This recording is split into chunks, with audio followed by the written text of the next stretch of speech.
696. The cold wind was fierce, the clouds were low, and the people were in danger. He couldn't travel far away and he couldn't go back to his hometown. What a pitiful stray dog.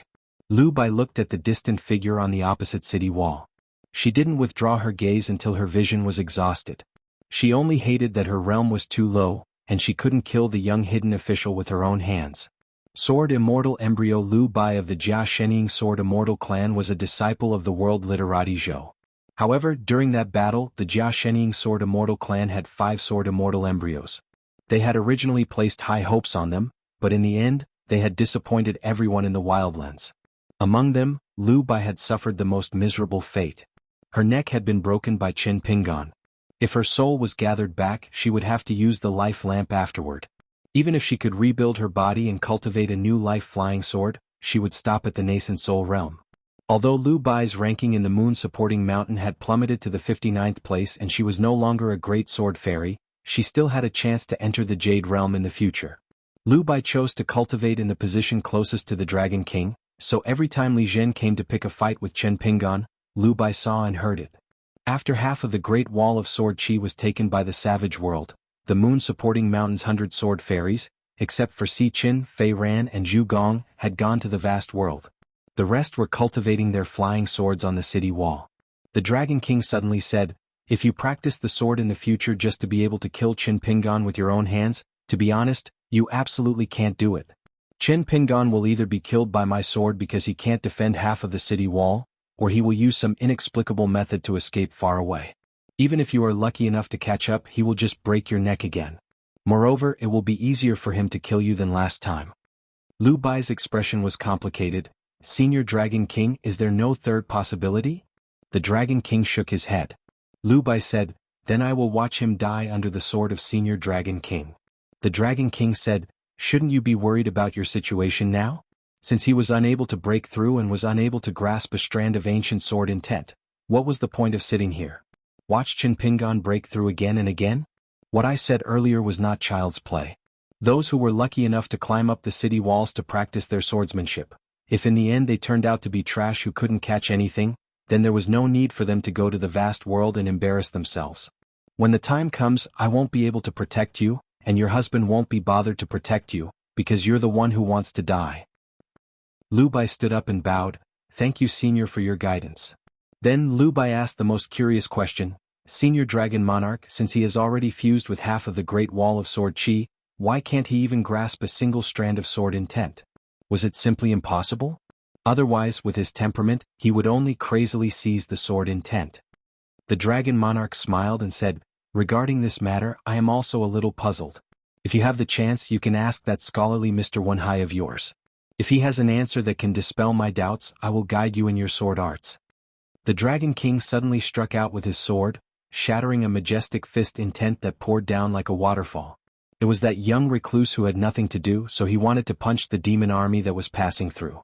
Lu Bai bit his lips. Qin Pingan's punch just now, although the Dragon Monarch's sword seemed to be very understated, as if he had casually smashed the fist intent, this was the sword of a King Sword Immortal. On the other side of the cliff, Lu Bai was still wearing that eye-catching bright red robe. It was a stark contrast to the gray robe of the Dragon God. After reaching the peak of the mountain, even Lu Bai, who hated him to the core, had to admit that Lu Bai's fists were above the sky. Not to mention that the other party was also a sword cultivator with 2 extremely strange flying swords. How could she kill him? In fact, deep in her heart, if it weren't for the Dragon Monarch guarding here and staring at Qin Pingan, Lu Bai knew that she would most likely die in an instant if she practiced her sword here. However, it was the Master's idea for her to practice here. The Master said that in the future, her inner demon must be Qin Pingan. If she wanted to succeed in breaking through the realm, she must be prepared early and cultivate her heart well.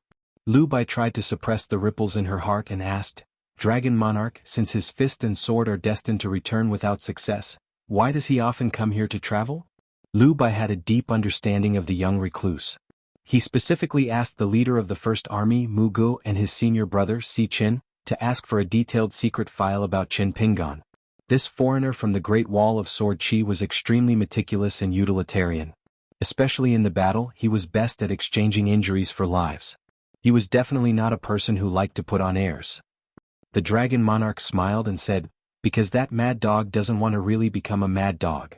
Lu Bai was puzzled, but he no longer asked. He sat on the ground again to nourish his sword intent. After Qin Pingan's punch failed, his figure suddenly disappeared, and he instantly moved far away. It seemed that he was bored and had come here to take a breather and greet the dragon monarch. Qin Pingan stood on a city wall with a sword. He looked up at the sky. Although his vision was blurred with the borrowed cultivation of the Jade Raw realm, his perception of the flow of heaven and earth was clear. He knew that it was going to snow. Qin Pingan was indeed looking forward to the snow. As long as it snowed, it would not be too lonely. He could build a long row of snowmen. When the time came, looking from afar, it would be like a row of birds resting on a low branch. Qin Pingan previously entered the cave-dwelling realm in prison and became an immortal in the middle 5 realms. Entering the middle 5 realms was equivalent to crossing a natural moat. After that, the sea-viewing realm, the Dragon Gate realm, and the Jindan realm were like a hot knife through butter. Because in these 3 realms, other than the Jindan realm, there were other mysteries. Previously, in the sea-viewing realm and Dragon Gate realm, his efforts were only focused on the opening of acupoints. Previously, Shuangjiang wanted to use 10 small coins to buy his life from Qin Pingan in exchange for a chance to leave the prison. At the beginning, Qin Pingan asked for Shuangjiang to secretly protect Ning Yao and pave the way for the traveling sword cultivators in the 5th realm. This was to prevent Qi Shou from becoming too powerful. Because Qi Shou was the new criminal official, he was the eldest sword immortal's choice. In fact, Qin Pingan originally wanted to let Qi Shou be the hidden official. Then he would let Dong Bude, Su Ning and the other hidden officials' line of sword cultivators take over. The life lamp in Gao Yeho's hand was reignited. When Qin Shi gradually grew up in the next life, even if Qi Shou became a legitimate hidden official, he would not be able to cause any big trouble. Because from the beginning, Qin Pingan never thought of letting Ning Yao become the second eldest sword immortal. The next leader would be the reincarnated head of the Qin clan, Qin Shi. However, since the eldest sword immortal had chosen Qi Shou to be the criminal official, Qin Pingan also had a way to deal with it. In the 5th realm, the criminal official's line seemed to be powerful and could suppress the hidden officials and Gao Yeho's lines. However, in the future, only sword cultivators and martial artists could enter the criminal official's line. This was a trump card and an open scheme. After losing the Great Wall of Sword Qi, the number of sword cultivators was destined to decrease. Even if there were more and more pure martial artists, the criminal official's power would still seem to be powerful. However, with the second-in-command Niaxan who was responsible for secretly restraining Qi Shou, the criminal official's line would be split into 2 big mountains. Jiang Yun and Yuan Zhouhua, the martial artists, were destined to be the first to occupy a portion of the martial fate in the 5th realm. Compared to the hidden official's line, this batch of children was actually the most affectionate. However, if Qi Shou really had the ability to make Niaxan lead this batch of children to switch sides, then Qi Shou should be able to suppress Qin Shi and monopolize the power. If he had such temperament and skills, Qin Pingan also did not mind the ambitious Qi Shou being in charge of expanding the territory. However, if even the criminal official's line of criminal officials could not convince the masses and unite them, then what right did Qi Shou have to lead the sword cultivators and stand tall in that brand new realm? In the end, Qin Pingan did not deliberately target Qi Shou, nor did he have any personal grudges with Qi Shou, which was why he deliberately suppressed Qi Shou. Instead, Qin Pingan was worried that Qi Shou's actions would be too extreme, causing the sword cultivators to lose the advantage of first come, first served in the 5th realm. As the cultivators of the 3 realms entered one after another, it would eventually cause the city to become the target of public criticism, with enemies on all sides. However, he never expected that doing business with Frost Descent would bring such a pleasant surprise. Only now did Qin Pingan realize that the business deal back then might have been the most profitable one he had ever made in his entire life as a burden dealer. For example, Qin Pingan's narrow saber from the ancient dragon-slaying platform could help him absorb the spiritual qi of heaven and earth faster. Frost Descent had also explained the cultivation secrets of the 3 realms in detail, as well as the method to combine the items of the Great Refinement and Intermediate Refinement. For example, refining the imitation of the Baek Okekyung building into a sword to assist his natal item could refine the qi of the 5 elements produced by the small world in the human body. There was also how to refine the sword immortal banner at the peak of the mountain temple. After reaching the Dragon Gate realm, he could refine the 2 short swords with the words Desecration and Lake, respectively, into the flood dragons of the underwater palace's Dragon Chiu. In particular, Frost Descent had also helped him find the 6 natal acupoints that served as the Mountain of the Crown Prince. Qin Pingan only needed to follow the prescribed order of Mountain of the Crown Prince. After fusing with half of the Great Wall of Sword Chi, Qin Pingan was also in the Pseudo-Jade realm. Therefore, when it came to cultivation, he had a commanding position and was in charge of the essentials. That was why he could be so unhindered. Qin Pingan had his own considerations about becoming a Jindan guest and whether he should break through the bottleneck of the Jindan stage in one go and strive to become a nascent soul sword cultivator. In the end, he chose to shatter his Jindan. The reason was too simple. Now that he was in the half of the Great Wall of Sword Chi, under the instructions of that fellow Li Zhen, the military tent had ordered all demons not to cross the border by riding on the wind. Throughout the year it was difficult to find birds. It was a bleak scene where nothing could be seen. If Li Zhen was still a little scheming, that Dragon Monarch's methods were really vicious. Outside the half of the Great Wall of Sword Chi where Qin Pingan was, it seemed to have cast a great spell of camouflage. Other than the sun and the moon, everything else was a blur. Therefore Qin Pingan was truly alone on this city wall. He had the fist of the far travel state and the pseudo-jade realm of the sword cultivator, but there was no one who could match him. Therefore, whether or not he became a nascent soul sword cultivator whose battle prowess had skyrocketed was not significant. Other than that, it was just like the old saying that there were very few good things in the world that only enjoyed happiness and not suffering. At this moment, Qin Pingan was in an extremely mysterious state. It was as if he had returned to the time when he was an apprentice in the kiln. His mind was fast, his eyes were fast, but his hands were slow. It was as if every thought had already traveled dozens of miles, but when it was implemented on his hands and feet, it was extremely slow. It was much slower than his mind. His feet could only take a step and his hands could only lift a little. Qin Pingan could only watch as his footsteps staggered like an old man. Therefore, the cage was not only that Qin Pingan was destined to be unable to leave the Great Wall of Sword Chi, or else he would be killed by the Dragon Monarch sword in an instant. More importantly, Qin Pingan's own physical body was a prison that made him suffer unspeakably.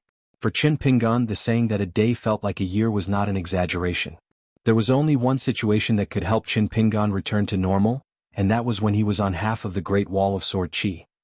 With his fake cultivation, he could shrink mountains and rivers without stopping, and his body would follow his thoughts. In the blink of an eye, he would move in a frenzy. However, such a situation that seemed like an immortal riding the wind had severe repercussions. It would cause Qin Pingan's soul to move further and further away from his body, causing Qin Pingan's state of mind to become more and more separated from his body. The grand ancestor of the moon-bearing mountain had clearly seen through Qin Pingan's predicament when he stopped Xiao Chua's punch. As long as there were no external forces to help Qin Pingan temper his body, it would be extremely difficult for Qin Pingan to stabilize his far-travel realm, let alone reach the pinnacle of the mountain peak realm.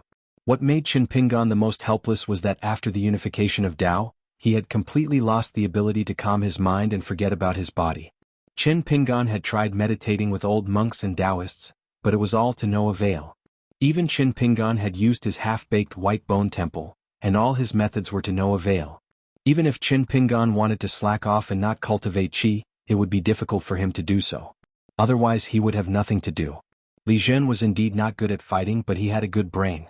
Coupled with the Dragon Monarch's methods, Qin Pingan might become the first pure martial artist in history to not be severely injured, but to drop his cultivation level.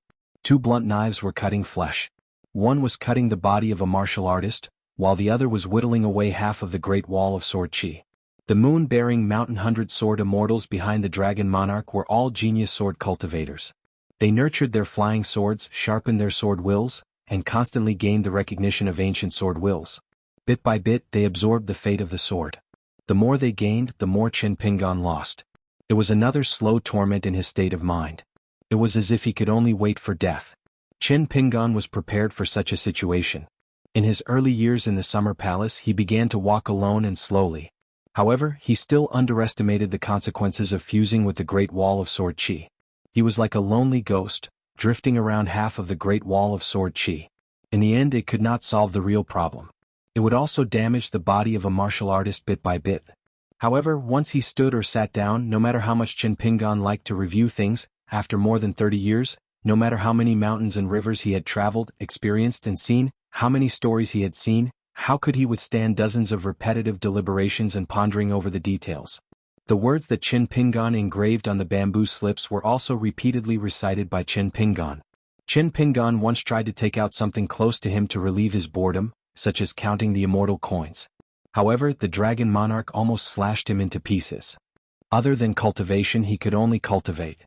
Otherwise, if he continued to stay on the city wall for less than a year, Qin Pingan would feel like he had spent a long and slow 60-year cycle. If it was like this for a year, what if it was 5 years, 10 years, 100 years, or 1,000 years? He would go crazy. Qin Pingan could only calm his mind and focus on his cultivation. He broke through realms very quickly. However, after forming his core, the nascent soul realm that seemed not far away, the nascent soul realm that was only a step away from becoming a sword immortal, suddenly made Qin Pingan feel uneasy. Especially once he successfully reached the bottleneck of the nascent soul realm. Qin Pingan once looked calm and composed when he was at the demonic frost descent from beyond heaven, but he was actually very afraid. The encounter of Lu Laoqing in the Book Lake, the birth of frost descent, and the demonic frost descent from beyond heaven even further away. All of these made Qin Pingan worried. In the end, Qin Pingan was really not afraid of suffering. He was only afraid of himself. Therefore, Qin Pingan began to take risks. After cultivating to become a Jindan cultivator with great difficulty, he began to shatter his Jindan. After all, a person could not possibly scare himself to death, suffocate himself to death. After shattering a golden script gall, shattering another Jindan was nothing. Once the Jindan was shattered, it did not matter whether it was a thought or not. A martial artist's body would be forced to suffer and temper itself. It was like the operation of the Great Tao was not controlled by humans. However, every time he shattered his Jindan, the torment was like being punched by Senior Chui in the bamboo house of Luopa Mountain in his early years. Furthermore, he could not faint no matter what. He could only endure it bit by bit, and every day felt like a year. Previously, after shattering his Jindan 12 times, Qin Pingan gritted his teeth and endured the pain. It seemed like it had been more than 10 years.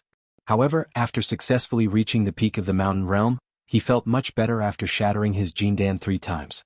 When he thought of the pain of having his Jindan shattered and his bones standing up, Qin Pingan muttered to himself, "I'm really enjoying now."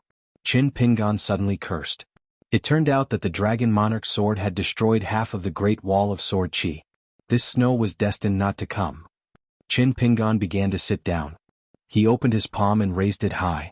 He executed the 5 Thunder Dharma seal and smashed it outside the city again and again. Then he stood up and began the 6-step stance. Anyway, he was destined not to be fast. If he was slow, so be it. He wanted to see how slow he could be. He would just treat it as competing with himself. For some reason, Qin Pingan thought of the fist technique that Zhang Shanfeng had taught him back then. He began to imitate it. Regardless of whether it was formless or divine, it was just a small method to kill time. He nurtured his Jindan while practicing his fist technique. Then he would practice a million fist techniques. Not only that, Qin Pingan planned to walk slowly from the top of the city to the edge of the cliff. When Qin Pingan finally reached the edge of the cliff, he put away his fist technique and looked at the gently fluttering gray robe. He asked, "How's the Rain Dragon sect?" The Dragon Monarch said hoarsely, "With such a good brain, why ask when you already know the answer? Is it boring?" Qin Pingan smiled. "Since you and I have nothing to do, why don't we talk about some harmless old stories?" The Dragon Monarch did not speak. Li Zhen suddenly rode his sword to the edge of the cliff and floated down. Compared to standing at the edge of the cliff in the past, he chose to stand beside the Dragon Monarch this time. Li Zhen's face was full of smiles. Qin Pingan covered his sleeves with his hands and smiled. "Are you a dog? Your nose is so sharp. It's a pity that I didn't step on poop. Go and look under the Dragon Monarch's robe. You might be able to eat your fill."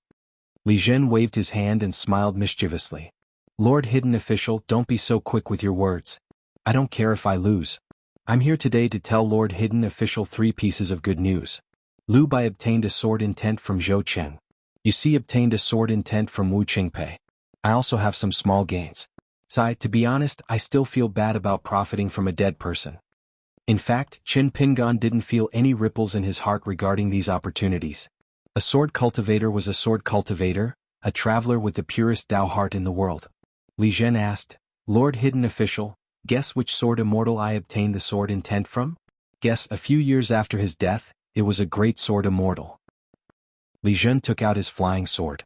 With a slight movement of his mind, a sea of clouds gathered outside the city. Qin Pingan's face was gloomy. He clenched the saber in his hand tightly. He endured it and finally cursed. Then his face suddenly changed. Languid smiled and said, "Are you satisfied? Are you happy?" Li Zhen asked, "How did you know?"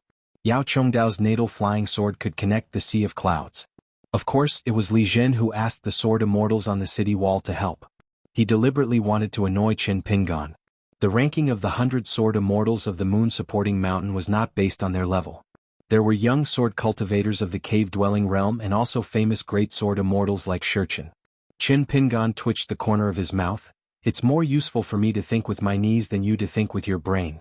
Li Zhen, other than having half a bucket of bad water in your stomach, what else can you do? Come play with me. I cannot use my sword and not bully people with the jade unpolished realm.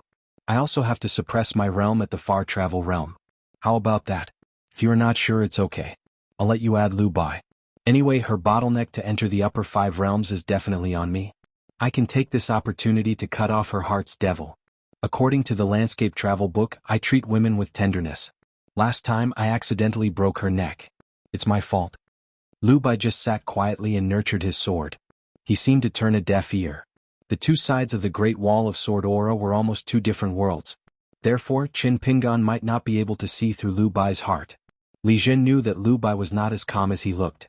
Li Zhen asked, "In the vast world, did anyone tell you that you will definitely become another extreme Qin Pingan? If there is, I must become friends with him because he helped me speak my mind." Qin Pingan smiled and said, "Yes, Funanhua from Windy City." There was really someone, but of course it was not Windy City or Funanhua but Li Baozhen. Li Zhen sneered and said, "Windy City's surname is Su, but Old Dragon City's surname is Fu." Qin Pingan nodded and said, "It's better for you to think with your butt than with your brain. Change it in the future. Also, remember to change your food." Teasing this Li Zhen was one of the few things that made him feel better. As for whether Li Zhen minded or not, Qin Pingan was not really his ancestor, so he didn't care. Li Zhen didn't want to talk nonsense with that person about this kind of thing, so he smiled and said, "Even if you were lucky enough to escape back to the vast world, even if you were lucky before that, what did the last hidden official in the history of the Great Wall of Sword Chi did is already widely known. But deep in the hearts of the cultivators on the mountain, what is the real impression of you, Qin Pingan? No matter how many good deeds you do in 100 or 1,000 years, no matter how long you pretend to be a good person, you will always be a hypocrite from the lineage of the sage of literature." Qin Pingan held back his laughter. Li Zhen frowned and said, "Is it funny?" Qin Pingan looked at the Dragon Monarch. "Senior Dragon Monarch, please explain to this little fool." The Dragon Monarch smiled and said, "He was originally a bastard from the Mud Bottle Alley who was scolded. Why would he care about this? The lineage of the sage of literature only has a few people who would care. Cui Dong? Left or right?" Qin Pingan smiled at Li Zhen and said, "Let me teach you one last principle. The good deeds of a hypocrite are still good deeds. A true villain is still a villain no matter how many deeds they do with a clear conscience. You, on the other hand, can't be a good hypocrite. A true villain is useless, and you have the face to ask me about it? Are you worthy?" Qin Pingan stretched out his hand towards Li Zhen and clenched his fist lightly. "Since you are not related by blood, we have to settle the score clearly. Remember to pay with your life in the future. If not for the Dragon Monarch overseeing the opposite city, and only those bullshit 100 sword immortals of Moon-bearing Mountain cultivating there, Qin Pingan would have already killed his way over." Li Zhen tilted his head, stretched his neck and pointed with his finger, smiling, "Slash this way?"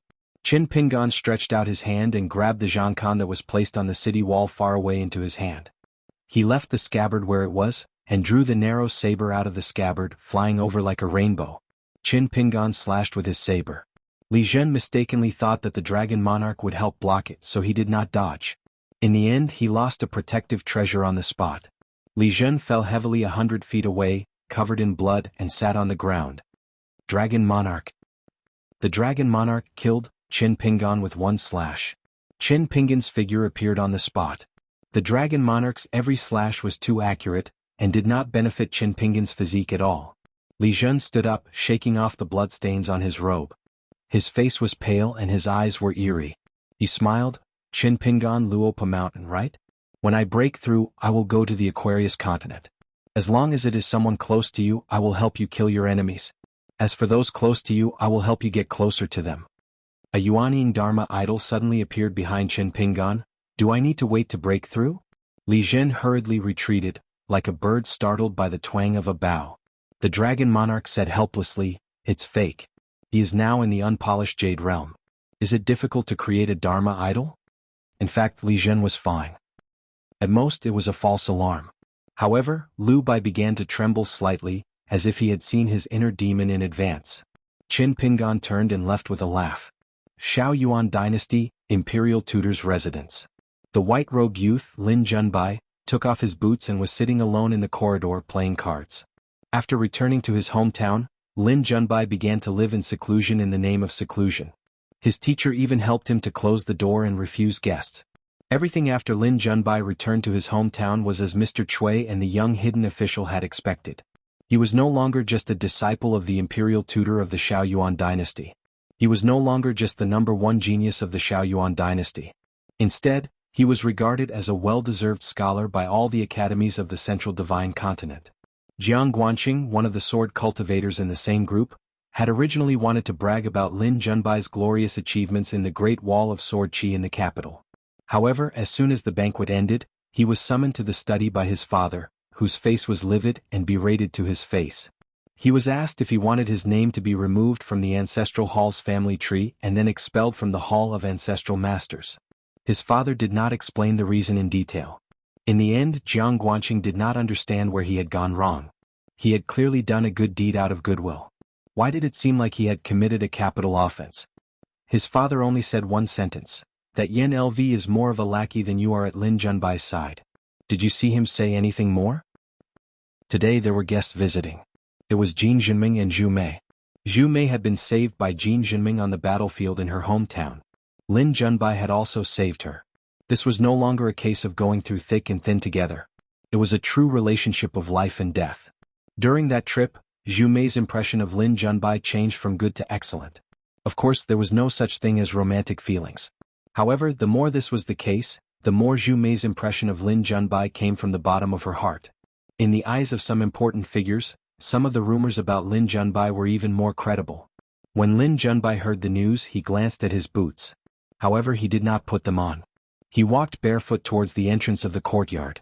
However, Lin Junbai hesitated for a moment and still put on his boots. He then stood at the bottom of the steps. When the two of them appeared at the entrance, he smiled brightly and said, "Welcome, welcome." Lin Junbai extended his hand and said to Jin Jinming, "According to the agreement, bring out the good wine." Jin Jinming, who usually did not smile, teased, "A sword cultivator at the bottleneck of the Jindan realm. Your earthly immortal senior is here to give you face. You should be the one to bring out the good wine." Lin Junbai nodded and said, "There is wine. The honest Mute Lake wine is the only one of its kind." Zhu Mei was very happy. They were all from the Xiaoyuan dynasty. However, compared to the trip to the Great Wall of Sword Qi, their relationship was as different as heaven and earth. It was too different. Therefore Zhu Mei also joked, "Junbai, how are the chess skills of the girl that sister you introduced to you? Is she good? Did you forget to look at her face because you wanted to win, or did you lose because you looked at her face?" Lin Junbai smiled and said, "Her chess skills are not bad. She looks better than you." Zhu Mei gave him a thumbs up. "Brother Junbai, you're an honest person." Zhu Mei and Lin Junbai sat in the corridor together and looked around. The scenery here is really good. It's suitable for cultivating one's mind. Lin Junbai pointed at a tall feng shui stone that was surrounded by mist and said, "This stone was picked up from the bottom of the Black Lake. It directly emptied my master's wallet." Lin Junbai's master was the imperial tutor of the 6th great dynasty in the world. He once had a grudge with the sage of literature's lineage.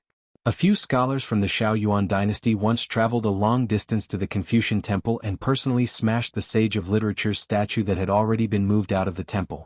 After returning to their hometown, their official career was smooth and they had a meteoric rise. However, they were not received by the imperial tutor even though they visited the imperial tutor's residence a few times. Instead, they were personally taught by the chess master Shi Lu, who wrote the Quasi-Pavilion Chess Manual. Jin Jinming took the jug of wine that Lin Junbai brought back from the Great Wall of Sword Qi.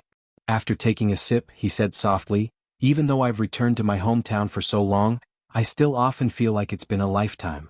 Every time I wake up, my flying sword is already by my side.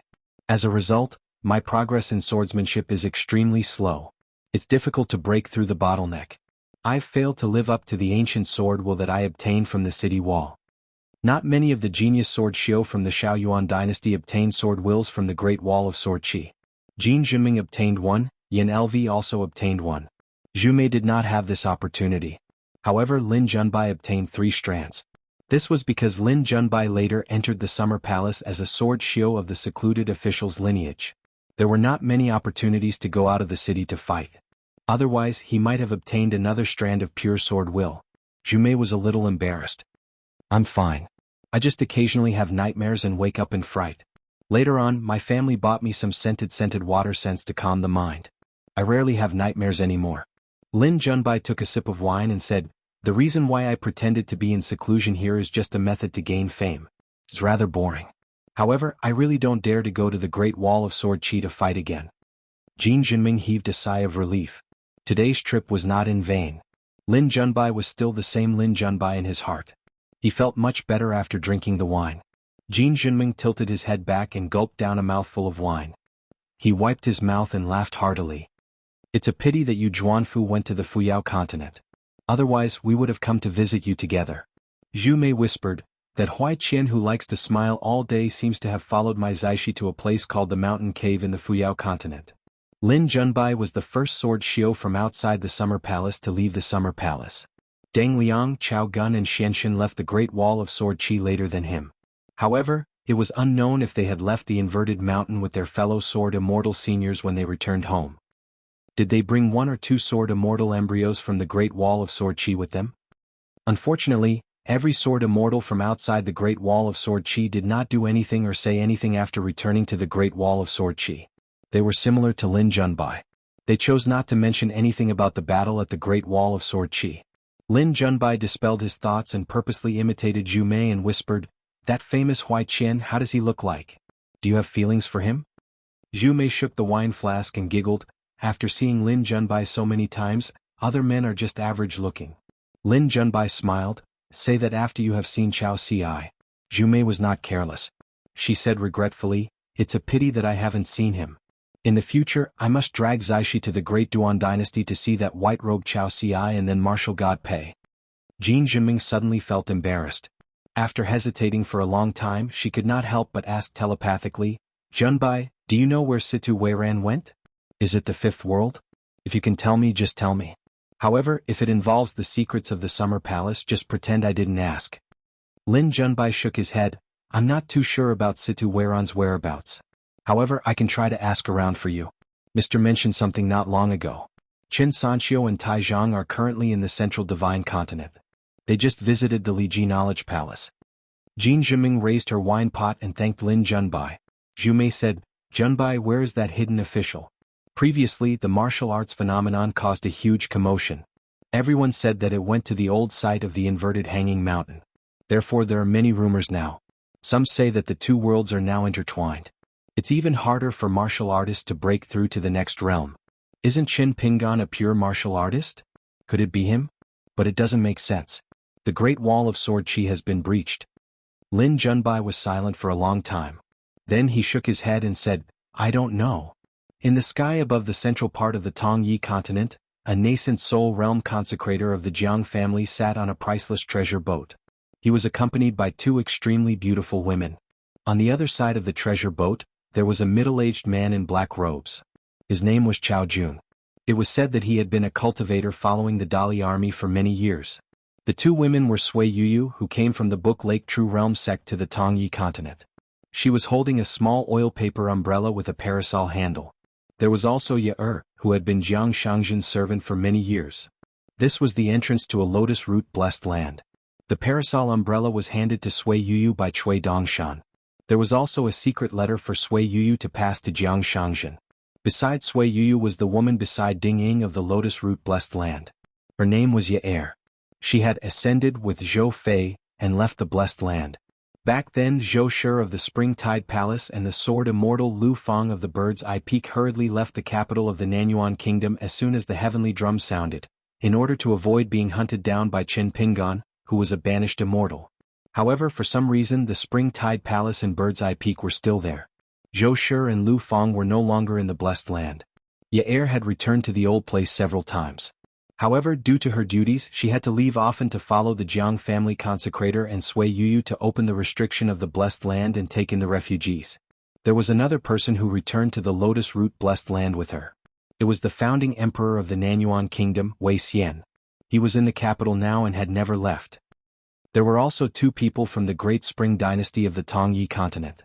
One of them was a young cripple who was very good at reading people's expressions.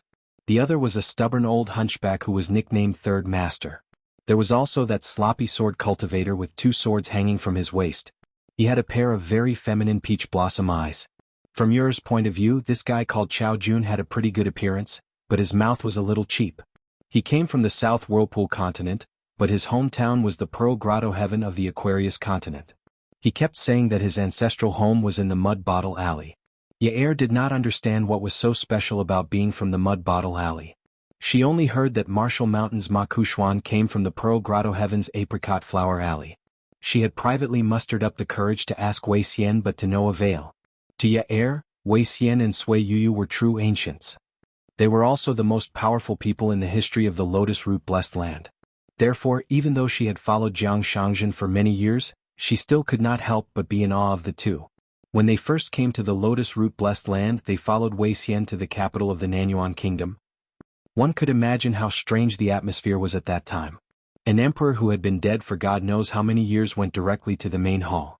He squatted beside the dragon throne and knocked on it. His back was facing his two descendants who were separated by many generations. The refugees were previously divided into two groups by Jiang Shangzhen and arranged in the Lotus Root Blessed Land. Wei Xian, Sui Yuyu, Yair, Chao Jun, and a stranging spirit who secretly protected Chao Jun. There were also two negligible people from the Great Spring dynasty. In addition, there was also a group of Jiang clan disciples who helped to keep an eye on the two large groups of refugees who were majestically pouring into the Lotus Root Blessed Land. One group was the people at the foot of the mountain who only cared about crazily moving north. The other group was the cultivators on the mountain, their disciples and family members.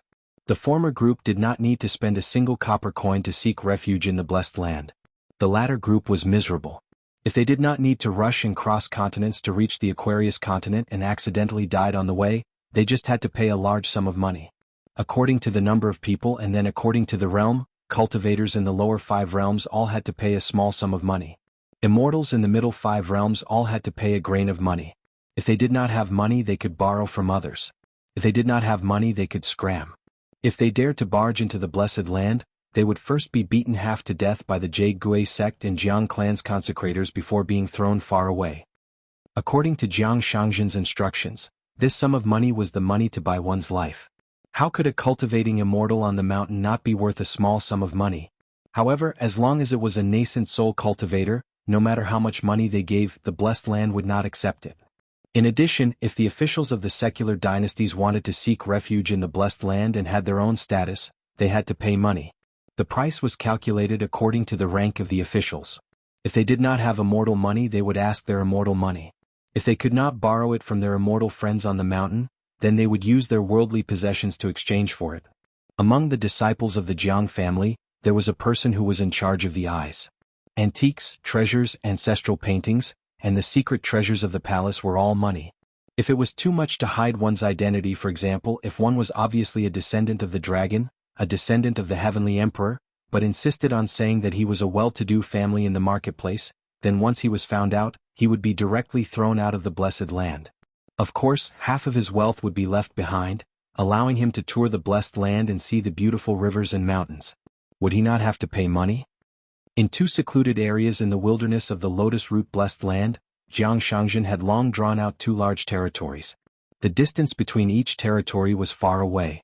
He also asked the 2 consecrators of the Jade sect and the Jiang family to draw mountains and rivers respectively and set up restrictions to isolate the heaven and earth as much as possible to prevent the spiritual energy of the blessed land from being absorbed by the foreign qi cultivators.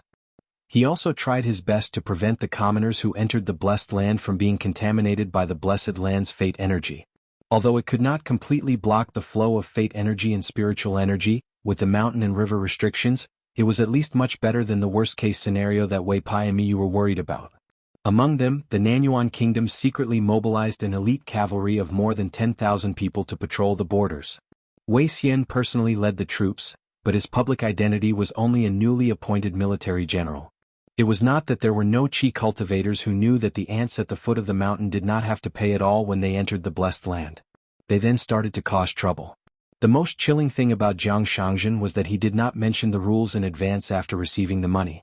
The two nascent soul consecrators and a group of Jiang family disciples only started to announce the two rules after killing a large group of cultivators in the name of, when in Rome, do as the Romans do. The first rule was that any Qi cultivators who entered the blessed land must cherish their lives after surviving. They must not wander around as they might die. Whoever dared to cross the border and leave without permission had to be executed on the spot without asking for the reason. The second rule was that all the immortals who scolded Jiang Shangzhen, their savior, would be repaying kindness with evil. If they did not know what was good for them, they would also die. The last rule that was not considered a rule was that if you want to seek revenge, come to the Jade sect and look for me, Jiang Shangzhen. I beg you. Right now, the small Wudong umbrella actually accommodated more than 1 million refugees who had left their homes. After all, there were relatively few cultivators. Including the miscellaneous people who followed the Qi cultivators, there were no more than 6,000 people in total.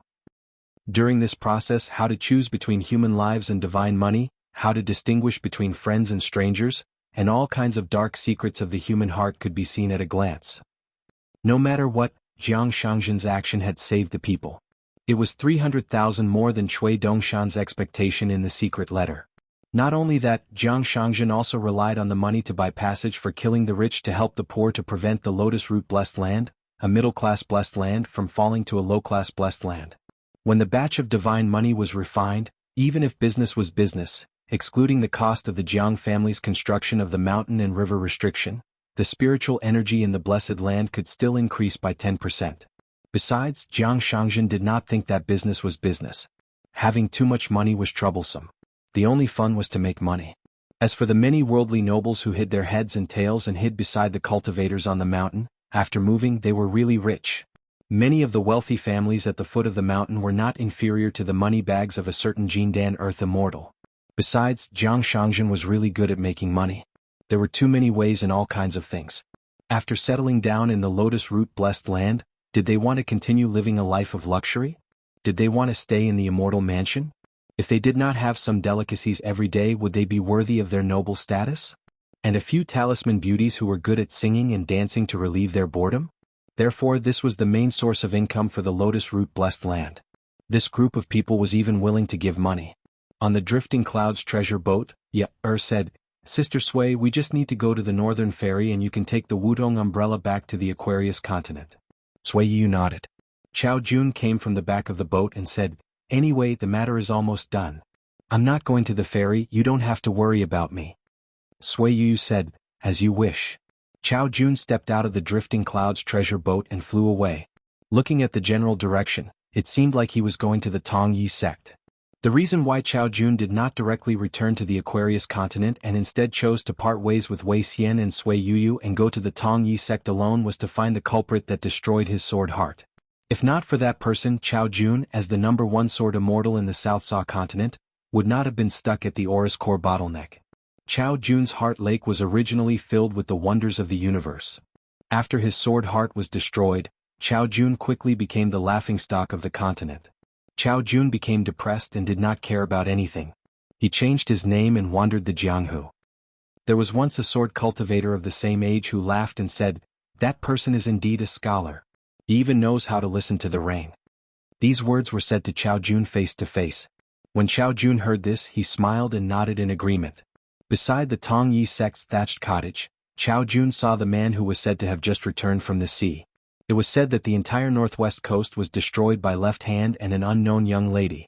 Fortunately, unless half of the Tong Yi continent sank into the sea, the 3 enclosures 4 divisions formation still existed.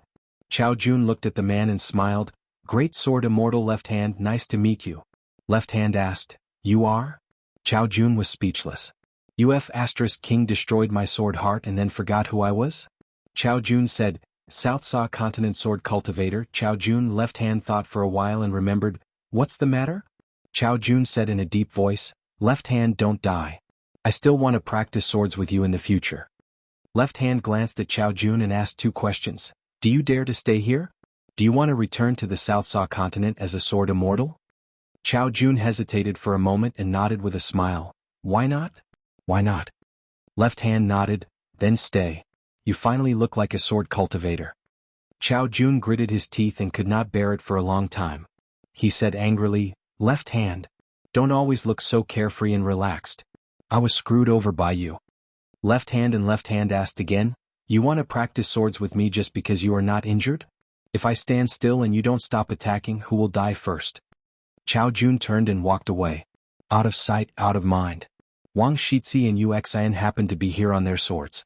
They had something to ask Left Hand and Left Hand. They had some guesses about the identity of the sword cultivator from the South Sa continent. Yu Xian said softly, since he can practice swords with Left Hand and Left Hand, he should be a sword immortal in the upper 5 realms, right?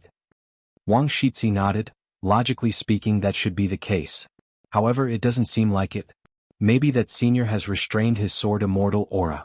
After all, not just any sword cultivator would dare to practice swords with Left Hand and Left Hand.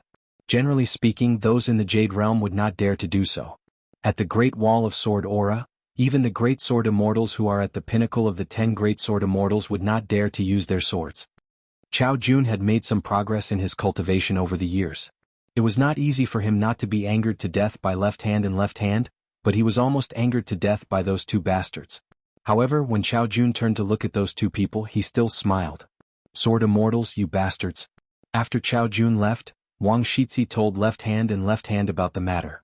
After he got the answer, he wanted to leave immediately. However, when he saw that Miss Yu Xian was still standing at the same spot, Wang Shixi thought that he had missed something, so he stayed as well. Yu Xian glanced at him. Out of courtesy, Wang Shixi smiled back. Yu Xian stared at him shyly and immediately rode the wind to leave. Wang Shixi could only follow her, baffled. He looked at Left Hand and Left Hand and Left Hand and smiled knowingly. Most likely they were an immortal couple? On Luopa Mountain, there was an additional ancient well that had been moved from the small town. It was temporarily placed beside the small pond behind the bamboo building. Miyu stood beside the well. Little Mealy was lying on top of the well. She shouted into the well, hey hey hey, is anyone there? Can you hear me? My name is Zhou Mealy, the daring Zhou Mealy. I am the deputy branch leader of the Right Protector. You can't hear me clearly, right? Let me repeat myself. Wei Pai said softly, Cui Dongshan only said that this is the reward given by the Dali dynasty for breaking the contract. It can barely be considered a small grotto heaven. When the parasol tree umbrella returns to Luopa Mountain, I will try to connect the grotto heaven with the blessed land. However, the possibility is not high. I'm just trying. Miyu smiled. Anyway, it's still a good thing. Then Miyu said telepathically, as for the sinister landscape travel book, Wei Shan Jun, please help to keep an eye on it. Don't let it be leaked to Luopa Mountain. If Nwanshu and Mealy see it, the two girls will cry their eyes out. When that happens, I won't be able to stop them. I reckon that they will not be able to hold it in and will go out to kill people. Wei Pai nodded, of course. Miyu said, but on Pei Qian's side, I reckon there's nothing we can do. Wei Pai said, with Li Huai by Pei Qian's side, there won't be a problem. Nanyuan Kingdom's capital, near Baiyun Temple. A spirited young man in white, holding a mountain walking stick in one hand and a child in the other, strode into the house where the monk in chicken soup was. The old monk asked with a smile, why didn't you take off your boots before entering the house? Cui Dongshan sat cross-legged, his hands clenched into fists on his knees. He leaned forward slightly and smiled, I didn't wear boots. Did you see that? The old monk said softly, the first thought is shallow, the next thought is deep, and the next thought is deep. When the thought is deep, you can see the person's heart but not the original intention. Cui Dongshan shook his sleeves and raised his hand. There were 3 incense sticks in his hand. If the listener obtained the Dharma from the eminent monk, it would be a great ceremony of 3 incense sticks and 9 kowtows. If he did not obtain anything and did not agree with him at all, then he would not light the incense stick. Cui Dongshan smiled and said, it's useless for me to meditate and sing. The old monk nodded and said, since you said so, you must have your reasons. Cui Dongshan laughed and lit the 3 incense sticks. He let go of them and let them hang in the air. For a moment, green smoke rose in spirals in the house. The old monk in front of him was proficient in the principles of all branches of Buddhism. If it was not for the current situation, Cui Dongshan would be very willing to chat with him for a few days. The old monk looked at the child and nodded, yes. Cui Dongshan put his palms together and bowed his head in Buddhist greeting. The old monk returned the greeting. Cui Dongshan stretched out his hand. The old monk took out a silver and placed it in the youth's hand, take it.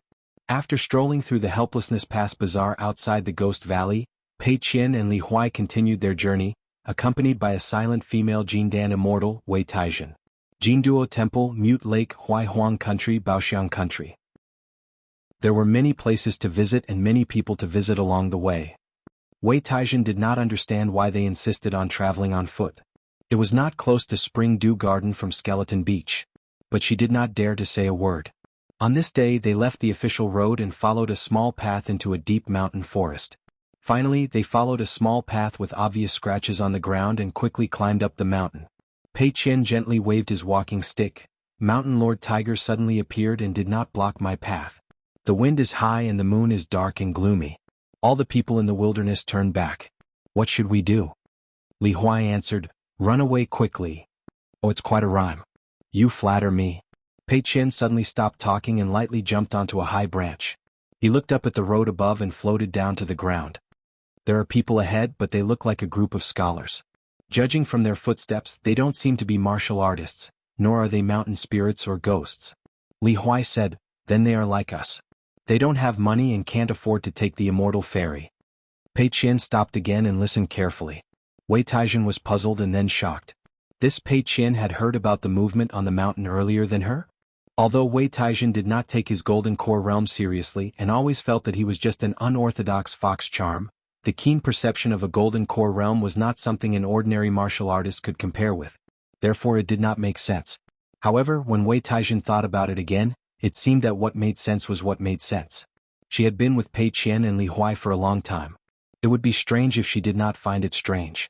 Pei Qian said to Li Huai, there are woodcutters at the top of the mountain cutting trees. They don't know that there are people below. The trees will slide down the road and hurt the people in front. You guys should also be careful. Just hide on the sides. Pei Qian first glanced back at the wooden mountain path she came from.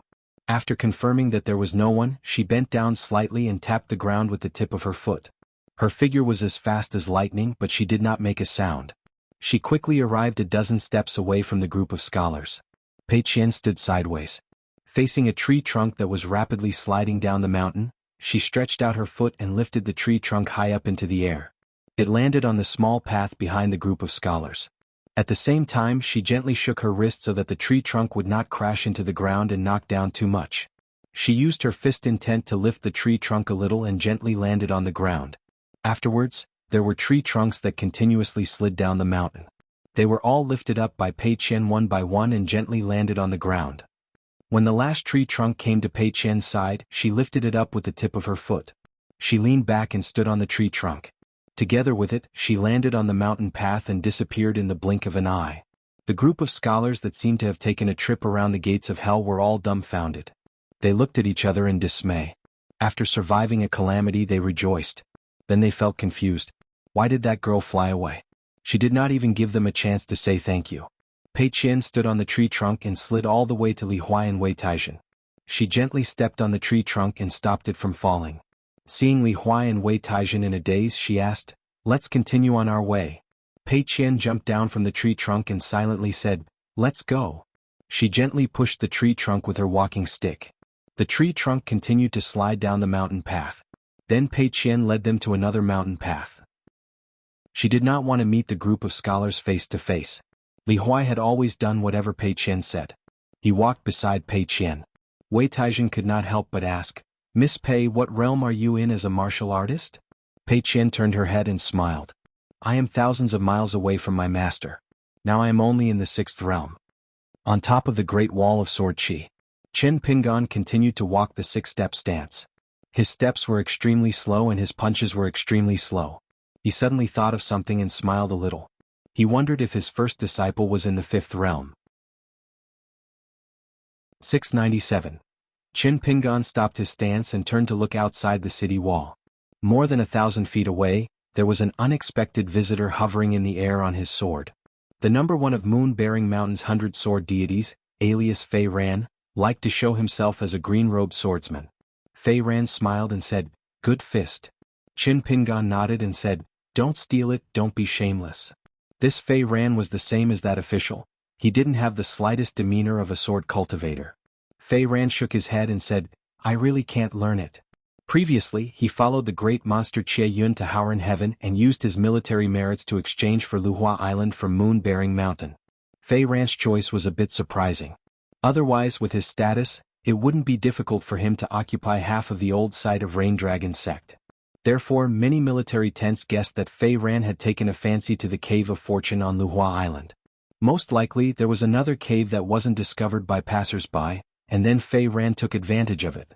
Chen Pingan glanced at Fei Ran and shifted his gaze.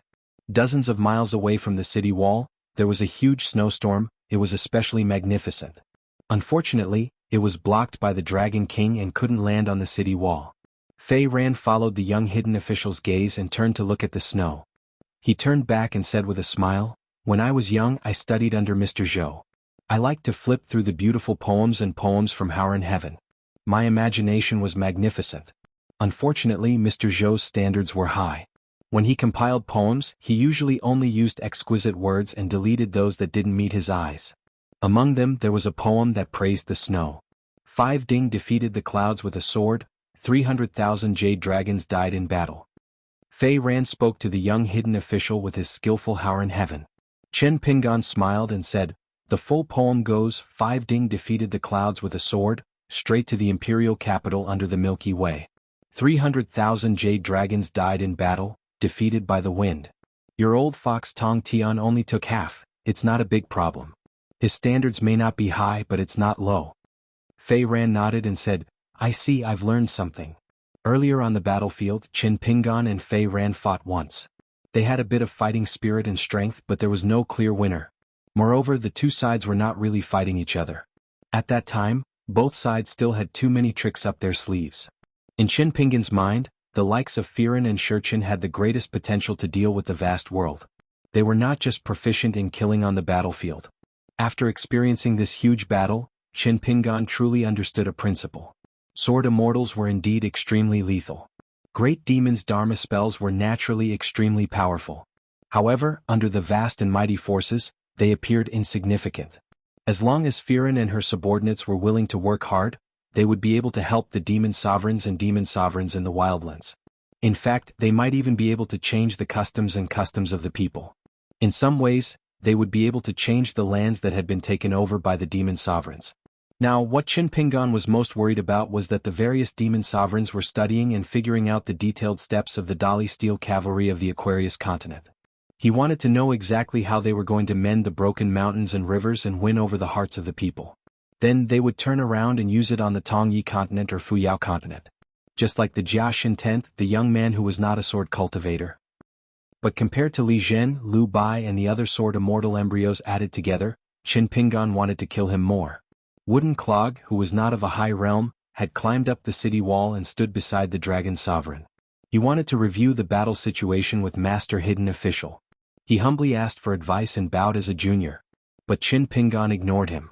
With the dragon sovereign beside him, he would definitely not be able to kill him. Since that was the case, what was there to talk about? The more he spoke, the more mistakes he would make. After all, Wooden Clog's ambition was not to cultivate. Firen turned the tip of the sword under her feet, as if she was just accompanying the young hidden official to enjoy the snowy scenery. Chen Pingan said, "That Mr. Zhou is known as one high in the barbarian world. It's just that he's a little unlucky and has the same name as the mountain master of an academy in the North Continent. I've heard that the scholarly sage has a bad temper. When you go back, ask Lu Bai to tell your teacher to be careful that Zhou Wenhai is beaten to death by the sage. If that happens, Zhoumi will be beaten to death by the sage." Firen did not know whether to laugh or cry. She shook her head and said, "It seems that Li Zhen is right. You're a little bored." A scholarly academy master wanted to kill Mr. Wenhai, who was the second highest sovereign. Of course, he was now the third. Xiao Chua acted on his own initiative and placed a chair refined from the corpse of an ascendant realm demon at the second highest position in the ancient well. But Mr. Zhou and Lu Cha did not mind this. Chen Pingan walked slowly, but he did not continue to use his stance to punch. Firen followed him on her sword. They were walking on two different paths, but they were heading in the same direction. Chen Pingan asked casually, "What is the true form of that old fox Tong Tian? There is no record of it in the secret files of the Summer Palace, and I have never had the chance to ask the Sword Immortal." Although Zhoumi was known as the old fox Tong Tian in the wilderness, Chen Pingan was sure that the second highest sovereign was not a heavenly fox. Zhoumi looked too much like a scholar. So, Chen Pingan had always wanted to ask about its true form and name. But he had been too busy and did not have the chance to ask later. Firen said, "For the Venerable One's name." Qin Pingan said, I didn't ask you about Zhou Mi's true name. Firen said, Mr. Zhou must have a true name that he did not use. But he does not have a true name. Qin Pingan replied, I see. I have learned something. Of course she could be talking nonsense. After all, if Firen was not bored she would not have come here. Qin Pingan asked, did that Zhang Lu go to the Fuyao continent to seek sword? The Fuyao continent had a sword cultivator sect. It was deeply rooted and did not have many people. But each of them had great battle strength. In history no one had ever gone to the Great Wall of Sword Qi to train. Firen shook her head. Zhang Lu has been staying at the ruins of the gate. He hugs his sword and dozes off all day. His choice is different from Xiao Chua and the Luoshan bamboo nunnery. Qin Pingan nodded, that's good. Otherwise Qin Pingan would feel sorry for the wine that was given away. Firen smiled. The Dragon Monarch and the Moon Supporting Mountain will not give you the 1 in 10 chance of becoming a martial artist and a jade unpolished sword cultivator at the same time. I'm guessing that when you reach the late stage of the Peak Realm or the bottleneck of the Nascent Soul Realm, the Dragon Monarch will call for a senior of the same realm. If it is not Lu Cha it will be that old ape. They will smash the city you are on and try to break your physique and sword heart. In short, they will not let you break through too easily. They will also prevent you from going crazy and giving up half of the Great Wall of Sword Qi to escape to the wilderness. So you are destined not to go to the 100,000 mountains where the old blind man is. You don't have to guess. Li Zhen must have told the Jiazi camp. I'm curious. What grudge do I have with him? Why does he keep pestering me? If Li Zhen is so smart, why don't he practice his sword properly and then seek sword with me heroically? Qin Pingan held the back of his head with both hands and looked up at the sky. As for the martial artist 10 realms, forget it. I don't dare to dream of it. You know very well how I reached the peak realm. Besides, I have already received 2 portions of martial fate from the wilderness. As an outsider who came here as a guest, I feel uncomfortable. I wish I could return it, but I can't. Firen, you are so famous in the wilderness. Don't you have a few peak realm martial friends? How can you bear to watch me enjoy myself here? If it were me, I wouldn't be able to bear it. Even if I don't fight, I would come here to scold you. Firen smiled. I really don't have any martial artist 9 realms friends. I do have a martial artist 10 realms friend, but he went to the Fuyao continent. There is a fierce battle at the Shanshui cavern. Qi Tingji and Zhou Xinji of the Central Plains are guarding there. There seems to be 2 hidden officials acquaintances in the Shanshui cavern. They are martial artists of the same age, Chao Xiai and Yu Zhuanfu. This young hidden official probably did not carry the beheading sword with him because he wanted to practice his martial arts. However, the hairpin in his hair was hard to miss. Even the Dragon Monarch could not do anything about it. It was completely destroyed. Just like the bright red robe on Qin Pingan, it seemed to be an item of great refinement. Qin Pingan put his hands behind his back. Is Chao Xiai already at martial artist 9 realms? Firen smiled. I don't know about that. I didn't ask much about the battle at the Fuyao continent. Qin Pingan nodded. On the mountains and below the mountains of the Fuyao continent, there were constant battles. In a generally peaceful world, it might not be as stable as the stagnant Tongyi continent, but in times of chaos, the people's hearts were far more stable than the Tongyi continent. Firen took out a flask of Rain Dragon Sect's immortal wine and raised it to the young hidden official. Qin Pingan waved his hand, indicating for Firen to continue drinking. Then he shook his sleeve. It was empty. Qin Pingan only had a superficial understanding of the upper 5 realms heaven and earth sleeve. There were some rough records in the archives of the Summer Palace.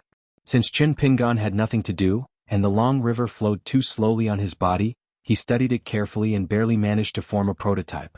It was a pity that Qin Pingan was at the top of the city and did not have anything to put in it. Otherwise, even living things could be put in it. Therefore, the Heaven and Earth Sleeve Immortal Technique and the Mountain View Divine Ability were the 2 immortal techniques that Qin Pingan had been longing for many years. During the heavy snowfall earlier, Qin Pingan collected quite a bit of snow in his sleeve.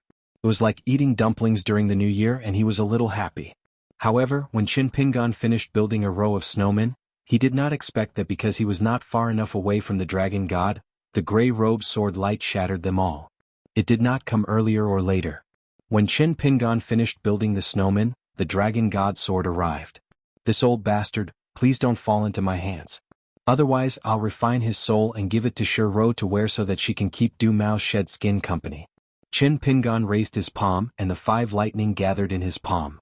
The lines on his palm were like mountains and rivers. He smiled and said, If you don't leave I'll have to send you off. There's nothing to do with this hairpin of mine. Just tell the Jazzy camp to rest assured that there's no secret. Firen hesitated for a moment and nodded. I'll help you pass the message. Chin Pingon smiled and said, leave, and threw out a 5 lightning technique. Firen only dodged and did not attack. I sincerely wanted to give you the wine and you gave it to me with the 5 lightning technique. What a good return of politeness. Firen even had the mood to bid farewell to the young hermit and slowly flew away on her sword. Firen's temper had always been to not be anxious about anything. Chin Pingon suddenly looked at Na Firen and asked, in that carefully selected poetry collection, have you ever seen a poem about traveling immortals that is popular among the people? Usually it would be placed at the beginning or the end of the poem. Firen stopped and smiled. I'd like to hear the details. Chin Pingon held his hands in his sleeves and walked slowly, reciting the poem loudly. I live in a house with 10,000 years in the human world. The sun rises high on the east wall. When I open my eyes I feel disturbed in my dreams. The bright moon falls in my eyes. I urge a cloud to stay in the corner of the world. I'm often accompanied by a stream of pine trees in my sleeves. Drunk, I ride a white deer and greenhorn dragon. The immortals ask for wine when they meet me. My crown hangs on a cinnamon branch in the heavenly palace. My hand grasps a golden crow as a charcoal cage. Sad immortals dream of 1,000 years. Once they dream of me they miss their immortality. After Firen heard it she found it strange. Chin Pingon turned his head and said with a sincere gaze, why are you in a daze? If you haven't heard of it, quickly memorize it. Later, let Zhou Wenhai bathe and change his clothes first before copying it into the book. It will be the highlight of the world's traveling immortal poems. Fei Ran smiled and said, isn't this spacing a little too casual? Sir Hermit, please don't bully me because I'm not a scholar. Chin Pingon said with a look of pity, the world has a long history. There are so many official dialects. What do you know about flat rhymes? The poem's thoughts are like the fist's intent. If the meaning is great, it will be aggressive and smash down on the head. The scholars of the future will see the poem as if they saw the fist.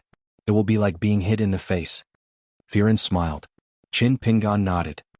He raised his hand and waved it gently. It seems like Brother Firen is quite knowledgeable. That's right, you saw through it. There are couplets and poems in the world. My traveling immortal poem is like my palm lightning technique. It's a combination. Firen flew away on her sword. Chin Pingon lay on the wall and continued to flip through the book. When he threw it out of the city he regretted it very quickly. He quickly used the earth-shrinking mountain river divine art and went to one of the big strokes on the city wall to grab the book that was floating in the wind. Chin Pingon had already memorized the entire book by heart. He could even recite it backwards without a problem. Because the book was an external object of this half of the Great Wall of Sword Chi, as long as Chin Pingon dared to take it out, even if it was at the furthest end of the city wall from the Dragon Monarch, it would still attract a sword. Therefore Chin Pingon did not have a pen and paper. If he wanted to make some annotations on the book, he could only use a wisp of Sword Chi as a pen and gently write on the blank space. Even if he did not have the cultivation of the Jade Pure Realm, Chin Pingon's eyesight could still see the words clearly. Every time he flipped a page he would change his reading position. He would either sit in the big strokes on the city wall, walk on the wall, hang upside down on the horse path of the city wall, or ride the wind to the canopy above the city wall. However, the canopy was not high now. It was only 5,000 feet above the city wall. If he went higher, after the Dragon Monarch sword, the remaining sword chi of the flying sword could really hurt Chin Pingon's body. For some reason, the Dragon Monarch was not interested in this book, which was also an external object like the book in front of him. He let Chin Pingon read the book to relieve his boredom and rushed over from the no-sword light. Chin Pingon set up a Taoist field in the snail's shell and secretly did a small thing. He refined the words from the book to the outside carefully and then put them into his sleeve. Therefore, when Chin Pingon came to read the book again today, more than 2,000 commonly used words had been removed from the book. As a result, the content of the book was mostly blank and intermittent. They were like little guys who were forced to move. Chin Pingon grabbed them by the collar, crying and babbling, and were forced to move away from their hometown. Some rare words that appeared alone often appeared in pairs. For the time being, Chin Pingon did not force them to move.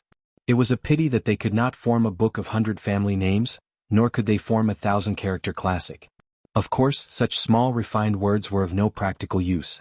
Even if Chin Pingon had refined the entire book of 300,000 words, causing all the pages of the book to be blank, it was just that there were more lifeless, old-fashioned little guys in the world in the sleeve. After all, Qin Pingan could not learn from Pei Qian and Li Huai.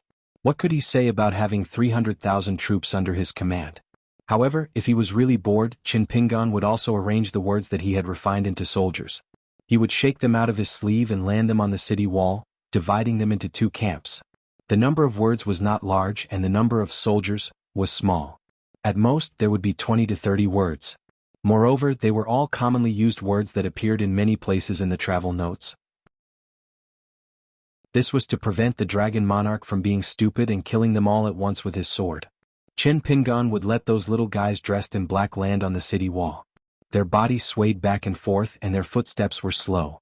They were like two groups of mischievous children in the streets of the city, wrestling with each other. They did not have much strength. Today, Qin Pingan suddenly became very diligent in his refinement of words. In one go he refined a few hundred of those Qin Pingan characters in the book. Out of the 1,500 characters he refined one and kept one. Then Qin Pingan carefully shook out two words from his sleeve. Then he took out those Qin Pingan imperial edicts and gathered them densely together. Every three words stood side by side, forming a Qin Pingan. Thus there were two words. One was Ning and the other was Yao. It was Ning Yao. It was as if she was confronting these Qin Pingan, who were unfortunately not Qin Pingan. Then Ning Yao took a step forward. With every step the 500 Qin Pingan began to sway. In the end they could not stand steadily as if they were drunk and fell to the ground with a crash. Qin Pingan squatted on the city wall with his hands in his sleeves. Looking at this scene he smiled brightly. A bright red robe spread on the ground. Today's young secluded official was not too lonely. It was also the first time he did not feel that the long river of light flowed too slowly. From the other half of the city wall, the dragon god brandished his sword. Moreover, this sword was not like the previous sword. It was extremely powerful. Even though the sword light had already swept across dozens of miles above his city wall in an instant. The sword intent was extremely heavy, and the sword chi was extremely long. It spread out from the cliff where the dragon god brandished his sword. Qin Pingan still did not seem to notice. When the sword light had swept across half of the city wall, Qin Pingan stood up and began to use the ninth realm martial arts and sword punches. Time and time again his body collapsed. Time and time again before the sword light headed for the figurines, his body reformed and he punched out again. Finally, Qin Pingan used his peak martial arts to completely destroy the sword light with his fists. Moreover, he came to the cliff and stomped heavily on the ground. He unleashed a pure jade realm sword immortal Dharma idol that was as tall as a mountain. He gathered the spiritual chi of heaven and earth to form a sword. Holding the sword with both hands, he slashed at the gray-robed figure on the cliff. The huge Dharma idol with a pair of golden eyes laughed loudly. "You have strengthened my fist intent. I will thank you heavily, dragon god." The dragon god waved his hand and pushed the young woman who was nurturing her sword intent and stabilizing her sword heart to 1,000 feet away. When she came to the edge of the cliff, he did not brandish his sword or attack. The sword in the Dharma idol's hand on the opposite shore shattered. The Dharma idol collapsed with a loud bang. The sword immortal Dharma idol appeared again and the sword slashed at the dragon god's head. After an entire incense stick's worth of time, the dragon god remained motionless. The Dharma idol's sword could not even get close to the gray-robed figure. There were countless sword auras in heaven and earth that fought against the young man. After the last Dharma idol collapsed, Qin Pingan finally stopped his meaningless attacks. In a flash, he returned to his original spot and collected the small refinement characters. Lu Bai came to the dragon god's side uneasily and asked softly, did he really strengthen his fist intent by 1 point? The difference between a peak martial arts and a 10th realm martial arts was like the difference between the great sword immortals like Nalan Xiaowei, Yu Qing Mi Hu and the few ascendant realm sword immortals. He said it for the demonic cultivators under his feet to hear. He did not strengthen his fist intent at all. He made it up on purpose to disgust me. The dragon god was helpless. He explained patiently to the little girl beside him who was actually very smart. However, when it came to Qin Pingan, the dragon god explained patiently, at the peak martial arts level, a martial artist's state of mind would not be too bad. Especially a mad dog like him who likes to question his heart. If I wanted to ruin his plans with a sword, he would be angry and annoyed. However, it would be difficult for him to raise his martial spirit to a higher level. It would not be so easy for him to improve his martial spirit. After becoming a hidden official, he had seen those big battles with his own eyes. That was where his martial arts cage was. Because it was difficult for him to experience any great sorrow or joy, His mental path had long been ahead of his realm and his physique. He was not far away from the end of the martial artist's path. Only a battle of life and death could forcefully train his physique. Lu Bai nodded gently and agreed. A bright red robe reappeared on the edge of the cliff without any warning. This time he brought a narrow sword with him. He gently held the hilt of the sword with both hands and said with a smile, "Miss Lu Bai, do you think our senior Dragon King is a talkative person? Since he is not, why is he so long-winded? You have to think about it carefully. If you practice the sword and not the heart, you will lose your realm." Lu Bai sneered and said, "You are not long-winded at all." Chen Pingan said in a serious tone, "This is not because I am afraid that Miss Lu Bai will listen to Senior Dragon God's explanation. Your mouth will say, 'Oh,' but in your heart, you will curse Senior Dragon God." Chen Pingan shook his head and said, "The immortals on the mountain, as long as you are skeptical, there will be ghosts everywhere. I am helping Senior Dragon God to get rid of the suspicion. Can't you understand? Miss Lu Bai, I really don't want to scold you, but if we fight, I am afraid that you will break your neck, and Senior Dragon God won't be able to stop you. Today, Senior Dragon God helped me to improve my fist intent. Please give me face and don't talk nonsense to Brother Zhoumi." Lu Bai's eyes gradually became firm.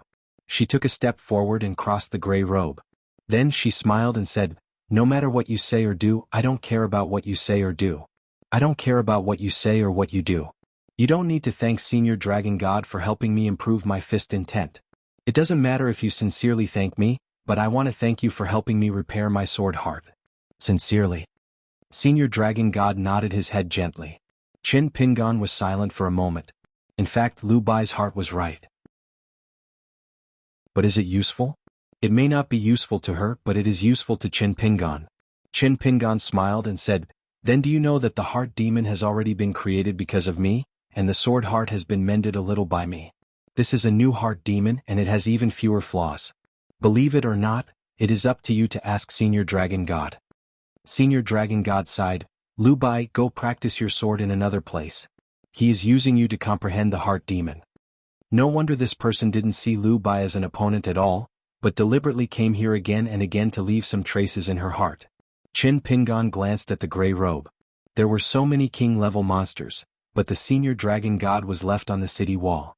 Senior Dragon God smiled and said, "Is the mad dog going to bite people again?" Lu Bai had already left. She didn't fly on her sword, but walked on the city wall. Chen Pingan sat on the edge of the cliff, overlooking the torrent of the monster army in the distance. Then he withdrew his gaze and leaned back, using the sword as a pillow, and said to himself, "It should be when I get home. Children holding clothes, laughing at my white hair." Senior Dragon God smiled and said, "I don't have such sadness and you can't go home." Chen Pingan was surprised and immediately sat up. He wondered, "How do you understand human language?" Senior Dragon God didn't care and asked, "Do you know why I didn't block the vision here?" Chen Pingan nodded and said, "It's similar to the two heavy snowfalls. It's easy to go from frugality to extravagance, but difficult to go from extravagance to frugality. Actually, I've been waiting for you for a long time." Senior Dragon God laughed and said, "Just wait at most half a year. Not only will you not be able to see the sun and moon, but I won't have to stop you from using your fists and swords. It seems like you are worse than Qin Qing." It turned out that Chen Pingan could no longer see the gray robe of the Senior Dragon God. In fact, all the scenes on the city wall had disappeared from his vision. When he lowered his head and looked out, the monster race that was swarming towards the world was nowhere to be seen. Chen Pingan turned his head and looked. The snow was falling slowly in the distance and he could still vaguely see it. Even if he couldn't see it in the future, it didn't matter. Small worries were as big as grains of rice. Moreover, it was hard to meet again in the martial world and the road was long. There would be a time when they would meet again and someone would definitely say that Master had worked hard. Master had worked hard. Junior Martial Uncle had worked hard. Chen Pingan had worked hard. Chen Pingan swaggered off, his sleeves fluttering as he laughed and said, "Isn't it like a joke? Hard my ass." Firen and Li Zhen came to the Senior Dragon God's side. Li Zhen asked, "Is he really crazy?" Senior Dragon God asked, "Ask yourself." 698. The group walked past the Golden Light Peak in Mount Yuehua in the southeast of the North Continent. This was a rare pair of Dao companion mountains. Golden-backed geese would occasionally appear on the Golden Light Peak, but it was extremely difficult to find them. It was even more difficult for cultivators to catch them. On the 1st and 15th of every full moon night on Mount Yuehua, a snow-white giant frog as big as a mountain would often lead a large group of disciples to absorb the essence of the moon. Hence, it was also nicknamed the Thunder Mountain. According to the way the three of them hurried, not only did they deliberately avoid the immortal fairy, they crossed mountains and rivers by walking. Li Huai did not seem to be in a hurry to go to the Lion Peak, and Pei Qian was also not in a hurry to return to the Aquarius continent. In Li Huai's private words, Pei Qian hoped that when she returned home, she would be able to see her master. It was not that Li Huai did not want to go to the small town at the foot of the Lion Peak earlier to see his parents, but sometimes when he thought of Pei Qian's situation, he did not have the heart to persuade her. Other than not having the heart, the key was that he did not dare. Pei Qian was not Li Baoping. The latter was more reasonable when beating people up. Li Huai knew that Pei Qian had a lot of small account books. It was said that almost everyone had one, the kind that only had one. Li Huai always felt that his account book was very likely to be the thickest one. Wei Taizhen did not mind walking slowly, but no matter how strange she was, strange things still came one after another. For example, Pei Qian chose a gloomy day to climb the Golden Light Peak, which was opposite the strange rocks. She did not come here to try her luck and see the golden-backed geese. Instead, she wanted to climb the mountain and sightsee, but she did not want to see those arrogant golden-backed geese. This was not too strange. What was strange was that after climbing the mountain, Pei Qian spent the night at the top of the mountain. After copying books, she practiced her martial arts. Previously at the Skeleton Beach, she bought two extremely cheap books, Relax Collection from the Linen Sect and Spring Dew in Winter from the Spring Dew Garden. Pei Qian often took them out to read. Every time she flipped to a section of Spring Dew Garden that described the Jade Cliff and the two young sword immortals, she would smile. It seemed that when she was in a bad mood, just reading that small section of content could help her resolve her worries. Pei Qian would also ask Li Huai some questions about knowledge, and Li Huai would have to brace himself to help answer. It was just that every time Pei Qian received an answer that Li Huai copied from a sage book, she was not very satisfied. Wei Taizhen was certain that they would return empty-handed and not see the golden-backed geese. After all, this kind of spiritual bird was only seen once in 100 years under the illumination of the sun. Unexpectedly, at night, Wei Taizhen chose a place to pretend to be an immortal practicing qi. Li Huai, who had volunteered to keep watch, lit a bonfire. Since he had nothing to do, he fiddled with the dead branches and casually said that some caged birds could not be kept. The sunlight was their feathers. A moment later, in the dark sea of clouds, it was as if the heavens had opened their eyes. First, a speck of gold appeared, growing brighter and brighter. Then, it dragged a long golden line as if it was rushing towards the Golden Light Peak where Wei Taizhen was. Wei Taizhen was nominally the Golden Core Immortal of the Lion Peak, and her master's senior apprentice sister. In the past few years, Wei Taizhen had followed Li Lu as her personal maid to travel around this place. Wei Taizhen was a mountain spirit born and bred in the Mirror Treasure Mountain. In fact, it was not easy for her to take shape, and it was even more wishful thinking for her to break through to the next realm. However, after meeting her master, Wei Taizhen almost broke through one realm per year and only stopped when she reached the Golden Core realm. Her master told her to slow down, saying that it was no problem to help block the heavenly tribulation that would come when breaking through the bottleneck of the Golden Core realm and trying to reach the nascent soul realm.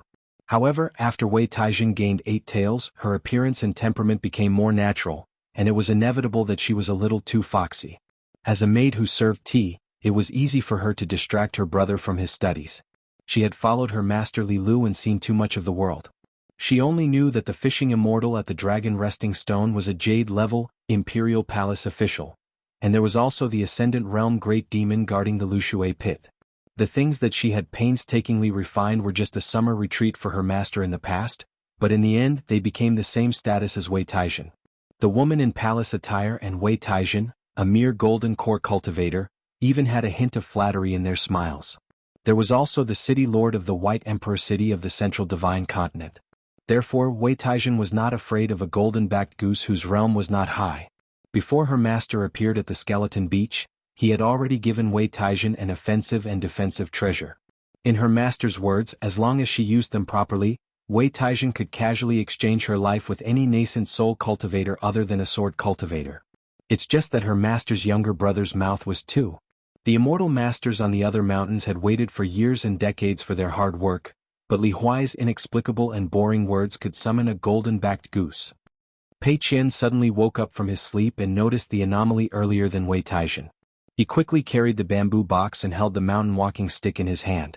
He glanced at the aggressive golden-backed goose and immediately asked Wei Xianzi to help take Li Huai away, saying that they were occupying the other party's territory and that it was unreasonable to fight, so they had to quickly move away to make room for the other party. Wei Taizhen did not dare to disobey Pei Qian and hurriedly rode the wind to take Li Huai away from the golden light peak. As for Pei Qian, he was even more straightforward. He retreated more than 10 zhang and ran madly towards the cliff. He jumped high and directly jumped off the cliff. Wei Taizhen lowered her head and glanced at the rapidly falling figure. A sixth-realm martial artist, neither a golden body physique nor a far-travel realm, was Pei Qian really okay? Pei Qian's jump was an extremely long distance of 50 to 60 zhang. At first glance he looked quite like a martial artist of the far-travel realm. While Pei Qian was smashing towards the ground, she suddenly felt a little annoyed that she was not experienced in doing things. She remembered her master's teaching that the first thing to do in Jianghu was to drop 2 realms before using the Q-seeking fist. Therefore she was now a disgraceful martial courage realm bottleneck. She should use the posture of a 4th realm martial artist and carefully walk in Jianghu. Then, at some dangerous moment or emergency, at most she would accidentally reveal her 5th realm martial artist identity. In this way she would have no choice but to use the Q-seeking fist, which was tantamount to taking the initiative for nothing. Therefore Pei Qian made a decision to mend the pen after the sheep were lost. From being calm and composed, she deliberately let her breathing become a little erratic, to flailing her arms and legs. Because she was worried that she would break the box on her back, she had no choice but to face the ground and smash a big dusty pit at the foot of Mount Yuehua. She cried out "Io!" and began to jump and run away. In fact, while Pei Qian was running, she still felt a little guilty about her clumsy trick. If her master was next to her, she would probably be eating chestnuts. Li Huai's eyes were tightly shut, and his back was drenched in sweat. The feeling of riding the clouds was really not that great. After half an hour, Wei Taizhen slowly landed with Li Huai. Pei Qian's legs became a little more nimble. She swept past the tall branches of an ancient tree near Mount Yuehua. Looking in the direction of Mount Yuehua, she heaved a sigh of relief. She lowered her head to Li Huai and the others and said, "It's okay. The other party has a good temper and didn't chase after us." At the top of Mount Yuehua, after the golden-backed goose floated to the ground, a golden light flashed and turned into a young woman with a graceful figure. She seemed to be wearing a golden feather dress. Her eyes were a little sad. "What's going on?" "I was in a hurry. I deliberately restrained my aura of Jindan stage cultivation and didn't have the slightest killing intent. I was just like an attentive host who was in a hurry to go home and entertain important guests. Who would have thought that the group would just run away?" In this North Continent, there had never been a rumor of a golden-backed goose taking the initiative to hurt people. After Li Huai's feet landed on the ground, he staggered and wiped the sweat on his forehead. He was greatly frightened and said with lingering fear, "I don't want to be an immortal anymore. I don't want to be one even if I die. Flying around every day is too unsettling." Pei Qian glared at Li Huai and reminded him that there was still Wei Xianzi beside him. Li Huai hurriedly apologized. Wei Taizhen could only say that it was okay. She was even more guilty than Li Huai. Although Pei Qian abided by the rules of the sect and didn't take a few more glances at all the people close to him, he always felt that this graceful Wei Xianzi was too strange. The realm of Jindan's stage Earth Immortal might be true, but her real identity was unknown. However, since it was Li Huai's family matter, and Wei Taizhen was brought to Li Huai by Li Lu, Pei Qian didn't care too much about it. After all, Li Huai was a rash person. Fortune favors fools. After passing the Golden Light Peak, they went to Mount Yuehua. Pei Qian didn't dare to go up the mountain. On a full moon night, dozens of miles away from the Thunder Mountain, as expected, a large group of drum frogs were entrenched on the mountain. They faced the bright moon in the sky and thundered loudly. Pei Qian opened his eyes and looked carefully. Mount Yuehua itself seemed to be a feng shui treasured place that could gather the moon. There were also strands of moonlight of varying thickness that fell on the mountain and were swallowed into the drum frogs' stomachs. On this night there were many moons on the mountain, but Pei Qian still felt that it was not as good as his own home. Li Huai asked softly, "Are there really 3 moons in the wilderness?" Pei Qian nodded and said, "Yes, there are 3 big mooncakes hanging high up. They are similar to Sister Xiuxiu's pastries. Just looking at them makes me hungry."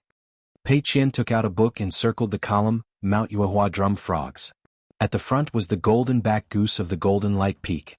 Below it was the fire deity temple of the Silver Screen country. After that, there was the Whisk Fly Wine of the Huai Huang country, the Jinduo temple of the Yuhu county, the Mute Lake of the Yellow Wind Valley of the Baoshan country, the Ghost Axe Palace of the military school, and so on. Li Huai went over to take a few glances. Pei Qian didn't stop him from peeking. Li Huai asked, "Looks like we are not far from Xiaomi's hometown?" Pei Qian closed the book and put it back in the box.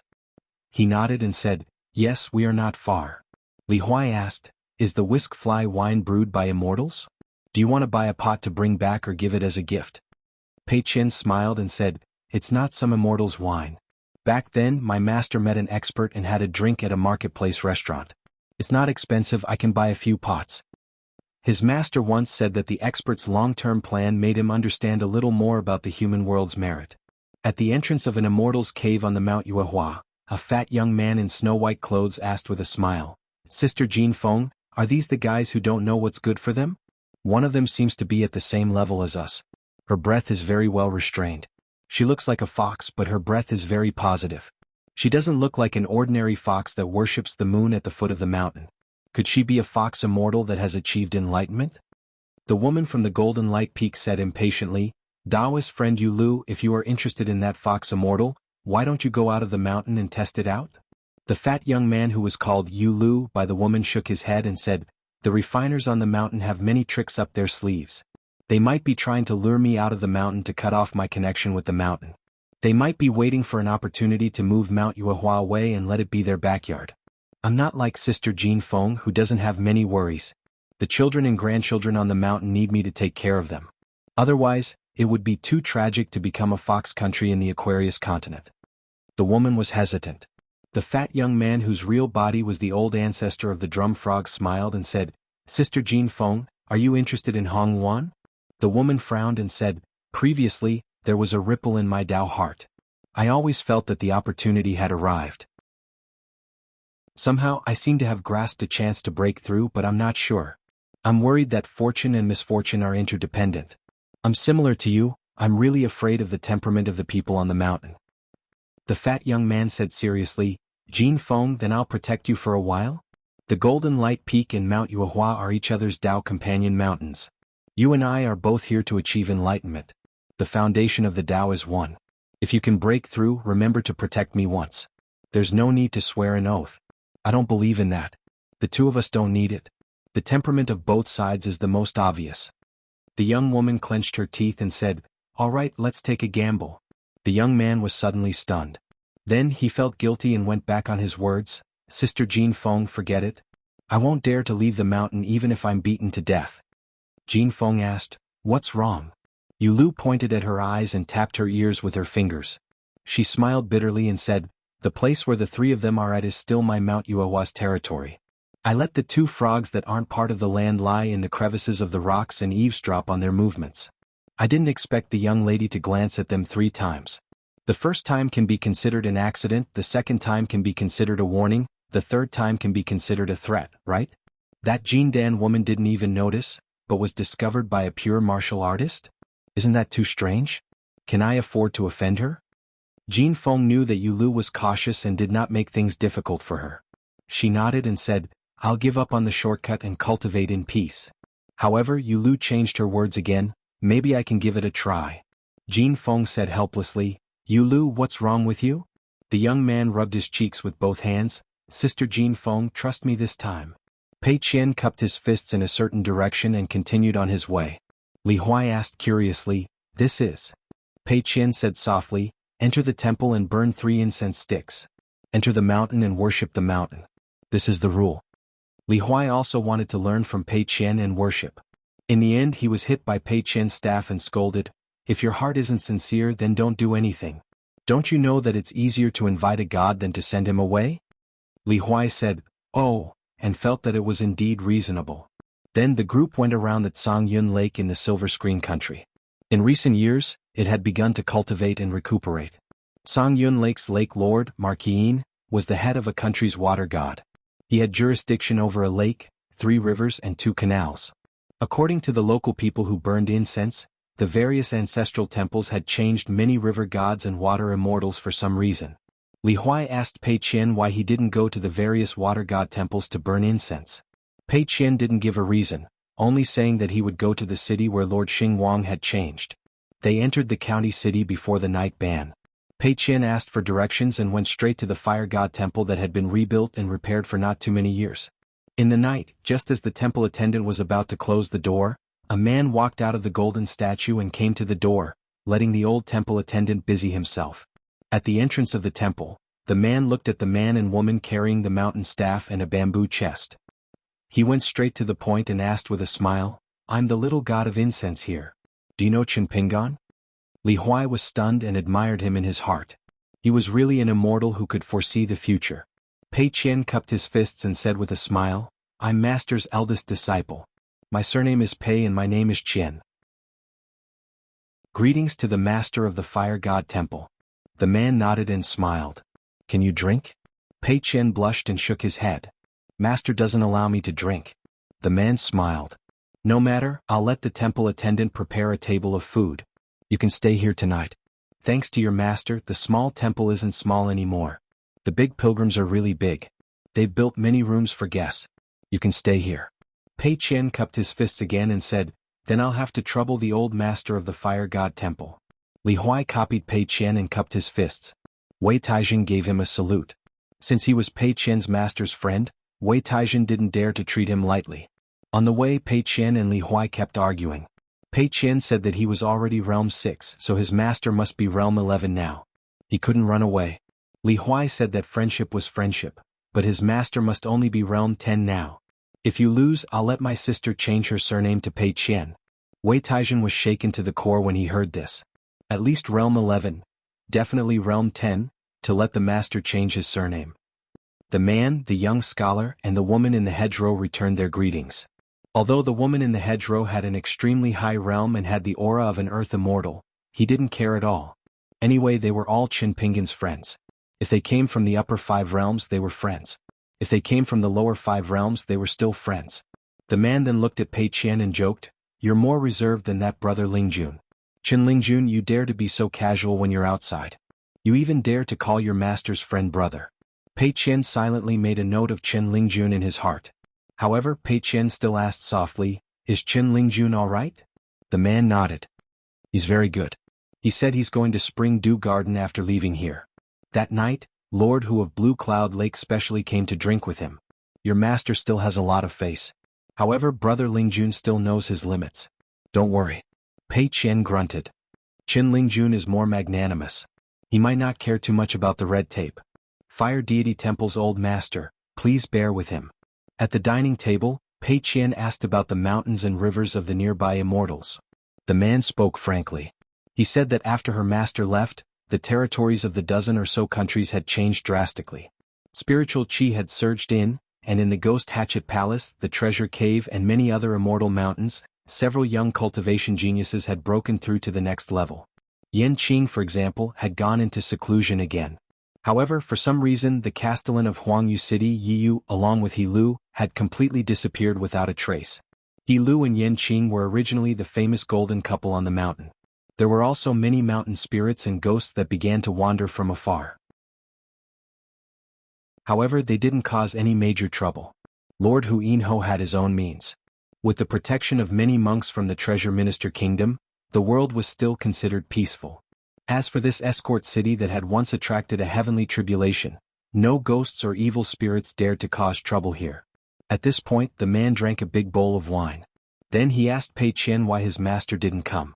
Pei Qian said that his master had gone on a long journey again. However, he would definitely come here personally to drink in the future. His master was a sentimental person. The man smiled and nodded. He saw that the young girl had already lowered her head and was eating. The man didn't ask further. He stayed a night at the Fire Deity Temple. Pei Qian actually didn't sleep for the entire night. He just stood in the corridor in a daze. Later, when he really didn't feel sleepy, he went to sit on the wall and stared blankly. He wanted to stand on the roof ridge and take a look at the entire escort city. However, it was against the rules and he didn't have the courtesy of a guest. At dawn, he bid farewell to the old master of the ancestral temple and continued on his way to Huai Huang Country's Yuhu County. His master said that he had met two young and kind-hearted heroines of the pugilistic world at the Jinduo temple that was plagued by demons. Pei Qian looked forward to seeing them. He didn't know how good the pugilistic world women were and how powerful their fist techniques were to be praised as heroines by his master. After strolling through the restored Jinduo temple, Pei Qian found a restaurant at the border between Huaihuang country and Baoxiang country. He brought Li Huai to eat and drink and then bought 2 pots of fly-whisking wine. Wei Taijin arrived at Huaihuang country. Through Pei Qian and Li Huai's chat, he found out that his master's hometown was named Huaihuang County. After approaching Yellow Wind Valley's Mute Lake, Pei Qian's mood obviously improved. His hometown was Huaihuang County and there was a Huaihuang country here. Xiaomi and his master were really fated. On the yellow sand road, camel bells rang as Pei Qian and his group walked slowly. Now there were no more great demons causing trouble in Yellow Wind Valley. The only imperfection was that the Mute Lake's water level didn't increase or decrease. It changed according to the weather and there was one less thing to talk about on the mountain. Pei Qian's group and the merchant's camel caravan rested by the Mute Lake. Pei Qian squatted by the water. This was Xiaomi's hometown. Xiaomi and Qin Lingjun were like heaven and earth. In the past, Qin Lingjun always liked to catch people and spit everywhere, talking about their great achievements in Yujiang. Of course, as time went on, Qin Lingjun probably got tired of talking about it, so he didn't like to talk about the matters of Yujiang anymore. Xiaomi, on the other hand, only told Pei Qian and Wanshu about her past at Mute Lake in private. She said that she was very famous in her hometown back then. A group of immortals with cultivation levels higher than the heavens from Taoji country's Qingqing residence came. There were so many of them that they couldn't even be counted. They created a huge commotion just to catch her. Among them there was a martial artist named Mao Qiulu. He was a pretty good young lady. Although he was a little fierce, he had a good heart. He wanted to invite her to Qiango country to be a river lady. In the end, that imperial tutor of Qiango country only gave Qingqing residents 1 grain of rice rain money. It seemed like that imperial tutor was really poor. Then there was a guy from Jinwu Palace with the surname, I've forgotten everything, who wanted to buy her. Even if the price was doubled, it would only be 2 grains of rice rain money. He was so stingy. Where was the generosity of an immortal on the mountain? She didn't have the immortal aura of an immortal. After that, she met the good mountain chieftain. The good mountain chieftain spent a lot of money to buy her from Qingqing residents. Hence, she followed him and left Mute Lake to travel the Jianghu together. Was amazing. The moment they left the Jianghu, the two of them killed that invincible ancestor Yellow Wind together. It was a pity that not many people knew about this magnificent feat, but what did it matter? She wasn't a big water monster who cared about undeserved fame. If the good mountain chieftain didn't know, then so be it. In any case, the good mountain chieftain had promised her that one day, many people would read about her story from books. At that time, Xiaomi had just been promoted to Dragon Rider Alley's right guardian. After she followed Pei Qian back to Luapa Mountain, she still liked to nag about these things. At that time, Pei Qian felt that Xiaomi only knew how to nag over and over again, so he didn't stop her from talking about these things in high spirits. At most, when she repeated it for the 2nd time, Pei Qian raised 2 fingers. After the 3rd time, Pei Qian raised 3 fingers and repeated it 3 times. The little girl scratched her head, feeling a little embarrassed. After that, Xiaomi didn't stop talking. That was the first time elder sister Nwanshu got angry. She secretly found Pei Qian and said, "You can't be like this. If Xiaomi is willing to talk, then just listen. It's not like you'll get in our way. Xiaomi is so far away from home, so what if we repeat it a few more times? If you really don't like to hear it, then just say that you're going to copy books and practice your fist techniques. Even if you directly say that you're sick of hearing it, it's better than saying that to Xiaomi. It's so hurtful." At first, Pei Qian didn't think much of it and didn't take it to heart. He only responded to the angry elder sister Nwanshu, saying that he got it, and that he promised that he wouldn't be impatient in the future. Even if he did, he would hide it well. The silly Xiaomi definitely wouldn't be able to tell. However, early the next morning, when Pei Qian yawned and was about to head to the bamboo house to practice his fist techniques, he saw the black-clothed little girl who had been holding the mountain walking staff for a long time. She carried the heavy burden of Dragon Rider Alley's right guardian on her shoulders and was still standing at the door like a guardian for him, regardless of rain or shine. When she saw Pei Qian, the little girl immediately puffed out her chest. She first grinned, then pursed her lips into a smile. It was only at that moment that Pei Qian realized that he had really made a mistake. He patted Xiaomi's head and said that if she wanted to talk about the Mute Lake in the future, she could talk about it as she pleased. Moreover, she had to think carefully about whether she had missed anything about Xiaomi. At that time, the little girl eagerly followed beside Pei Qian, shaking her head vigorously. She wouldn't talk about it, she wouldn't talk about it. Previously, she had only said it twice because she was afraid that Pei Qian and elder sister Nuanshu would forget. It was hard to think about things. In the end, Xiaomi even reminded Pei Qian that if he forgot about it in the future, he must remember to tell her. Then she would say it again. Under the night sky, Pei Qian reached out to scoop water. The bright moon was in his hand.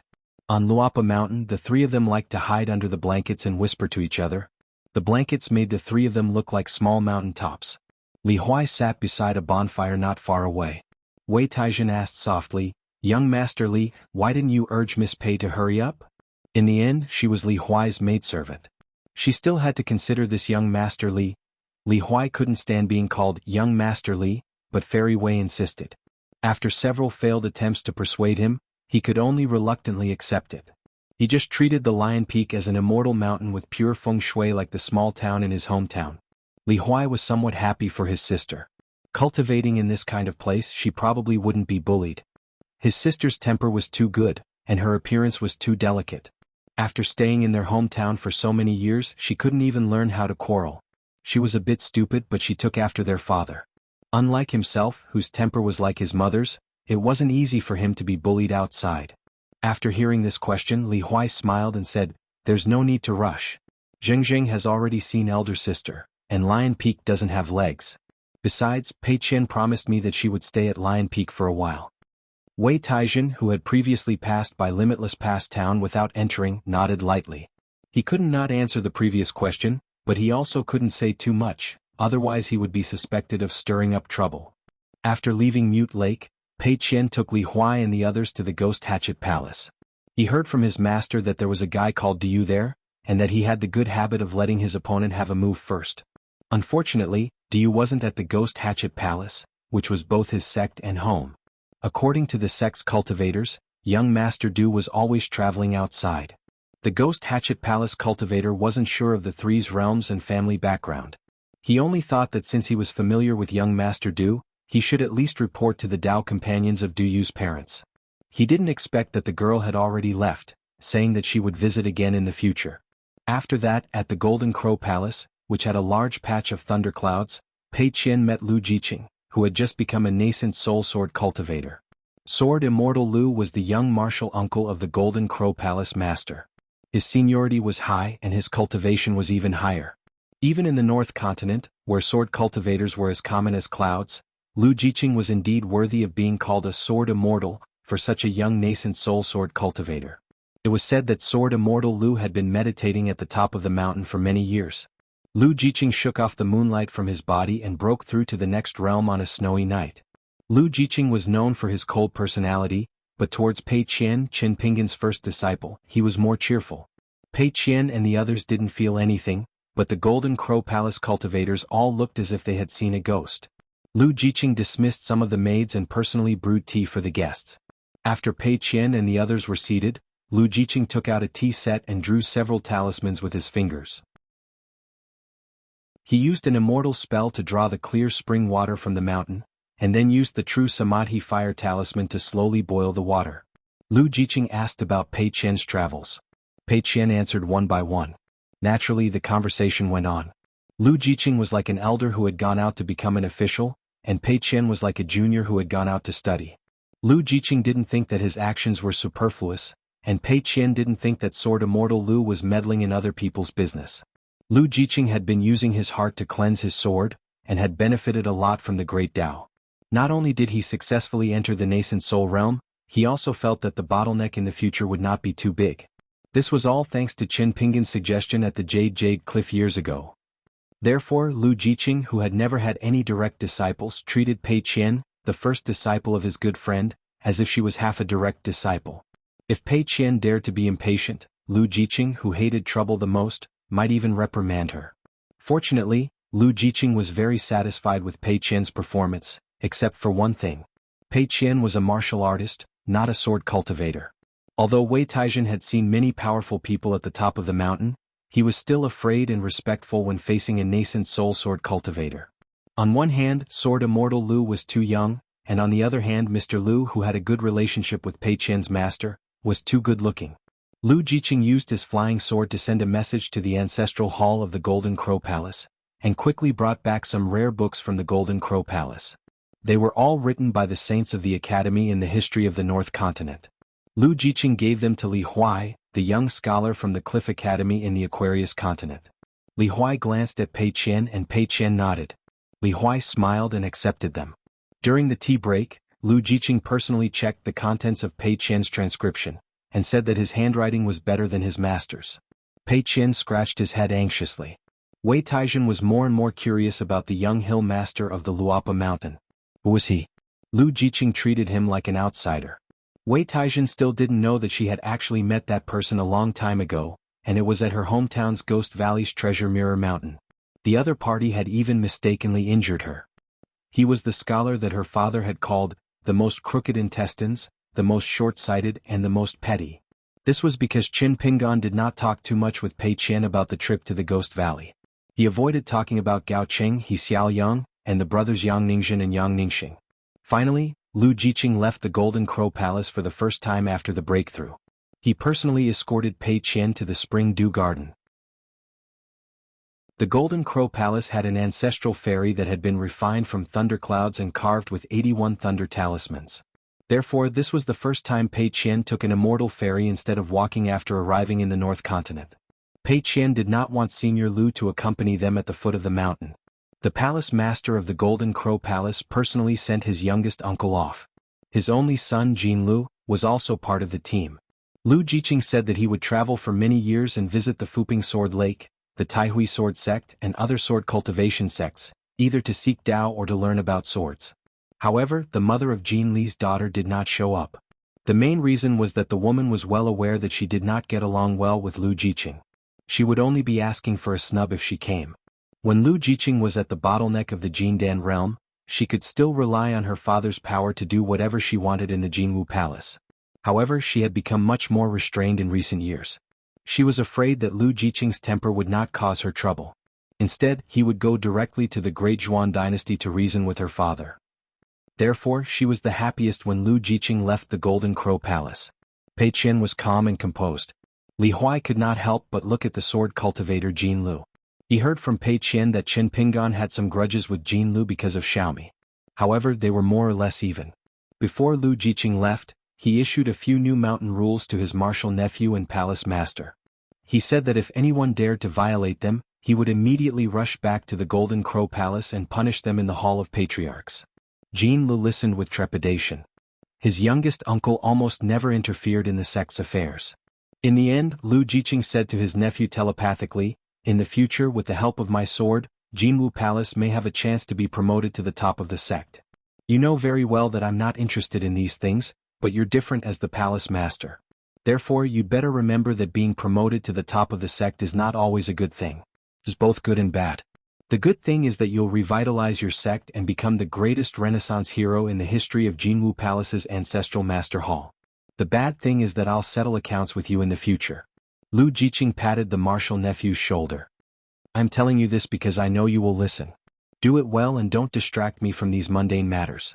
Now that the entire Great Seal dynasty wants to be on good terms with our Golden Crow Palace, Mountain Lord Beiyu is nothing. What's more, his daughter?" The palace lord nodded. "I will follow your instructions." The Golden Crow Palace's ferry was as fast as lightning.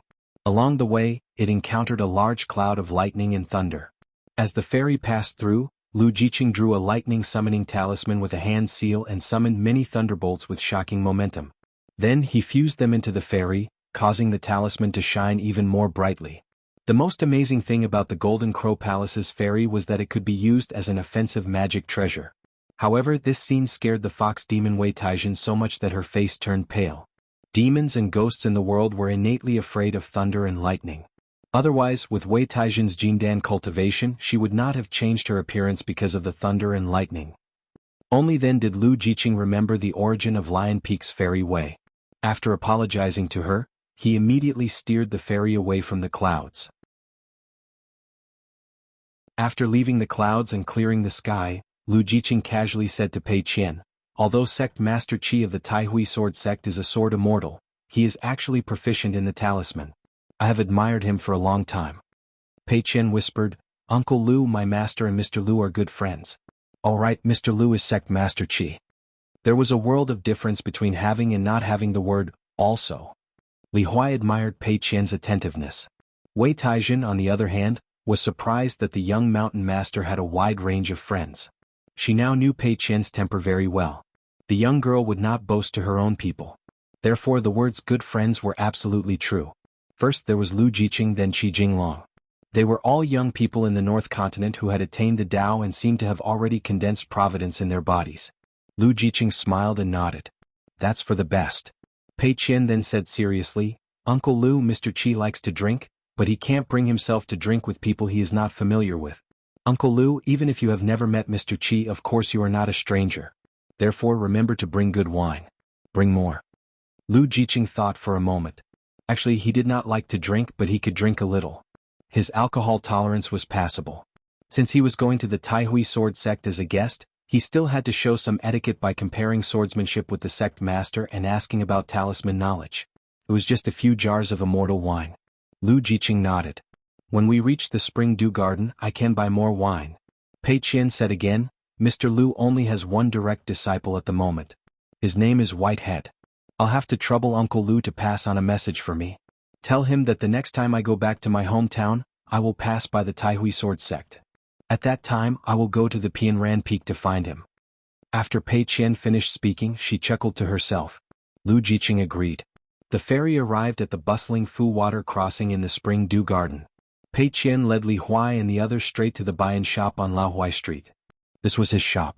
It was a family business that his master had saved up in a foreign place. After that, Pei Qian visited the golden core cultivator of the Spring Dew Garden's ancestral hall alone. Song Lanqiao's master was a kind-looking old woman.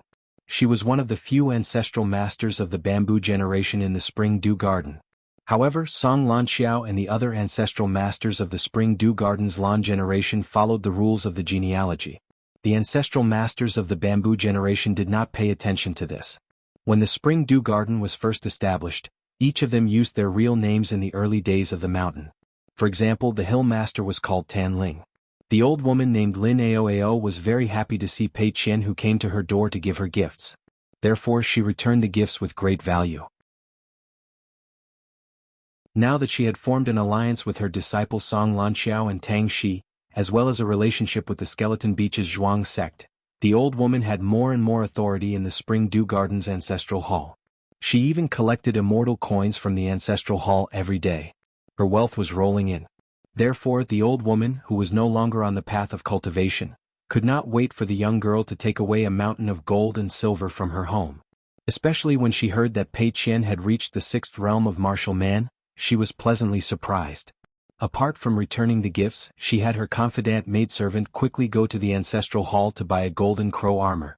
She gave the military armor pellet to Pei Qian. Pei Qian did not dare to accept it. The old woman then used Pei Qian's master, saying that she was his master's senior.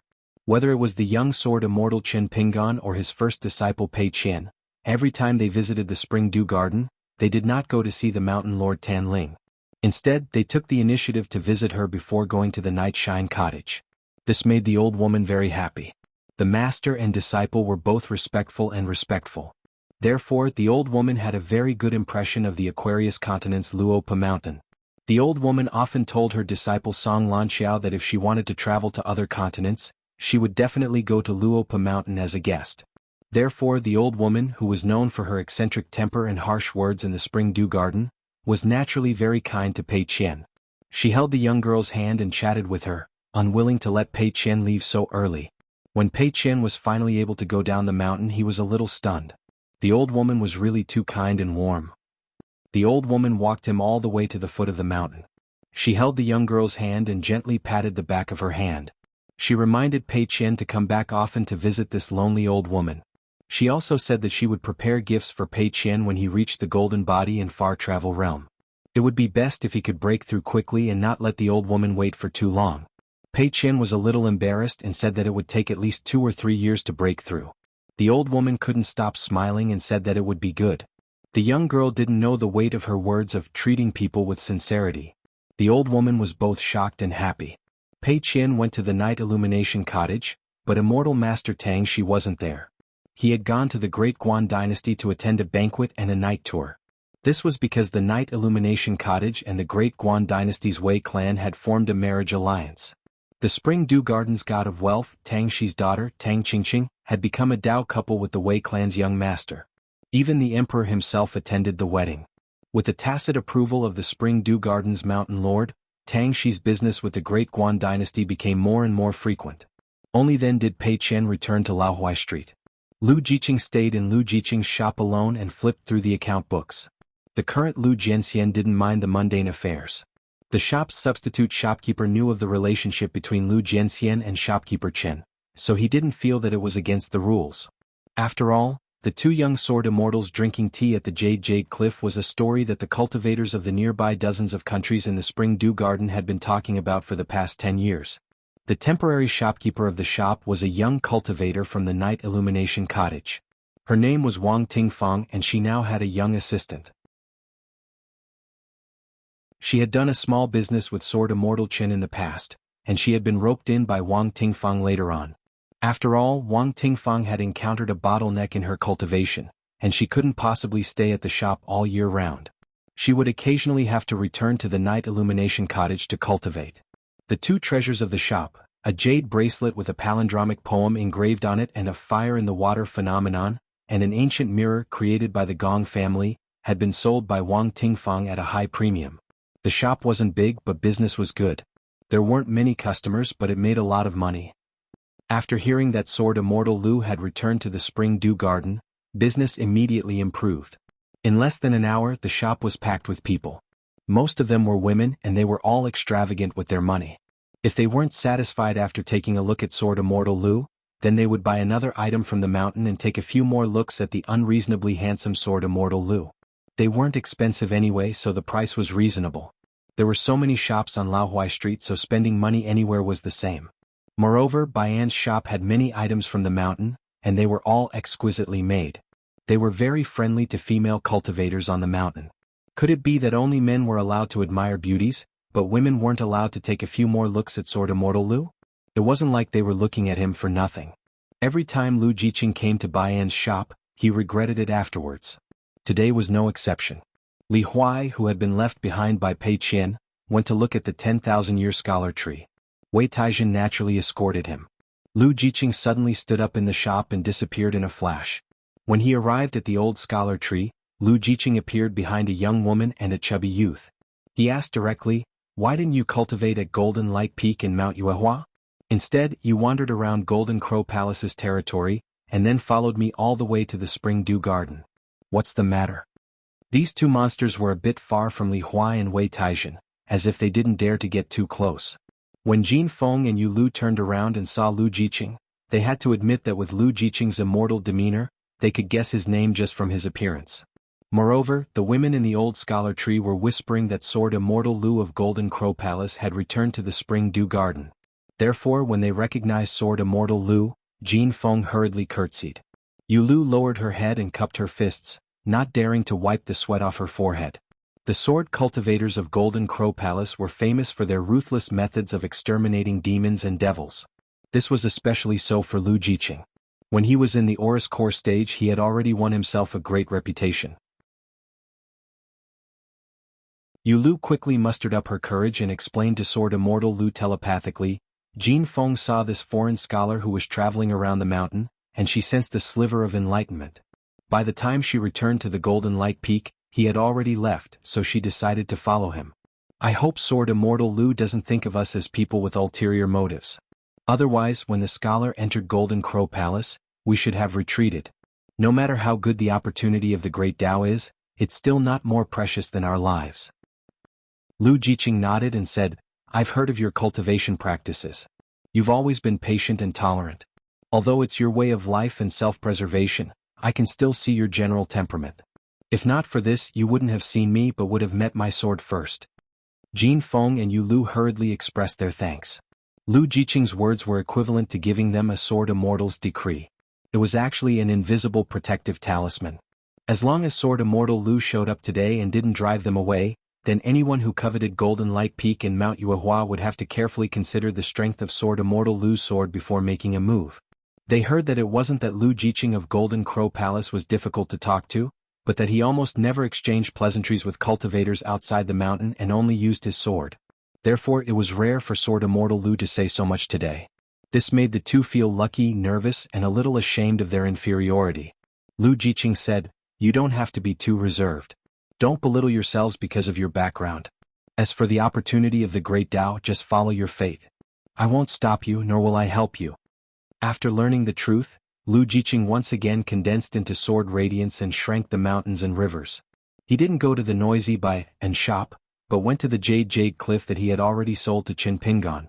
Under the old pagoda tree, Li Huai stood for a long time. Wei Taijin said softly, "There were two sneaky people earlier. Fortunately they were questioned by Mr. Lu." Li Huai said, "Since Sword Immortal Lu has personally shown up, then we can relax. After all, there was money in Jianghu." It wasn't Li Huai's turn to eat carrots. Along the way, Wei Taijin admired Li Huai more and more for his big heart. Because Li Huai really didn't care about a lot of things. But when Li Huai was free every day, he would diligently memorize the contents of the sage's books. But Wei Taijin could also see that this young Master Li really wasn't a scholar. He was just diligent in his studies. Of course, Li Huai didn't know that Fairy Wei would think so highly of him. He was just standing under this old pagoda tree that reminded him of his hometown. For some reason he thought of many things from his childhood. When he was living in the westernmost part of the town, every time his father made a little bit of money, his mother would spend all her energy on oil and salt. Many of the dishes didn't taste as good as usual. Not to mention meat dishes, every time Li Huai picked up some stir-fried vegetables with his chopsticks, it was like picking up a poor guy from an oil tank or a salt bag. His sister was like a wronged little wife who wasn't married.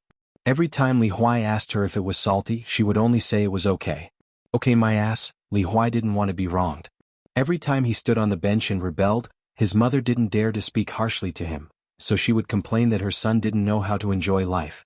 Then after complaining for a while, she would start to feel distressed. How could she bear to say anything bad about her precious son? She would turn her head and complain that her husband was useless.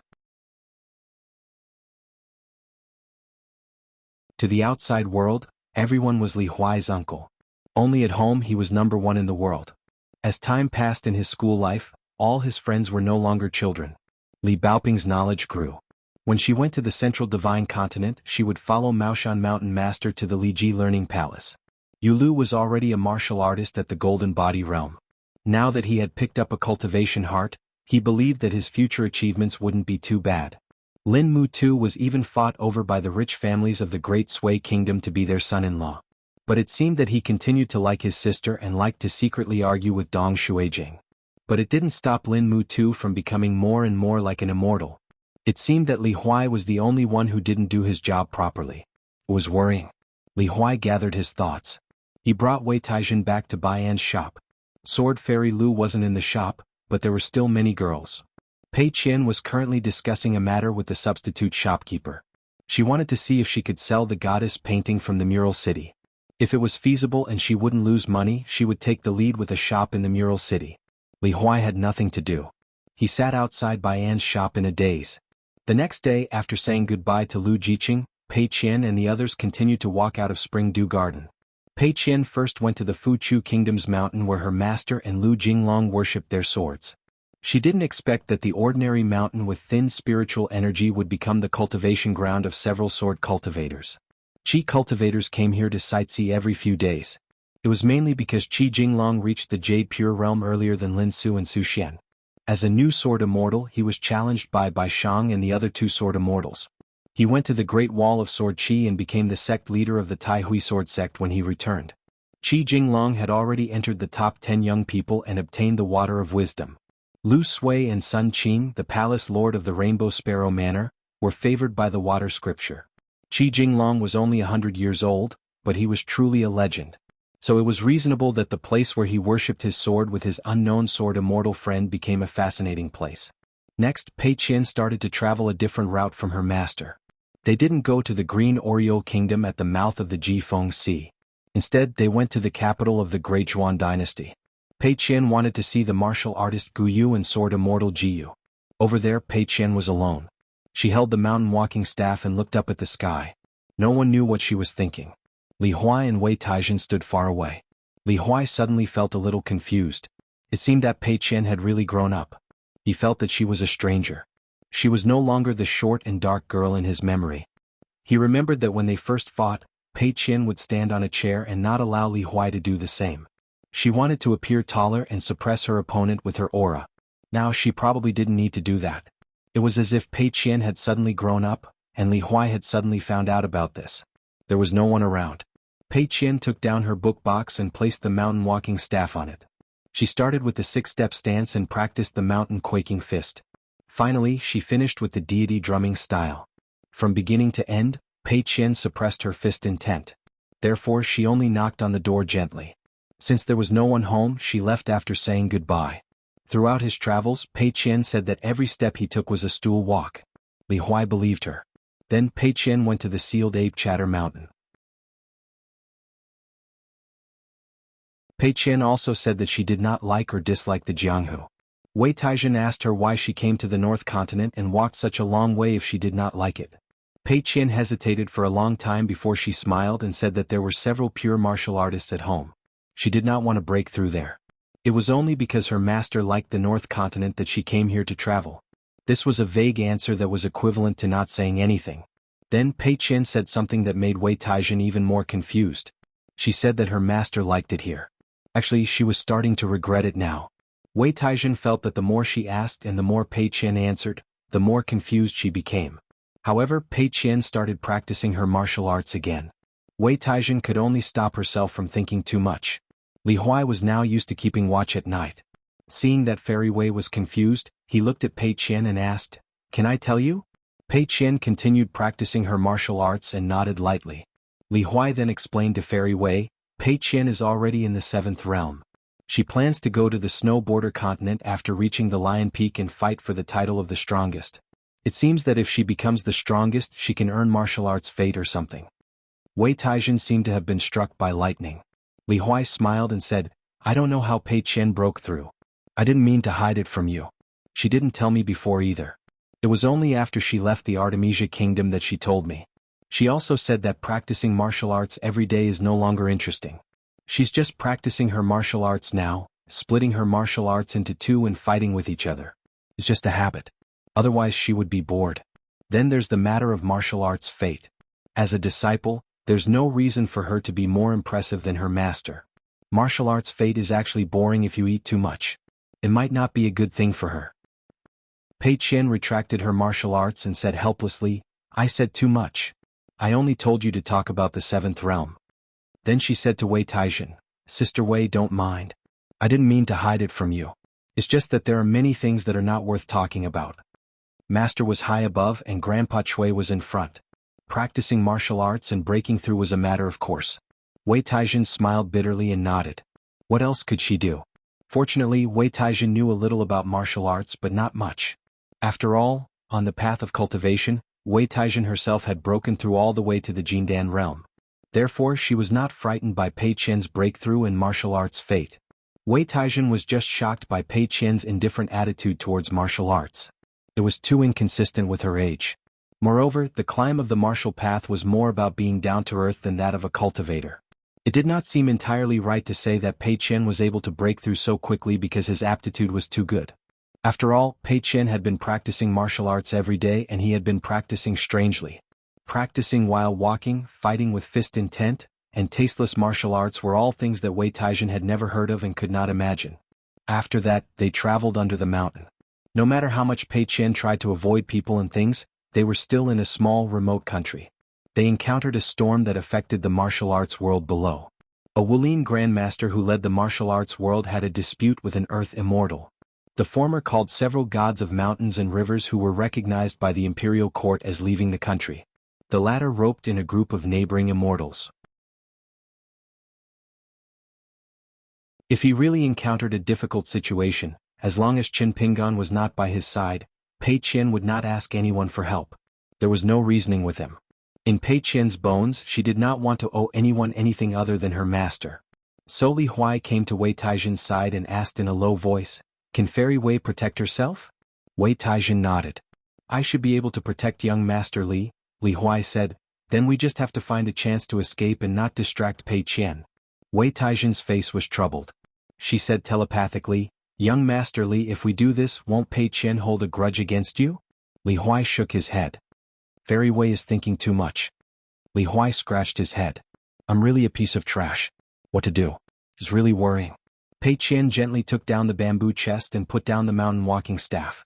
She said to a white-haired, burly old man who was walking over, let me tell you in advance. If you dare to harm my friend's life, if you dare to destroy my 2 possessions, I won't talk reason. I'll kill you with my fists. The white-haired old man who was bathed in blood sneered. Little girl, you're young but you talk big. As long as you hand over that jade pendant, I'll spare your life. Pei Qian rolled up her sleeves and said, I'll stand still and take 3 of your punches. Then you'll let the 3 of us leave. How about it? The general wearing the dew armor glanced at the girl's unharmed palm. He reminded the old man softly, Master, this girl isn't simple. She didn't get hurt when she held the sword. Her body is tough. It's unusual. The old man smiled. Surrounded by an army, it's impossible to escape. Then the old man looked at the girl and asked with a smile, Young lady, are you a Yuanying immortal? Wei Taijin said nothing. The old man asked Li Huai, Are you a gentleman of the academy? Li Huai said, I hope so.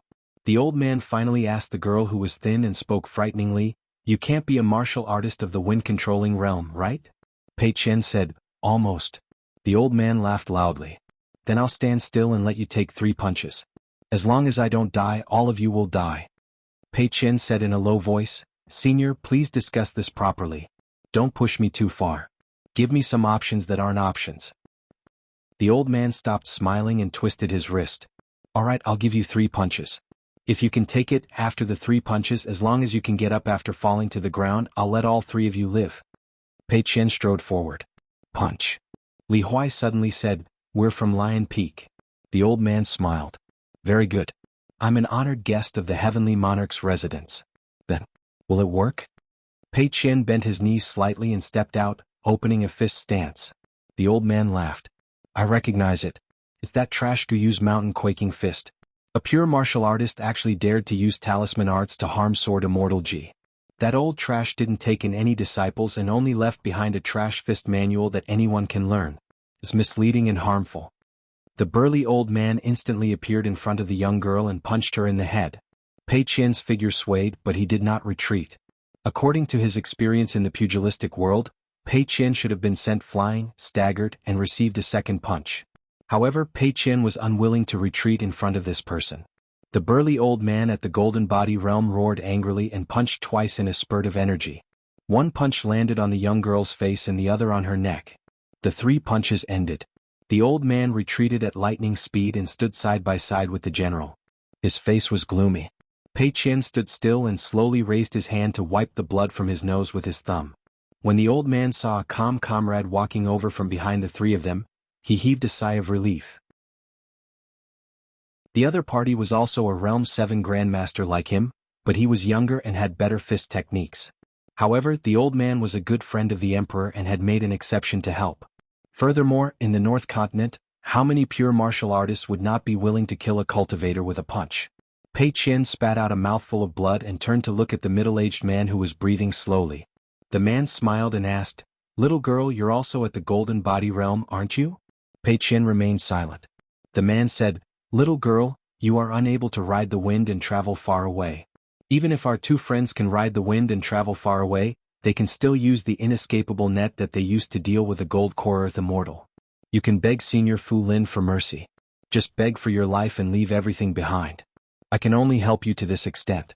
However, I can't guarantee that martial artists won't be crippled of their martial arts and cultivators won't have their longevity bridge broken. After all, I'm an outsider. Li Huai said helplessly, Don't believe such words. Pei Qian nodded. You're not stupid. Li Huai grinned. Wei Taijin was speechless. One was more fearless than the other. She had already prepared for the worst. She took out the 2 offensive and defensive treasures her master had given her and would protect the 2 of them with her life. The man suddenly said, If you can take 2 punches from me, I'll let your friends leave first. Li Huai said, Don't believe it either. Pei Qian said, One is hungry and the other has the upper hand but still wants to play tricks with the younger generation. Are you really martial artists? Pei Qian answered his own question. I don't think you're worthy. Pei Qian no longer cared about the middle-aged man behind him. He stared at the white-haired old man called Fu Lin. I'll use the mountain-shaking manual to ask you one punch. The old man's face was uncertain. He had thrown out 3 punches earlier. Now his entire arm was hurting. Suddenly, Pei Qian's majestic fist intent rose high into the sky like the sun and moon. Wei Taijin had no choice but to protect Li Huai. Pei Qian walked forward slowly. He clenched his fists and gritted his teeth. I learned the fist technique from my master. Master learned the fist technique from the mountain-shaking manual. The mountain-shaking fist came from Senior Gu. Today I'll use the mountain-shaking fist to challenge you to a punch of the same level. You dare not take it. With Pei Qian as the center, the earth trembled like thunder within 100 zhang radius. Dust flew everywhere. The martial soldiers couldn't hold their sabers steadily. Their armor shook. The middle-aged man unconsciously took several steps back. The white-haired old man facing Pei Qian was ashen. He wanted to say something but hesitated. How could he survive in Jianghu if he bowed his head and apologized to a foreign girl in front of so many people? But the old man had no confidence that he could safely take the other's punch. If you don't understand, then don't think too much about it. Pei Qian stepped on the ground and instantly disappeared. Everyone's bodies were unstable. Wei Taijin subconsciously wanted to support Li Huai's shoulder, but found that this young master Li didn't need her support. He was very steady, his feet like a mountain. Li Huai was too worried about Pei Qian to notice this.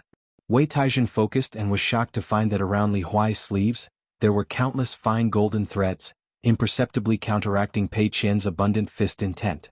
A heavy drum seemed to sound where Fu Lin was standing. The white-haired old man was lying on the ground.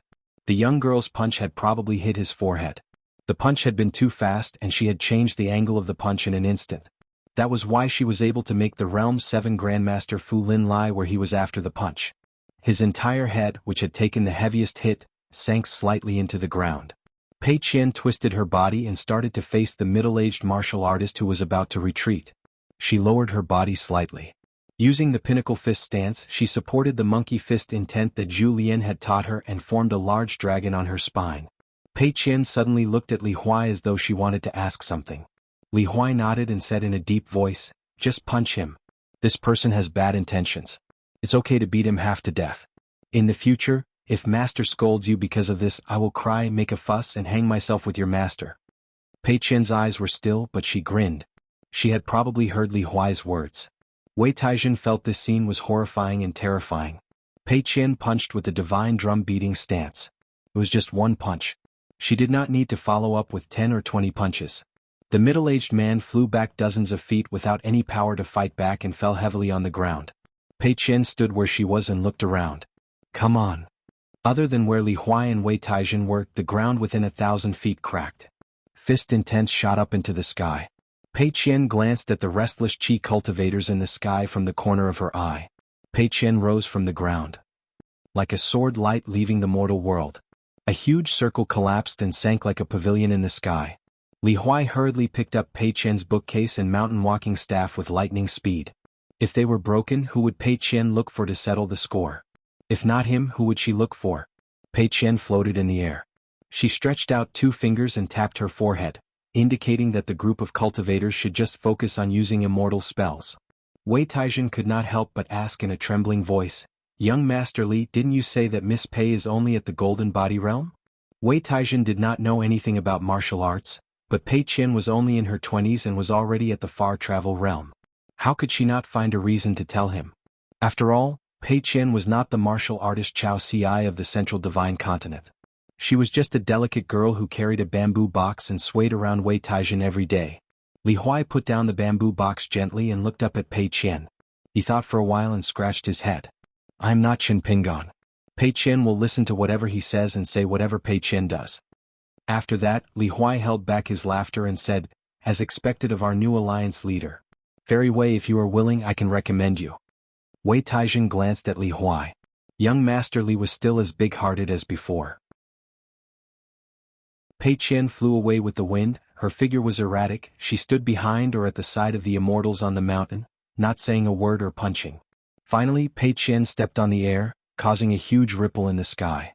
The girl's figure was nowhere to be seen, as though she was going to the highest point in the sky. when Pei Qian landed on the ground. On the ground, the birds and beasts had already left. Pei Qian did not say a word. She carried the bamboo box and held the mountain walking stick and said, "Let's hurry." Another year later they finally reached Lion Peak. Wei Taizhen heaved a sigh of relief. She did not have to worry anymore. Just that her master was not at the peak. Pei Qian stayed on the mountain for half a year, occasionally going down the mountain. Half a year later, Pei Qian left alone, parting ways with Li Huai. Li Huai would return to the Aquarius continent, but she had to go to the northernmost snow-white continent by herself. The reason was that her master's impression of the continent was very ordinary, so she wanted to go there to ascend to the peak of the mountain. But this time she could not be fast. The first two realms were too casual, and the hidden dangers were not small, so she had to take it slow. It was possible for her to stagnate for 8 to 10 years, if not, it would be difficult for her to gain a foothold in the next realm.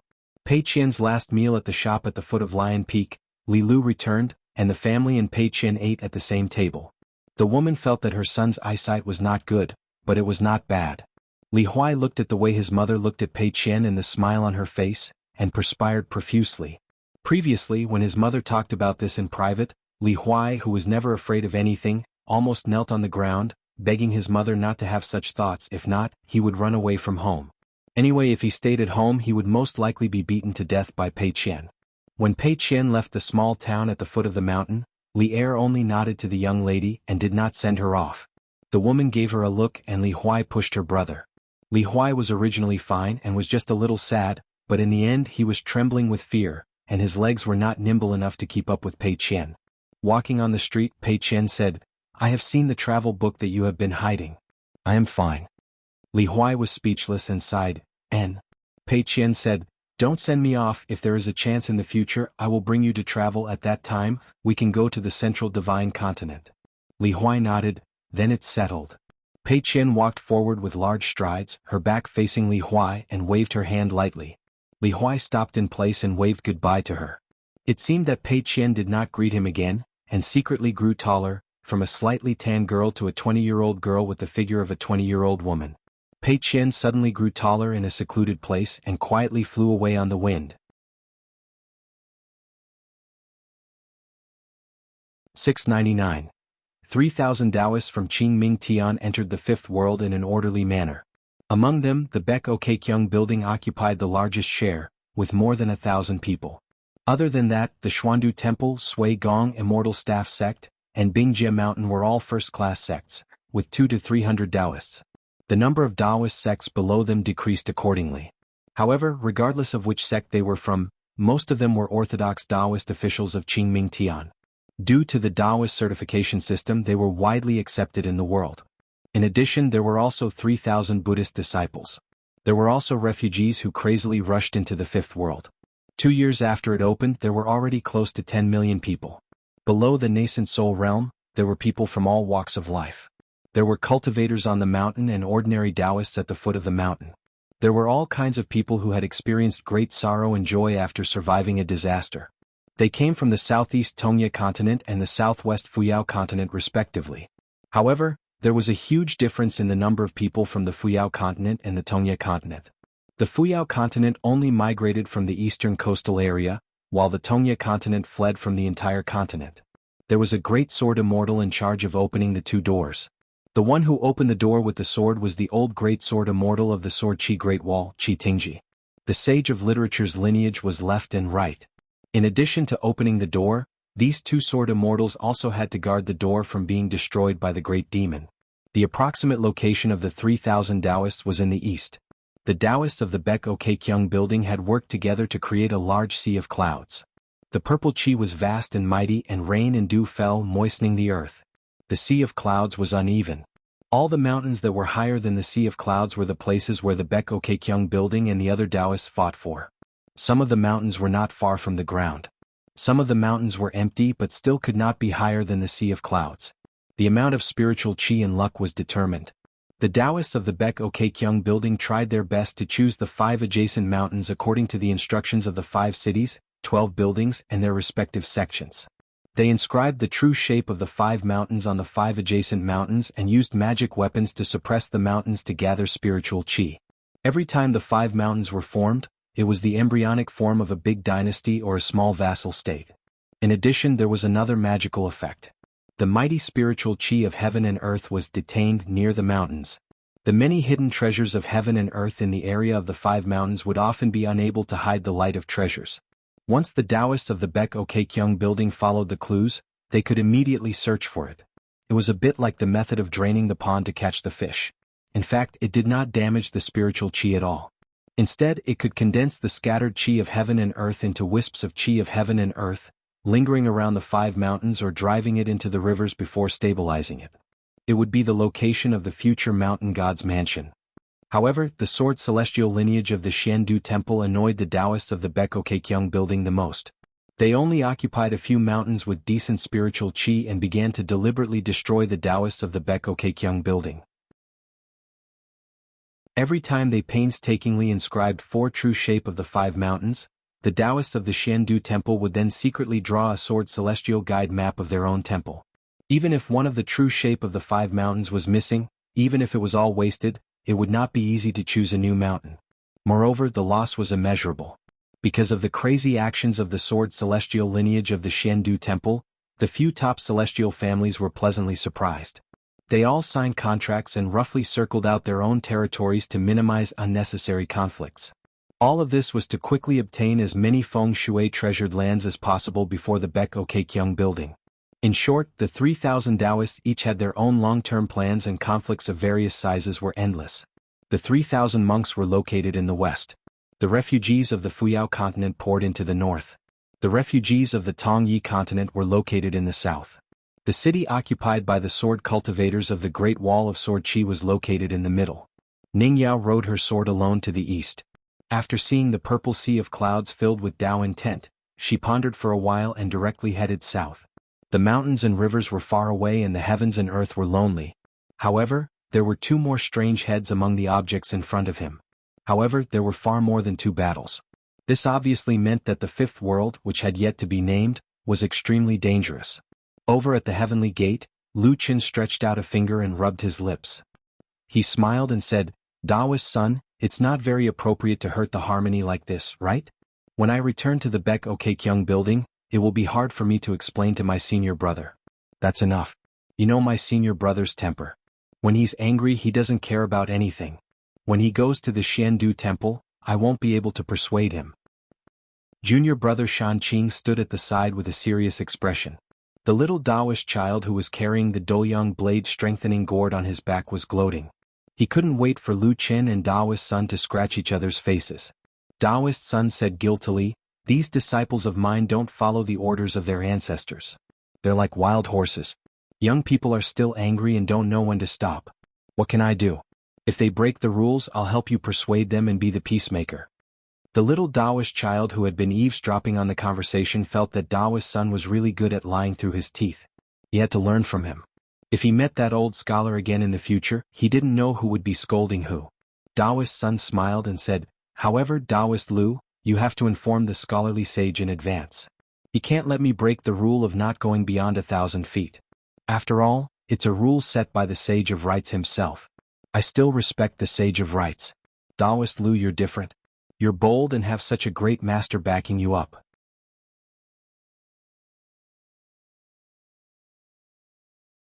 He leaned forward and threw the metal ring with all his might. It turned into a bright rainbow light and flew towards the sky canopy where the scholarly sage was. The little Taoist child stretched his neck and reminded, "Don't throw it in the wrong direction. It will make the scholarly sage look for it." Taoist son chuckled and said, "Shouldn't you be worried that it will hit the scholarly sage's head? Scholars care about their reputation the most. When the Confucian temple pursues the matter, the metal ring that Lu Qin threw is yours. Therefore you and Taoist Lu will each take half of the blame. He can leave without a fight, but where will you run to with the blessed land?" The little Taoist child laughed awkwardly and said, "Not really." He stared at Lu Qin with all his might. Lu Qin nodded and said, "My heart is steady and my hands are accurate. It will go wherever I point. There is no possibility of any mistake." Taoist son nodded and said, "It will go wherever I point." The little Taoist child felt more and more guilty. He looked at Lu Qin who was helping him and then at Taoist son who was speaking up for him. He was a little uncertain. Taoist son shook his head. This little Taoist child who burned the fire is really a little fool. The metal ring flew into the sky and traveled thousands of miles. The aura ripples left behind on the path alone were enough for Lu Qin to make more accurate deductions. This made Daoist Sun miss Daoist Qin, whom he met in the North Continent. That was a person who was willing to use his brain and think more. He was indeed worthy of the East Sea Monastery head's long-term planning. Back then, when they met on the mountain, both parties treated each other with sincerity. They were friends who had gone through thick and thin together. That was why they parted on good terms. Daoist Qin, you must be honest. Daoist Sun, you must be fair in business. At this moment, Daoist Sun stroked his beard and smiled. Such a smart young man was still very likable. It was just that the path he passed by was a little too barren. Fortunately, before they parted, he addressed them sincerely, Daoist Sun, Daoist Sun, Daoist Sunday. Shan Qing, who had been silent all this while, suddenly asked, "Little senior brother, can I travel alone?" Lu Qin slapped his forehead and smiled bitterly. "We are of the same generation. Why are you asking this? Do you mean that you can't travel more than 1,000 feet without being in the green netherworld?" Daoist Sun stroked his beard and smiled. "Daoist Lu, congratulations. You found yourself a good junior brother." Shan Qing bowed towards his little senior brother and Daoist Sunday. Then he turned around and strode 1,000 feet away. As he rode the wind, he broke through to the pure jade state. Almost at the same time, a Western Bodhisattva broke through to the pure jade state. Lu Qin nodded and shook his wrist. That's good, that's good. I almost couldn't hold it in." Daoist Sun smiled. "Daoist Lu, you don't have to make things difficult for yourself. Just tell me next time. It's a matter of a slap. It doesn't matter who slaps you." The little Taoist boy asked worriedly, "Sect Master Lu, how did you know that I'm going to temporarily lend the Dolyang gourd to the Confucian temple? Master cast a camouflage spell and you don't know what happened in the Tongyi continent." Lu Qin smiled. "I'm in a high position and have nothing to do every day. All I can do is let my imagination run wild and make wild guesses." The little Taoist boy reached out and touched the gigantic golden gourd behind him. Lu Qin said, "This Dolyang old monastery head, you, the sage of this place, the Confucian temple of the Middle Plains, the embroidered tiger of the Aquarius continent and Old Yang. After so many twists and turns, it will eventually be delivered to a lady with the surname Li." The little Taoist boy frowned.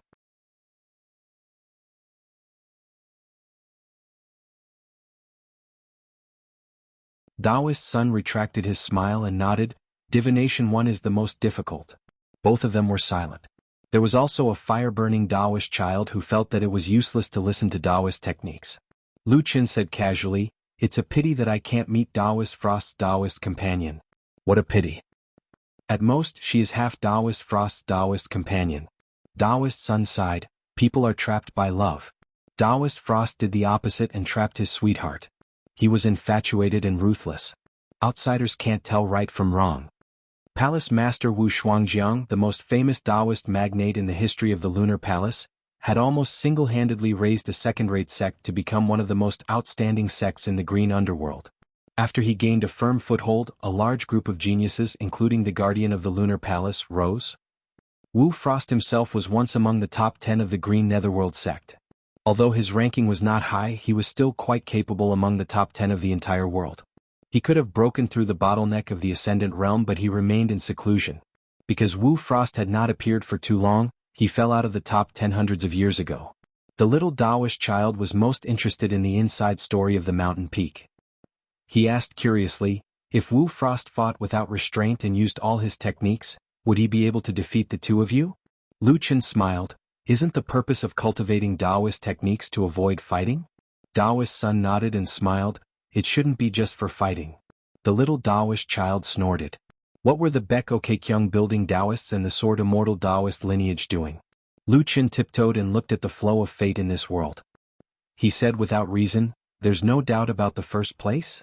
Taoist Sun said, "You should be glad that Taoist Qin isn't here.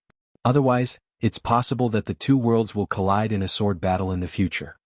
Lu Qin smiled. "You're wrong. If he's here, he'll only be more and more restrained."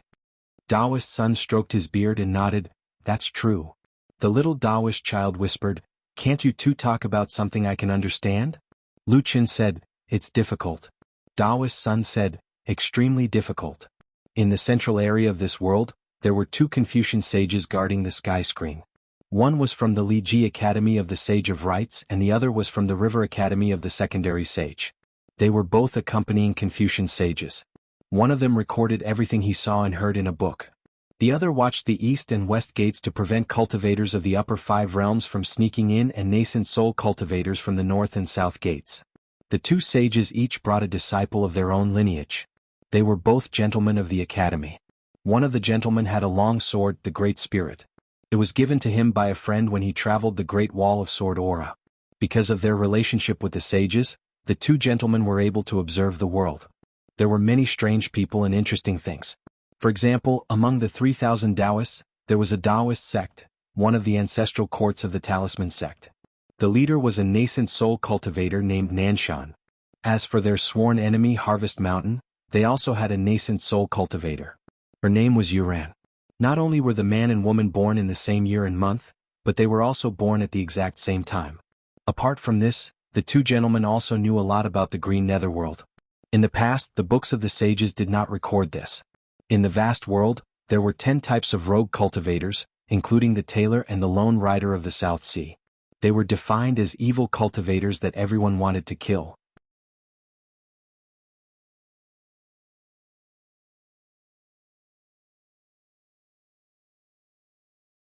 The burly man laughed and said, "Little lady, you really know how to joke." The burly man was mysteriously split into 2 from the middle of his brows and from head to toe. His deity armor and the physique of a golden core military cultivator were actually worse than a thin piece of paper. The female cultivator called Jade Cheeks knew that things were not going well. Similarly, she was cut in half by an invisible sword aura. Her golden core was wrapped in her soul and spun. Just as it was about to escape, it exploded. Ning Yao glanced at the sky. The 10 cultivators fought to be the first. Each of them wished that they could smash into the ground in a straight line so that they could be the first to meet the female sword deity. It was not that they could tell that she was a sword cultivator. In fact, they did not even know how she attacked.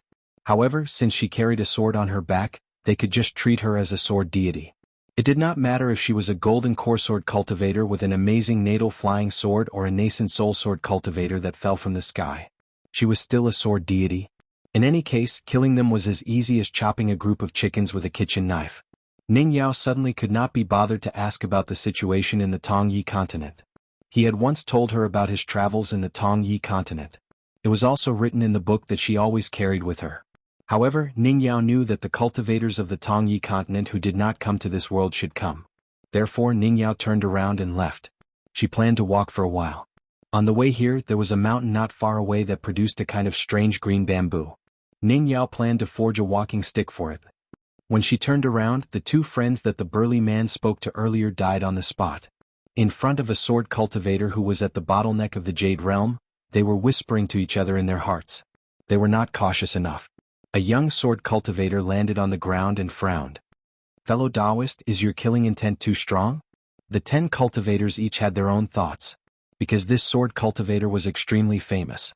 He was the publicly acknowledged successor of the Tongyi continent's Xianqing sect. His name was Si Yun and he was a 100-years-old golden core cultivator. Most importantly, he was a sword cultivator.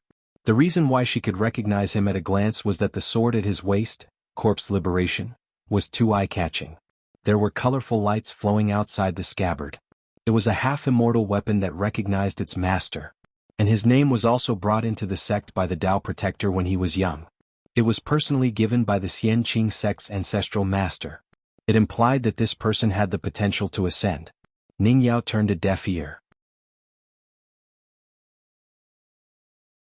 He reached out to cover his heart and choked with sobs. "Why did you pretend to be dead just now? Why didn't you unsheath yourself? Why didn't you protect my golden core? If you didn't kill her, it would have been good to protect my golden core." The long sword trembled as if it was crying. It seemed to be even more aggrieved than its master who had dropped in cultivation level. It did not dare to unsheath. It was afraid that its master would die. It was just that the half-immortal weapons in the world were often like ignorant children who had not been enlightened. They could not speak or write. Otherwise, this corpse liberation would clearly tell Si Yun that that woman was very likely to be the first person recognized by the world's great Tao. Those 10 people finally realized that the half-immortal weapon, corpse liberation, could kill people on its own. Therefore they did not hesitate and immediately used all kinds of methods to escape with the wind. Si Yun did not have the intention to chase after them. Firstly, he was not sure what to do after suffering such a disaster. Secondly, there were too many accidents after his realm dropped. He did not want to provoke them. He had already remembered the 10 people's appearances and clothes, and he also knew the general background of these cultivators. The mountains would not change and the rivers would flow forever. He would have a chance to meet them again in the future. This young genius who carried all the hopes of his sect raised his head and looked in the direction that the woman left. He suddenly realized that she came from the Great Wall of Sword Chi. Ning Yao arrived at the Green Mountain and the bamboo forest. She looked around and finally chose a green bamboo tree. She made a walking stick and held it in her hand. Seeing that there was no one around, Ning Yao started to walk with the walking stick. She imagined him leading the way when he was young. She imagined him traveling alone after he turned 20. She imagined him getting drunk when he was drunk. She imagined him walking in the mountains and rivers and looking at the scenery with his eyes wide open. She would write all of these down in a book. After walking for a while, Ning Yao returned to normal. She stood on the peak of the Green Mountain and supported herself with the walking stick. She softly called out a name. Then, she listened attentively to the rustling sound of the wind blowing through the bamboo forest. It seemed to be an answer. Previously, when she had just arrived at the new world, her inner demon when she broke through the nascent soul realm was the Qin Pingan in her heart. To Ning Yao, her inner demon was just like that. However, it was just a face-to-face encounter. After Ning Yao took a few more glances, she was quickly killed by her. Therefore, the breakthrough happened in an instant. It was extremely complicated yet simple. Ning Yao only understood one thing in an instant. The Qin Pingan in her heart could never be compared to the real Qin Pingan.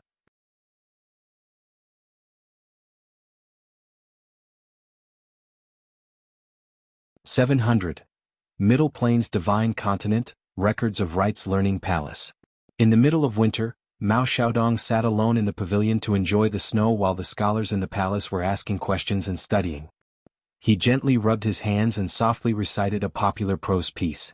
The sky clouds, the mountains and the rivers were all white. The fishermen in the pavilion and the drinkers were all white. Mao Xiaodong was in a bad mood. The Cliff Academy's return to being one of the 72 academies had been delayed for so many years, and it still had not been finalized. Now that the excavation of the Great Blasphemy and the construction of the capital of Dali had been completed, it seemed like Mao Xiaodong was the one who was dragging them down the most. If not for his poor relationship with the Dali embroidered tiger and his unwillingness to have anything to do with Cui Dong, Mao Xiaodong would have written to Cui Dong a long time ago. He would have said that he only had this bit of ability and that he was obviously not of much use.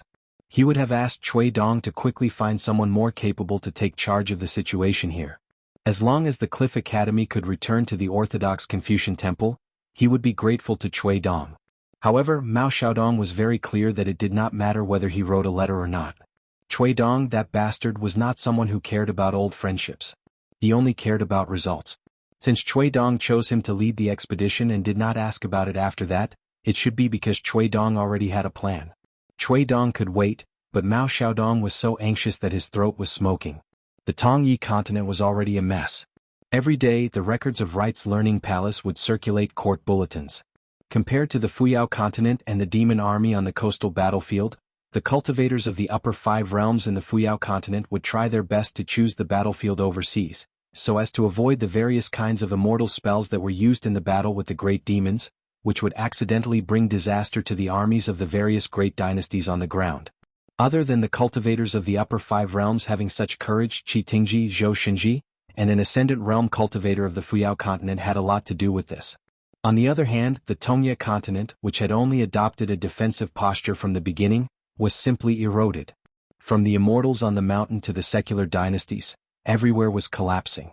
Now, they could only rely on the 3 major academies and those immortals with the surname Zong. The Yugui sect could only be said to be stable in its defense. The Tongye sect and the Fuyao sect were slightly chaotic, especially the Fuyao sect near the sea, whose territory was constantly shrinking. Only Taiping Mountain was the most impressive.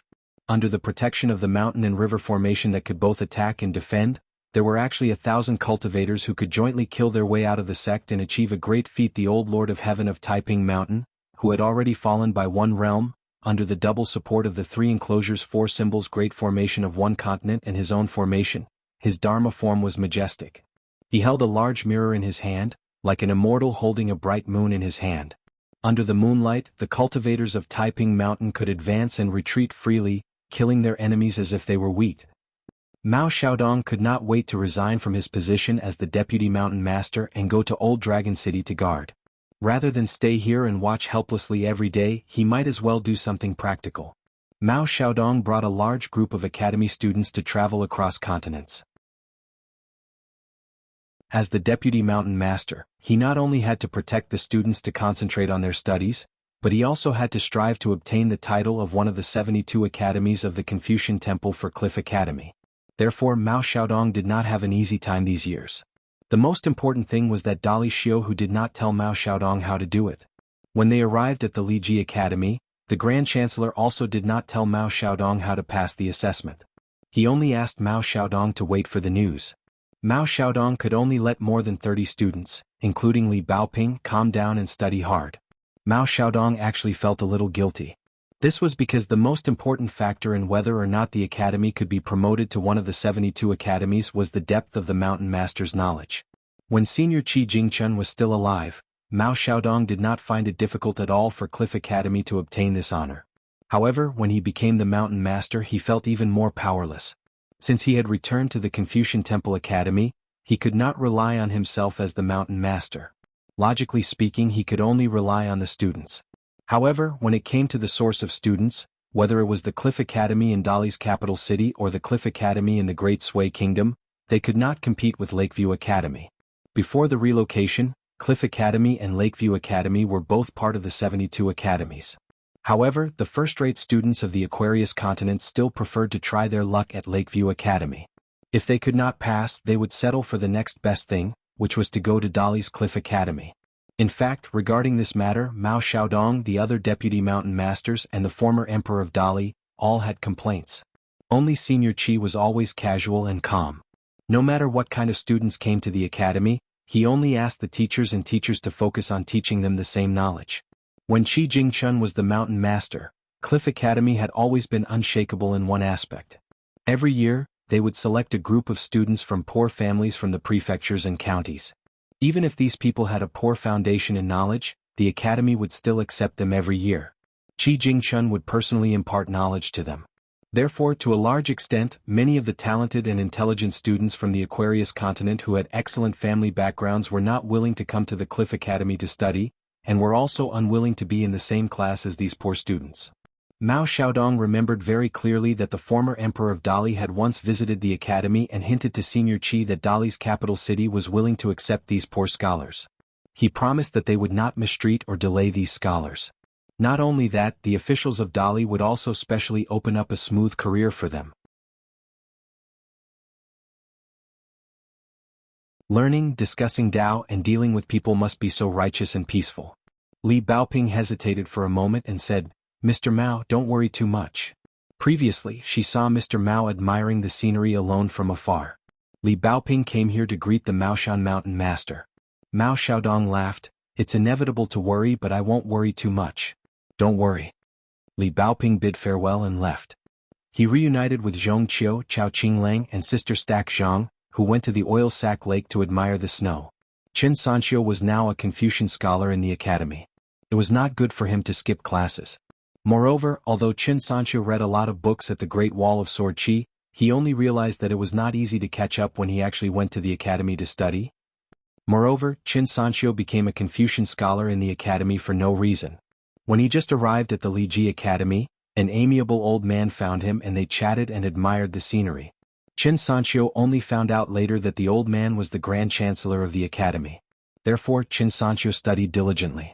Because he entered the nascent soul realm on his journey from the South Sa continent to the Central Divine continent, Qin Sanqiu had his own advantages compared to many scholars in the academy who were not cultivators. During the day the headmaster taught Tao and at night, he studied by himself. At the same time he could nurture his sword will without tiredness. Stack Zhang was still at the bottleneck of the Aurus core realm, but she did not think much of it. After all, Qin Sanqiu was recognized as a scholar in the Great Wall of Sword Qi.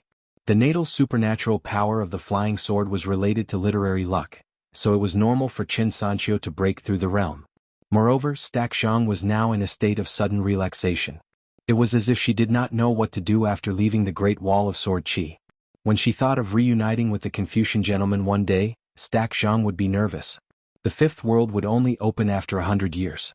At that time, she and Chin Sancho could go to the foreign place where it was difficult to distinguish between home and foreign land, and meet Ning Yao and the others. Therefore, Li Baoping often took Sister Stack Zhang out to relax. Mao Xiaodong looked in the direction they left. The red cotton-padded jacket Li Baoping and the green-robed scholar Chao Qinglang were used to traveling with the mountain walking staff. Mao Xiaodong stroked his beard and smiled. He was relieved. The depression in his heart fell with the snow. No matter what, the incense of his literary lineage was no longer so unstable as if it would disappear at any time. Mao Xiaodong had a good impression of Chao Qinglang. And Chao Qinglang was the direct disciple of his junior brother Qin Pingan. According to seniority, she should call him martial uncle. In fact, when Chao Qinglang met him for the first time, she bowed and called him martial uncle.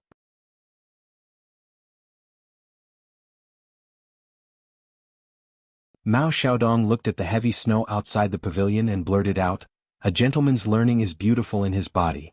A person of etiquette is upright. If the mouth can speak, the body can do. If one's learning reaches the end of the road, it is the virtue of a gentleman." The old scholar slapped his thigh and said, "Good." Outside the pavilion, the wind and snow stopped. Mao Xiaodong slowly sat down. When the snow stopped, he had already reached the realm of jade. Not only that, the words of the couplets outside the pavilion were shining brightly. Only then did the heavy snow continue to fall on the world. The old scholar suddenly asked, "Outside the pavilion, you walk a long way with a warm heart. There are so many people on the side of the road who are shivering from the cold. What are you going to do? These people have probably never studied before. In the cold weather they are all wearing thin clothes. How can they study? A teacher who does not have to worry about the cold and the warmth of the weather is nagging in people's ears. Isn't that annoying?" Mao Xiaodong was lost in thought. He did not even notice that his teacher had quietly left. The old scholar chuckled to the academy's Grand Chancellor beside him and said, "What do you mean?" The Grand Chancellor said, "Chui Dong said in the letter that as long as Mao Xiaodong breaks through, he, Chui Dong, will be the new Hill Master of Cliff Academy." The old scholar smiled, "Don't forget to let Cliff Academy return to the list of the 72 academies." The latter bowed and carried out the order. The old scholar suddenly said, "I want to borrow the word mountain from you. If you refuse, it is reasonable and I will not make things difficult for you. I haven't seen your teacher for a long time." The Grand Chancellor was originally hesitant, but after hearing this he agreed decisively. The old scholar patted his shoulder and praised, "You are not muddle-headed for small matters and are even more decisive for big matters. Mr. Sage of Right's disciple is only slightly inferior." The Grand Chancellor of the Academy was speechless for a moment. Asking for knowledge from the Sage of Literature and chatting with the old scholar were like heaven and earth. Li Baoping and the rest had just walked out of the gates of Right's Academy. Li Baoping suddenly smiled, "Mr. Sage of Literature." The old scholar, who only appeared in front of them, waved his hand to indicate that there was no need to greet him, so as not to startle others. However, he spoke without restraint.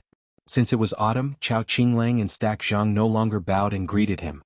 Chao Qinglang only greeted him as Grandmaster. The old scholar nodded and smiled. The old scholar walked with them to Oil Sack Lake, and no one noticed them along the way. Li Baoping and the rest stepped on the snow, making crunching sounds. Only the old elementary scholar was able to walk without leaving any traces behind. After merging with heaven and earth, he received the help of the mountains and rivers and received the weight of heaven and earth. Scholars have always been like this. The old scholar had always been proud of himself for writing books, accepting disciples, imparting knowledge, quarreling with others, being good at drinking and many other things. However, he did not feel that there was anything praiseworthy about this matter. Whoever praised or scolded him, he would get angry with them. The old scholar walked between Little Treasure Bottle and Chao Qinglang, looking left and right with a face full of smiles. "Do I, the Sage of Literature, need many people?" The old elementary scholar waved his hand. "To hell with the advantage in numbers." Li Baoping said softly, "Mr. Sage of Literature, I heard that you have merged with heaven and earth. You are really a man of indomitable spirit, you are very tall." The old scholar immediately smiled from ear to ear, waved his hand and said, "It's nothing, it's nothing."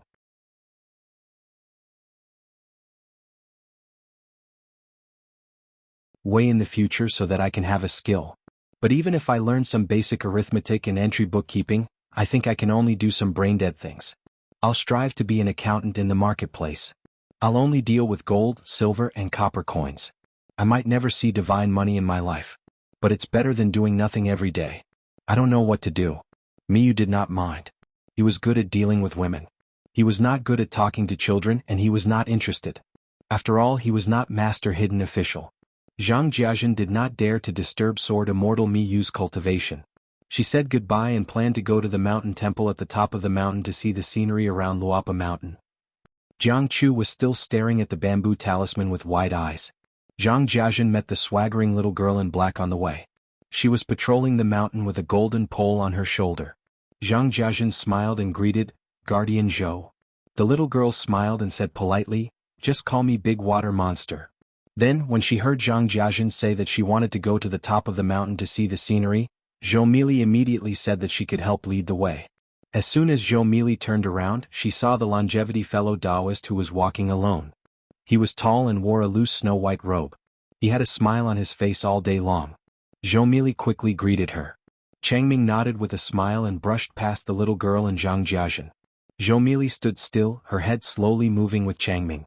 When she could no longer move, she moved back to her original position and walked side by side with Zhang Jiajin. After holding it in for a long time, she finally could not help but ask, "Zhang Jiajin, do you know why Changming keeps smiling and squinting her eyes?" Zhang Jiajin shook her head and said that she did not know. Zhou Mili chuckled and said, it's fine. Sister Nwanshu doesn't know either. It can't be helped. On Luapa Mountain, only Pei Qian's brain is sharper than mine. Have you heard of the idiom money eyes open? You haven't, right? Pei Qian often takes me out for walks and we often pick up a copper coin. When I smile, Pei Qian says that I'm money eyes open. Ah, I'm money eyes? Ah, what a joke. I'm just pretending for Pei Qian to see. I won't be money eyes open. I won't even blink when other people throw money on the ground. Zhou Mili was halfway through her sentence when she saw a flash of golden light not far from the road ahead. Zhou Mili instantly stopped and frowned. Then she threw the golden pole high up and grabbed something like a hungry tiger pouncing on a sheep. She rolled up and caught the golden pole. Patting her clothes, she turned her head and blinked her eyes. Puzzled, she said, "What? Let's go. There is no money on the ground." Zhang Jiajin held back her laughter and nodded.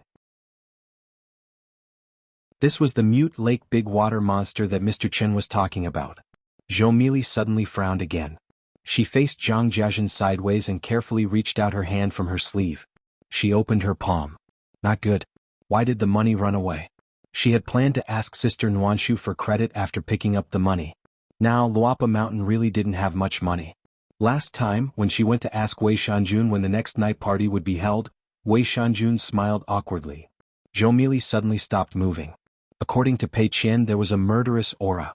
It turned out that someone pressed her head from behind and asked with a smile, "Little Mili, who did you say is money eyes open?" Zhou Mili frowned and opened one hand. She turned around and said pitifully, "Auntie, I swear to God, I don't know what I said in my dream." "Look at your palm again." Chang Ming let go of her hand and smiled. She turned and left. Zhou Mili found that there was a shiny copper coin in her hand. Zhou Mili gritted her teeth. The little girl immediately turned around and thanked Chang Ming loudly. The future ruler of Luapa Mountain gently waved her hand, indicating that the little girl who called her auntie didn't have to be so polite. Zhou Mili skipped and brought Zhang Jiajin to the top of the mountain, but her eyes were fixed on the ground. Pei Qian wasn't by her side. She hadn't picked up money for a long time. Wei Pai appeared on the stone bench in the bamboo building. Wei Shanjun really didn't expect that Jiang Chu, who didn't have the aptitude to be a sword cultivator, could learn talismans. On the path of a talisman, whether one had the aptitude or not, they were immediately divided into ghosts and gods. Success was success. Failure was failure. They would obediently switch to other immortal spells. It was similar to whether one could become a sword cultivator. Miyu held a wine cup in one hand and leaned his elbow on the stone table. Looking at Jiang Chu's back, Miyu curled his lips. Jiang Chu was a child from the same hometown. Even if he had the aptitude to be a talisman, but as a cultivator who was lucky enough to climb the mountain, he still had to talk about his innate root and chi residence. Moreover, it was a big problem for him to cultivate at this age. Miyu was a sword cultivator after all. Of course, he could see the seriousness and depth of these matters. He estimated that it would be difficult for Jiang Chu to form his core in the future. It was more likely that he would stop at the sea-viewing realm. If he was lucky, he would reach the Dragon Gate realm at most. Wei Pai glanced at the sword cultivator and shook his head with a smile. Miyu immediately said with a smile, "I was wrong. I have to change." Indeed, Luapa Mountain did not care about aptitude or cultivation level. In my Luapa mountain, whoever talks about realms is the most vulgar. Sword immortal me, don't blame me for being nosy as an outsider. For those of us who can be considered elders, an unintentional sentence or an unmindful gaze might make a certain junior miss it for a long time. Therefore we have to be careful. It really isn't as simple as passing on the Tao and scolding. On other immortal mountains, how could they be bothered with such trivial matters? Miyu sat upright and nodded. Don't worry. I understand the logic. Lord Hidden Official said that small matters don't save effort, but big matters save worry. I just have a few bad habits that are hard to change in a short period of time. Brother Wei, remember to remind me more in the future. I'm used to being shameless, but there's only one good thing about me. I know my place and can distinguish between good and bad people. I'm good at reading people and listening to their advice. Wei Pai joked, that's not only one good thing. Miyu gave a thumbs up and laughed. Treat people with sincerity, treat people with sincerity. When she saw Miyu and Wei Pai, Changming cupped her fists and bowed. Wei Pai nodded and returned the greeting, greeting Changming. Changming came to Luapa Mountain with the most ease actually. Because of money, Wei Pai's reputation was rotten in the North Continent. Miyu quickly got up and said, Sister Changming rarely comes to the mountain as a guest. Sit down and talk. The longevity fellow Taoist ignored Mi Jianxian. She walked to the edge of the cliff and looked in the direction of Red Candle Town. The fortune there was extraordinarily rich, as if it could be drawn to her own mountain. Apart from the Padding Cloud Mountain and the Yang clan's medicine shop, no one else knew about it. Taihui Sword Sect, Pianran Peak. Whitehead sat alone on a bamboo chair, sulking. He was with the direct disciples of the ancestral hall outside of Pianran Peak. Apart from them, there were also two who were said to be very likely to become his junior brother and sister. They were on good terms at first, but then there was a dispute.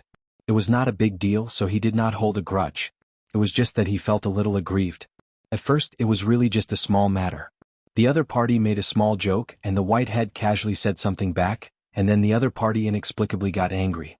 After completely quarreling, it seemed to have become a lot of annoying things. Until the quarrel ended, the Whitehead found that the things that he didn't care about they actually cared a lot, and the things that they cared about he didn't care at all. This made the Whitehead feel more and more helpless. Everyone had their own right and wrong, and it was all a mess. Whitehead finally took the initiative to admit his mistake and let it go. If they met again and pretended not to know each other, it was not worth it. It was too petty. But it was difficult to laugh and laugh like before. Whitehead felt that it was hypocritical. At this time, Whitehead actually missed Pei Qian. That charcoal girl, she was obviously holding a grudge and never minded others knowing. Every time Pei Qian recorded something in the small account book, she wished she could do it under the other party's nose. It was actually easy to get along like this. Moreover, Pei Qian was not really narrow-minded. As long as she remembered some taboos such as not boasting that she was Qin Pingin's sworn brother, and not saying that a swordsman was inferior to a sword cultivator, Pei Qian was not difficult to get along with. Qi Jinglong returned to the ancestral hall from outside the Skeleton Beach. When he returned to Pianran Peak, he saw the eldest disciple who was moaning and groaning for a drink. Qi Jinglong asked with a smile, "What's wrong?" Whitehead roughly told him everything and finally said, "Lu, you have a lot of reasons. Just pick a few to make me feel better." On Pianran Peak, Whitehead could call Lu, but he still had to call him master. Therefore, Lu Jiqing thought that Whitehead and Pei Qian should have a good relationship. Otherwise, Whitehead wouldn't be so familiar with the details as if he had seen it with his own eyes. But why was Whitehead's expression at that moment? Logically speaking, the two masters had a good relationship and both liked to be reasonable. Then there shouldn't be too much conflict between disciples. Qi Jinglong held back his laughter. It was rare that he wanted to take the initiative to drink. Whitehead fell back on the bamboo chair. He held his head with both hands and murmured, "Now it's bullshit." Qi Jinglong couldn't hold back his laughter. Then he couldn't bear to laugh out loud. He restrained his expression and reminded him, "After you returned from the Great Wall of Sword Qi, your breakthrough wasn't slow. In the armory of the Great Wall of Sword Qi, it was probably the most dedicated time for this direct disciple to practice the sword.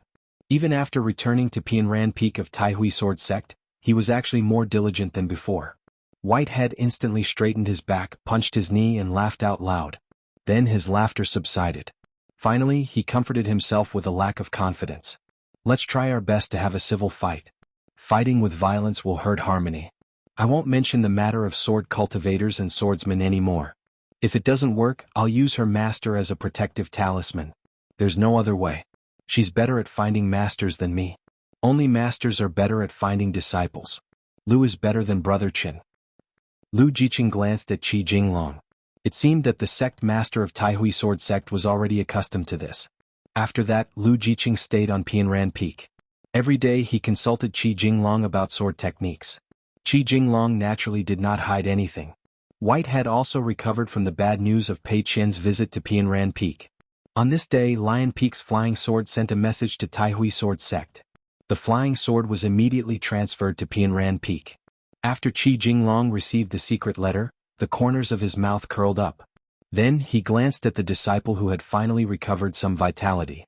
This time, Qi Jinglong really couldn't bear to tell the truth. Whitehead caught a glimpse of his master's face. He crossed his arms and said calmly, "At most, Pei Qian will come to find me tomorrow. What's there to be afraid of?" Qi Jinglong smiled. "The good news is that the letter says that Pei Qian will not come to Pianran Peak for the time being because she went to the Snow Peak continent. There's even better news. Do you want to hear it?"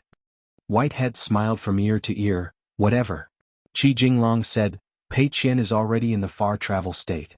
The only pity is that she gave up the word, strongest, twice to break through." Whitehead stood up and stomped his feet. "If she's not the strongest, what realm did she break through?" "Right, Master? Master." In a moment of desperation he called his master several times. This was the trump card taught to him by Qin Pingon. Lu Jiqing was stunned. Far travel state? At that time in Golden Crow Palace, Pei Qian was only a 6th realm martial artist. Qi Jinglong smiled and nodded, then handed the secret letter to Lu Jiqing. In the letter, Pei Qian apologizes to both you and me about the drinking incident. Lu Jiqing took the secret letter and glanced through it. After returning it to Qi Jinglong, Lu Jiqing smiled knowingly and said, "Little Pei, you're indeed Qin Pingon's first disciple. You've learned everything from him." Qi Jinglong sighed. In fact, Qin Pingon didn't want Pei Qian to learn martial arts in the early years. Lu Jiqing said, "It's something Qin Pingon would do. It's not strange at all." The two looked at each other and smiled. A friend's friend might not be a friend. But Qi Jinglong and Lu Jiqing both felt that they could be friends. Moreover, Lu Jiqing had always admired Qi Jinglong's talisman attainments. But before knowing Qin Pingon, Lu Jiqing felt that Qi Jinglong's reasonable and clear explanation of everything was suspicious of him being a teacher. First, Lu Jiqing didn't feel that as a sword cultivator, it was good to act this way. Since they were both sword cultivators, all things were based on the sword. Second, he was worried that it was some kind of sanctimonious method. After all, once the cultivators on the mountain started scheming, what tricks did they not have? But after Lu Jiqing spent many years sitting on the mountain peak like a half-dead person, looking at the details of Golden Crow Palace from afar, his sword heart was cleansed. He understood that it was not easy to truly explain a small principle compared to a sword cultivator breaking through a realm. Most of the time, the principle wasn't in the principle itself, but in the word reason. On the mountain and under the mountain, it was difficult to preach and explain. One had to admit that some people lived well by being unreasonable and breaking the rules. Lu Jiqing had already planned to choose a more lively place than Golden Crow Palace when he reached the bottleneck of the nascent soul realm. He could also choose the Jianghu or the officialdom to see the people's hearts for decades or even centuries. Lu Jiqing raised the wine jar in his hand and asked with a smile, "What do you mean?" Qi Jinglong laughed, "Let's go. You Pu am afraid of you." The white-haired man squatted beside the bamboo chair and raised his head. He said with resentment in his eyes, "Master, I also want to go." Qi Jinglong smiled and nodded at Lu Jiqing. Lu Jiqing then threw a jar of wine to the white-haired man. Lu Jiqing took out 3 jars of wine on the first day and also prepared many jars of immortal wine. The white-haired man drank the wine and laughed. It wasn't that he was trying to find joy in the midst of bitterness. It was that Pei Qian had broken through the realms consecutively and was now a pure martial artist in the far travel realm. Although it didn't seem like a good thing to him, and it was very likely that the next time they met, she would accidentally kick him again and he would be lying on the ground for half a day. But it was actually a good thing. How could it not be a good thing? The white-haired man sat on the bamboo chair and suddenly grimaced. Damn, this wine was really disgusting. Lu Jiqing didn't like to drink it. It was indeed right. Lu Jiqing said telepathically, "Your disciple's temperament is not bad." Qi Jinglong nodded, "Of course." Lu Jiqing was silent for a moment and asked, "What about the merger of the 2 continents?" Qi Jinglong looked solemn. It wasn't easy. At that time, 3 sovereign-level demons suddenly appeared together. They were Yao Jia Yangji and Fei Fei. Venerable Fiery Dragon, an Ascendant Realm cultivator from Lushui Pit, and Senior White Robe all fought with the other party. Overturning rivers and seas is not an exaggeration. It's actually very difficult for us sword cultivators in the Raw Jade Realm to restrain such a fight. Brother Lu, there's also some inside information that I can't reveal for the time being. Please understand. At that time, Ruan Xiao from the Dragon Spring Sword sect used some kind of magic that could make the area within a radius of 100 miles dim instantly. It condensed into a ball of light with a shocking momentum, and it actually directly captured an immortal realm demon who tried to kill her. Then, the ball of light was thrown into the bottom of the sea by Li Lu of Lion Peak. In the end, it was swallowed into the stomach of the Ascendant Realm woman in palace attire at Lushui Pit. An immortal realm died without knowing why. Lu Jiqing nodded. I understand. It's a pity that my cultivation level is too low. Even if I know about this in advance, I don't have the face to help. Qi Jinglong suddenly laughed heartily. In the Great Wall of Sword Qi, foreign cultivators from the only continent will be looked upon highly by the local sword cultivators.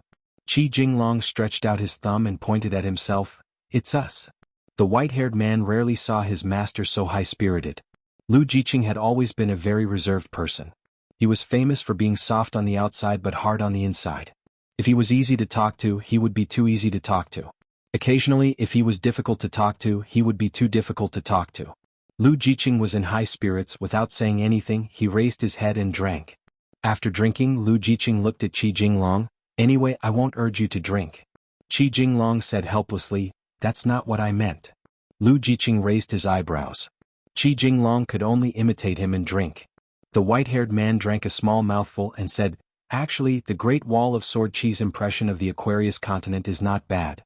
Towards other continents, the sword cultivators there only recognize one or a few sword immortals, sword cultivators, and not a continent. The Aquarius continent is an exception. Qi Jinglong rubbed his forehead. The truth was the truth, but it was not appropriate to talk about it now. Before drinking, after drinking, you can talk as much as you want. As expected, Lu Jiqing started drinking again. But this time, Lu Jiqing only drank a mouthful and did not drink much. Qi Jinglong drank more than Lu Jiqing. Lu Jiqing suddenly felt that Qin Pingon and Pei Qian might not be lying. As long as Qi Jinglong drank, he would be able to hold a huge amount of wine? Qi Jinglong said helplessly, my alcohol tolerance is really bad, today is an exception. The white-haired man Pei Qian laughed. Lu Jiqing too. Qi Jinglong was depressed and drank a big mouthful of wine. It was not because he thought of Qin Pingon, but because he thought of his friend who truly loved to drink and might not be able to drink for a long time. North Continent. After Li Kai returned to floating Duckweed Sword Lake, she went into closed-door cultivation to recuperate. In the words of the female sword immortal, it was to fight without getting injured, fight your mother's fight. After coming out of closed-door cultivation, she chatted with the 2 direct disciples she had taken in at the Great Wall of Sword Qi. Li Kai leaned against the railing, drinking her wine and looking at the lake. Qin Li could not help but ask, Master, why are the cultivators of the North Continent so stupid? Actually, the young lad's meaning was that, Master, why are the cultivators of floating Duckweed Sword Lake so stupid? Only senior brother Rong Chong was slightly better, and could barely chat with him. The young man's first and greatest impression of the entire vast heaven was the hidden official, whom he admired the most and yearned for the most. Qin Li, on the other hand, had earned himself the nickname of Little Hidden Official after going out of the city to fight. This was given to him by others, and the young lad earned it himself. Gao Yuqing felt that the senior brothers and senior sisters of floating Duckweed Sword Lake, as well as the cultivators of the same age who respectfully called her Martial Aunt and Martial Aunt, were all very nice people. They were very friendly, and even though they had already guessed their identities, they did not say anything strange. She had heard the master hidden official's strange words, that he could collect a few baskets of them, and that they were even more powerful than the great sword immortal's flying sword. Picking up a random sentence was equivalent to a flying sword. Her brother, Gao Yeho, had said this with certainty, and Pang Yuanji often smiled without saying anything. It was just that Gao Yuqing did not dare to speak to Qin Li. She trusted Qin Li a lot and felt that Qin Li was much smarter than her. Qin Li was a fast learner. Now, Qin Li was even fluent in Aquarius Continent's Yayan and Great Li's official language, let alone the North Continent's Yayan. As for practicing the sword, needless to say, Qinli seemed to still be at the Great Wall of Sword Qi. This was not what Gao Yuqing thought but what her master said. Moreover, her master had always been very straightforward and said that Xie Songhua, that Snow-White Continent woman who was very fast with her sword, and Lu Xia Continent's old Pu who was more stubborn, had both brought people out of the Great Wall of Sword Qi. She wanted them to learn the sword well, and at least be 1 or 2 levels higher than those kids and make her master proud. When she met them again in the future, her master would be able to speak loudly. The Snow-White Continent woman sword immortal, Xie Songhua, also brought 2 kids out of the Great Wall of Sword Qi. One was called Chao Mu and the other was called Zhu Xing. After Li Kai heard the young lad's words, she shook the wine pot and laughed. It's not that they are not scheming, it's that Qin Pingan who is too scheming. At this point, Li Kai angrily threw the empty wine pot into the lake. Damn it, even my most beloved disciple, your senior sister, was taken away by him. Do you know what's the most infuriating thing? After Li Kai sat down, she reached out and pressed Gao Youqing's head and pushed her lightly. Go away, don't like me, please don't like me, Qin Pingan is like that.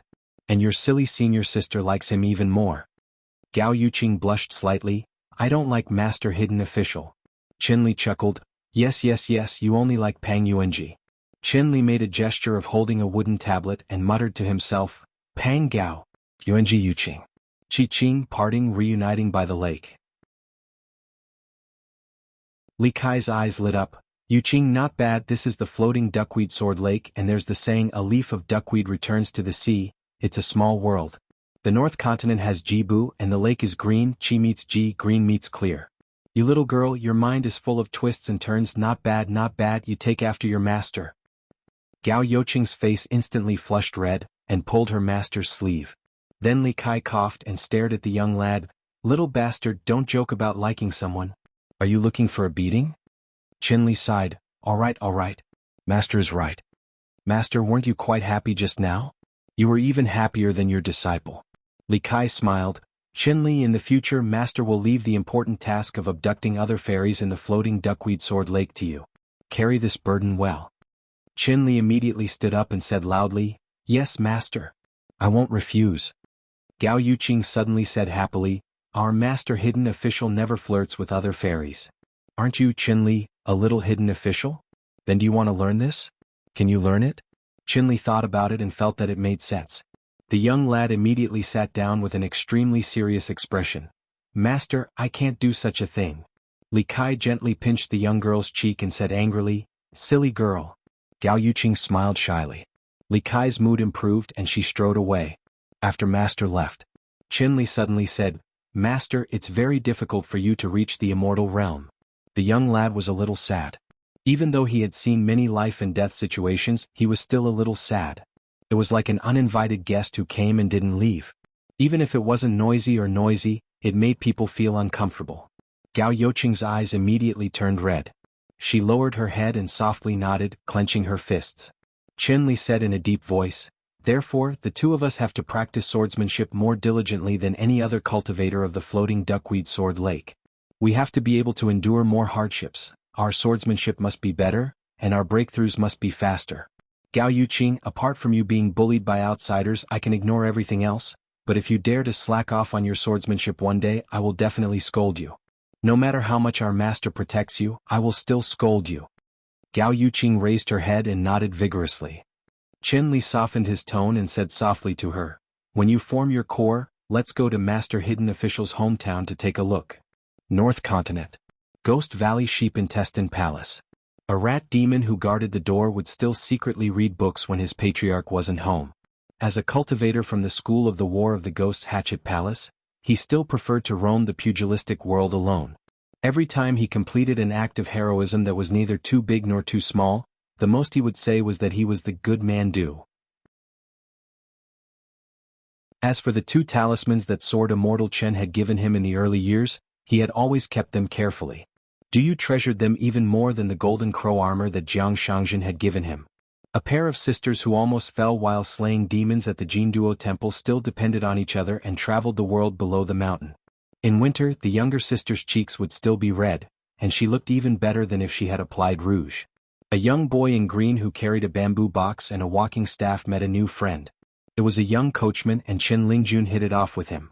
Chen Lingjun still believed in the old saying, without friends from 1,000 miles away, there would be no glory from 10,000 miles away. Before crossing the river, Chen Lingjun said goodbye to him, saying that he was going to do something bigger than the heavens. As long as he did it, he wouldn't be afraid of being killed by anyone in the future. That friend wished him a smooth journey. Chen Lingjun stood on the bamboo box and patted his good friend's shoulder, saying, "Good brother, I'll be counting on your blessings." Aquarius Continent. Sword Water Villa of the Shu Shui Nation.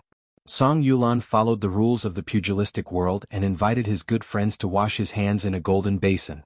He could be considered to have left the pugilistic world and retired in peace. Unlike the incident when the bamboo sword sheath was stolen, the old man admitted that he was old this time. He was also relieved of the younger generation in the family, and he wasn't disappointed at all.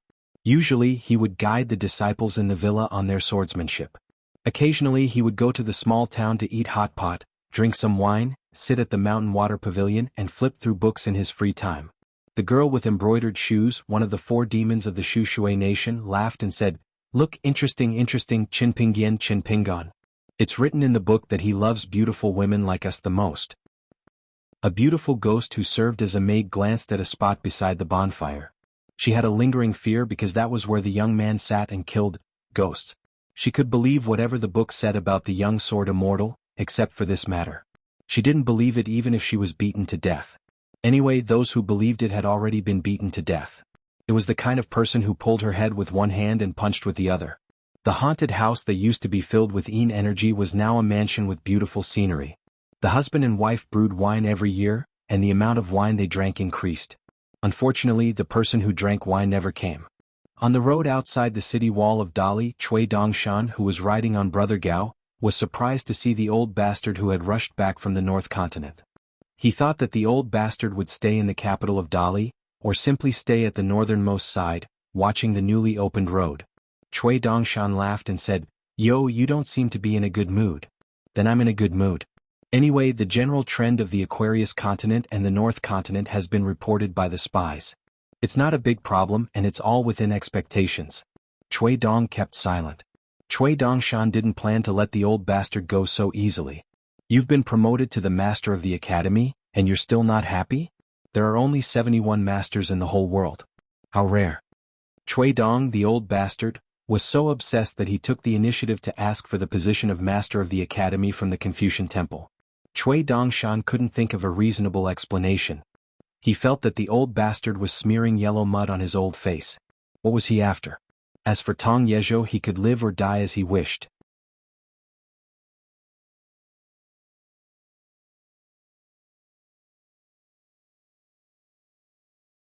Cui Dong glanced at the old bastard on the ground, looked at the back of the youth's head and smiled. "You've finally improved." Cui Dongshan slapped the ground, then stood up and said angrily, "Old bastard, don't talk to me like an elder." Cui Dongshan was suddenly speechless. Cui Dong hesitated and turned around. A poor old man was also silent for a long time, then smiled and said, "After so many years, it seems like you're still embarrassed." Dali Imperial Tutor Xiao Hu, the first disciple of the sage of literature. Cui Dong took a step back, bowed and answered, "The crab with 6 kneeling knees and 2 claws tastes very good." This year the moon curved and shone on the 9 continents and the world was in the same autumn. Cui Dongshan sat alone on the city wall, drinking wine. Chao Qinglang was in the Liji Learning Palace reading at night. Zhao Shu went down to the Sparrow residence in the North Continent. Under the moonlight he had already practiced 1,000,000 times. Pei Qian was still traveling across continents. He was no longer riding the wind in the sky but running wildly on the sea. As Qin Pingyan's youngest disciple, Guizhuzhou was in the 5th world, accompanying Ning Yao who had finally returned to the city, and accompanying her master's wife in missing their master. Guizhuzhou asked her master's wife, "Is the Fuyao continent or the Tongye continent closer to their master?" Ning Yao said, "Actually neither is close." Guizhuzhou sniffled and said, "Why is it so far?"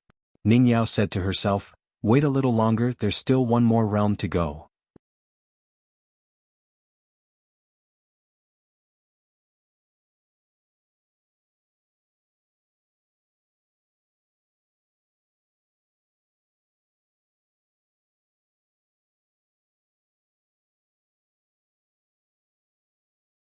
Just like your disciple you can chat. The old scholar shook his head. When it comes to chatting, everyone in the world is a junior. The old man said, except for heavenly inquiry, you don't have to say much. As for mountain ghost, and wading the river, just take them. The old scholar hesitated. The old man said, the same goes for East Lord, and evocation of spirits. The old scholar bowed again with his hands clasped in front. Previously it was a greeting and this time it was a thank you. The old man sighed and disappeared, leaving only the 4 essays floating in the air. The old scholar put them in his sleeve and sighed. After that, the old scholar gave the 2 essays, Mountain Ghost, and Wading the River, to Chui Dongshan, who was in charge of the Great Blasphemy. He then asked Chui Dongshan to give the East Lord, to the medicine shop in the small town. After that, the old scholar only took the evocation of spirits and went all the way south to Old Dragon City. While the situation was dangerous, he sneaked to Tongya continent and helped Taiping Mountain to stabilize some of the mountains and rivers formation. Then he went to the Great Quan dynasty, where even the emperor had secretly fled. Outside the aquamarine palace by the buried river, the old scholar pulled his sleeves and stood there for a long time, but no one paid him any attention. The old scholar had no choice but to ask if the goddess of the buried river was there. A short woman swaggered to the door, holding the bottom of the big bowl, in one hand and chopsticks in the other. She sat on the doorstep and frowned. She looked at the old scholar whose cultivation she couldn't tell. Finally she asked, "What are you doing here? Don't you know that the world is in chaos? My aquamarine palace can't protect anyone. Maybe I can't even protect myself. It's not that I'm stingy. You should go to Dafu Academy quickly. It's safer there." The old scholar had no choice but to tell her his name, saying that he was the teacher of Zuozua and Chen Pingon. The goddess of the buried river felt as if she had been struck by lightning. Her brain was in a mess and her face was red. She was so stunned that she couldn't say a word.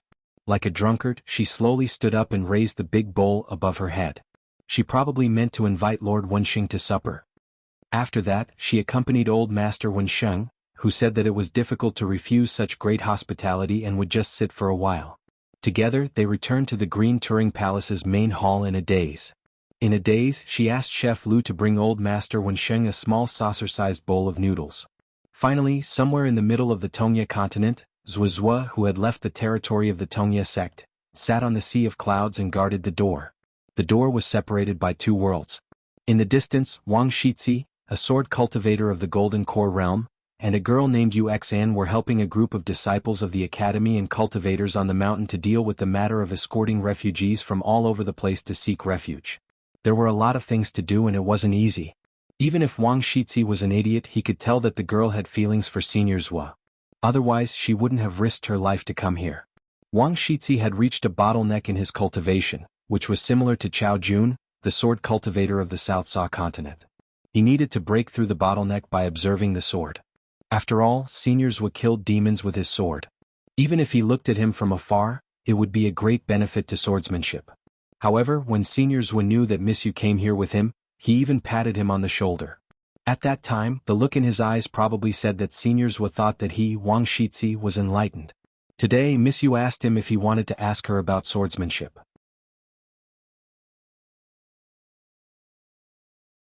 However, it was only until the 5th year of Jiachuan that he obeyed his master's orders.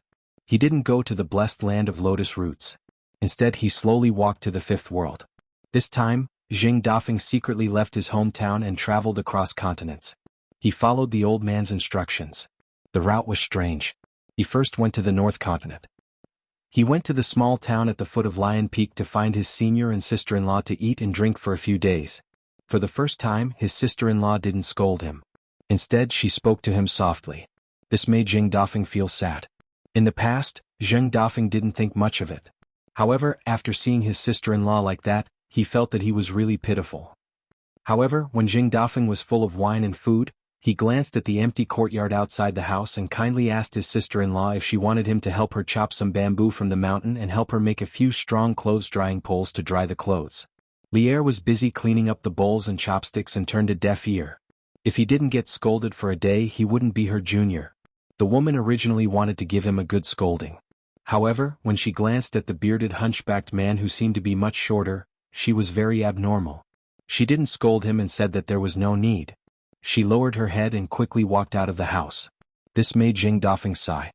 He could only ask his senior in a low voice if his sister-in-law was being bullied by outsiders here. She didn't have the heroic spirit of her hometown.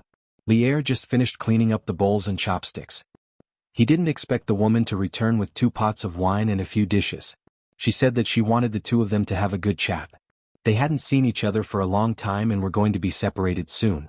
It didn't matter if they drank more. It wasn't until this moment that the woman regained some of her former glory. She pointed at Zheng Dafeng and scolded him. Why didn't he stay in his hometown and guard the door? Even if he didn't earn much, he was still making a living. What was so good about the outside world? He was so ugly that he could ward off evil spirits by standing at the door at night. He was more effective than the door god. He didn't have any abilities. If he saved some money in his pocket, he only knew how to use his dog eyes to look at the women passing by. How could they help him give birth to a child? After the woman scolded him, Zheng Dafeng immediately felt refreshed. He quickly called his sister-in-law to sit down and drink with him. He patted his chest and promised that if he drank too much today, a drunkard would sleep deeper than a dead person. He wouldn't even be able to hear the sound of thunder, let alone sleepwalk on the bed and walk with his 4 legs. She was so angry that she left the house. After hesitating for a while, she didn't even stay in the shop. She went to find a few women who were on good terms with her and asked for their opinions. She wanted to see if there were any suitable women. She must be blind to think that her man's junior was okay. Maybe they could live together. In the early years, when Zheng Dafeng was guarding the door or drinking on the street, he liked to gesture to beautiful women. First, he would gesture to their breasts, then to their butts. His eyes, hands, and mouth were not idle. He would say that his soul was in their clothes and that he should look for it. It would be best if he could find it, but if he couldn't, he shouldn't blame others. It would have been fine if he had really been able to kidnap a wife. Unfortunately, he was a lecherous old bachelor. He always had evil intentions, but he didn't have the guts. In the end, he couldn't find a proper woman to be his wife. That's right. With his appearance and lack of prospects, which decent woman would be willing to suffer with him? The woman scolded him in the past, but she also secretly advised her man. If he really couldn't do it, he should help his junior to go to the Yang family's shop or the dragon kiln and ask for a decent job. Then he could find a neighbor who wasn't married and wasn't a bad person to play matchmaker. Even if he married into the family, as long as Zheng Dafeng didn't say too many dirty words, he would be able to support a small family, no matter if he was a shop assistant, a farmer, or a woodcutter. Once the woman left, Lier started to discuss business with his junior brother. Endure at first, wait till we reach there before you break through. You have to know your limits. Since Master has returned you the remaining spirit, don't waste it. If in the future you accidentally break through, it will be troublesome. The Fuyao continent is too far from the Aquarius continent, and it will be hard for Master to help you. It is also not suitable for Master to take action. At the Lion Peak, Lier helped Zheng Dafeng feed his fists, and finally returned to the 6th martial realm. Although he was still a distance away from the peak of the martial path, but it wasn't a big problem. Furthermore, Zheng Dafeng had formed a new martial hero's courage, which was not low in quality. After all, he was a pure martial artist who had the title of the strongest. After suffering, the most important thing was that he did not lose his spirit. This was the best tempering for both fortune and misfortune. A pure martial artist, the level of his fist techniques depended on the length of his spirit. Before he punched out, he had to have the intention of causing the sky to sink and the earth to sink. Zheng Dafeng placed one leg on the bench, he took a sip of wine and nodded his head. I know what to do. When the woman returned home, she planned to tell the man a piece of good news. As for whether or not the good news would succeed, it would depend on Zheng Dafeng's luck. But the woman realized that Zheng Dafeng was no longer at home, and did not see him on the way home. On the table there were only 2 empty wine jugs left, and a few dishes were finished. The woman asked suspiciously, "He left just like that?"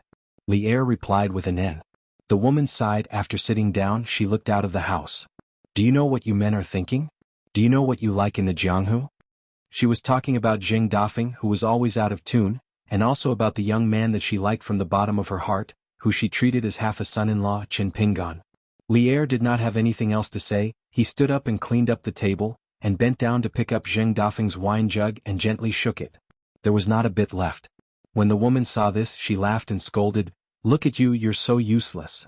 Lier wanted to say something but stopped. He looked embarrassed. There was a guest outside the door.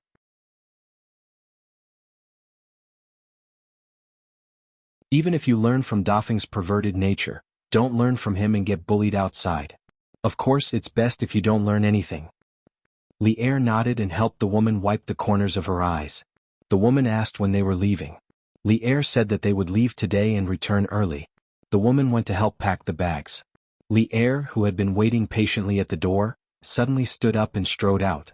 When the woman heard the commotion, the woman who had been packing up the parcel hurriedly asked Li Er what he was doing. Li Er said that there was a dog barking outside the door.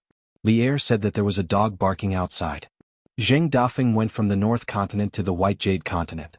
After that, he passed through the Luxia Continent, the Jinjia Continent, and through the gate in the middle of the Fuyao Continent. Because he was a martial artist from another continent and was not in the Golden Body realm, he used a bag of gold coins to enter the Fifth World and came to the northernmost part of the New World. The Fuyao Continent was different from the Tongyi Continent where anyone below the nascent soul realm could take refuge. Not to mention Golden Core Earth Immortals, all the middle 5 realms of the continent could not hope to cross the gate under normal circumstances. Otherwise, the amount of money needed would make a sect or a preacher of the upper 5 realms feel the pinch. Moreover, money was not enough. One had to have a senior of a higher realm or a fellow sect member who died in battle on the east coast of the Fuyao continent to win a place to pass the gate. This caused many old cultivators who had no hope of breaking through, especially those whose souls were decaying, to go to the coastal areas. It was to give their juniors a way to survive, to give them a path of cultivation that was full of risks and opportunities. The customs of the Fuyao continent could be seen from this. The people of the Fuyao continent were connected to each other at the top and bottom of the mountain. They were used to fighting to the death. Instead, they were far more courageous than the stagnant Tongyi continent. When Zheng Dafeng stepped on the ground of this world, he silently entered the Golden Body realm. However, there was no martial arts fate as a reward. The reason was simple. Among the martial artists of this world, there was a 6th realm prodigy who was extremely good at tempering his body. The reason why he came here was because he was destined to not be able to obtain martial arts fate as a reward in the vast world, so he came here to take advantage of it. Zheng Dafeng did not care to treat this kind of person as a fellow cultivator. Zheng Dafeng did not care about martial arts fate at all. It was not important whether he entered the 7th realm or the 8th realm or the 9th realm as the strongest 6th realm.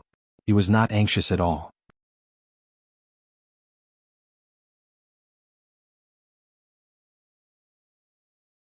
Everyone in the Shandu temple, from priest's son to the youngest Taoist child, has feelings for you. Lu Qin looked at the clouds rising and falling like the ebb and flow of the sea. He said softly, "It's reasonable to allow one's own people to have some feelings." To the 3rd chief of the Beko Keikyung building, everyone in the Qingming world, regardless of whether they were cultivators or not, was actually under the same roof. Many emotions were unreasonable, but Lu Qin said that this was the reason. Taoist Gao remained silent. Lu Qin turned around and leaned against the railing. He stretched and said, "How can there be a junior apprentice brother who doesn't help his senior apprentice brother but an outsider? 500 spirit officials, it won't be a problem." Taoist Lao Er said, "That fellow is still being suppressed by the moon-supporting mountain?" Lu Qin laughed, "He can't blame anyone else. Who asked him to write on the soles of his shoes for no reason? One wrote Lao Er while the other wrote Lu Qin. Now he's suffering from retribution." The boundaries between the mountains and the foot of the Tongyi continent had always been clear. Firstly, there weren't as many immortal forces as there were in the other continents. Secondly, the cultivators of the Tongyi continent had long been used to minding their own business. They were far less interested in the marketplace at the foot of the mountain than in the other 8 continents. Since the Tongyi continent was vast, many of the isolated places on the continent did not know that the world was no longer peaceful. In the capital of a remote vassal state, there was a wealthy family that was both an official and a scholarly family. An old man in his 70s was taking out 2 items for his grandson who had just started studying. One was a porcelain bowl bestowed by the emperor, and the other was a piece of imperial ink bestowed by the emperor. He explained to his beloved grandson why the imperial ink was made, why the imperial ink was made, why the imperial ink was made, why the imperial ink was made, why the imperial ink was retreated, and why the imperial ink was retreated. In a small county town below the stage, a little girl imitated the woman in the play, bending her waist and raising her orchid fingers. The young men and women didn't take it seriously, but the old man scolded them when he saw them. A traveling scholar was resting at a relay station. He flipped through the writings of the scholars of the previous dynasty. From the books, he saw that the water in the well could tell the time, as well as the flower that grew in the palace. He felt that it was very strange. A certain dissolute man with a mouth full of golden teeth led a group of idle scoundrels to live a comfortable life in his hometown. They only heard that there might be immortals in the mountains, but they were not envious at all. In a county town, There was a profession that specialized in the style of some famous calligraphers and painters. They could imitate them to the point that they could pass them off as the real thing. Hence, they calculated money according to the words and asked for an extremely high price. They were currently bargaining with an old customer. Then one day there was nothing left.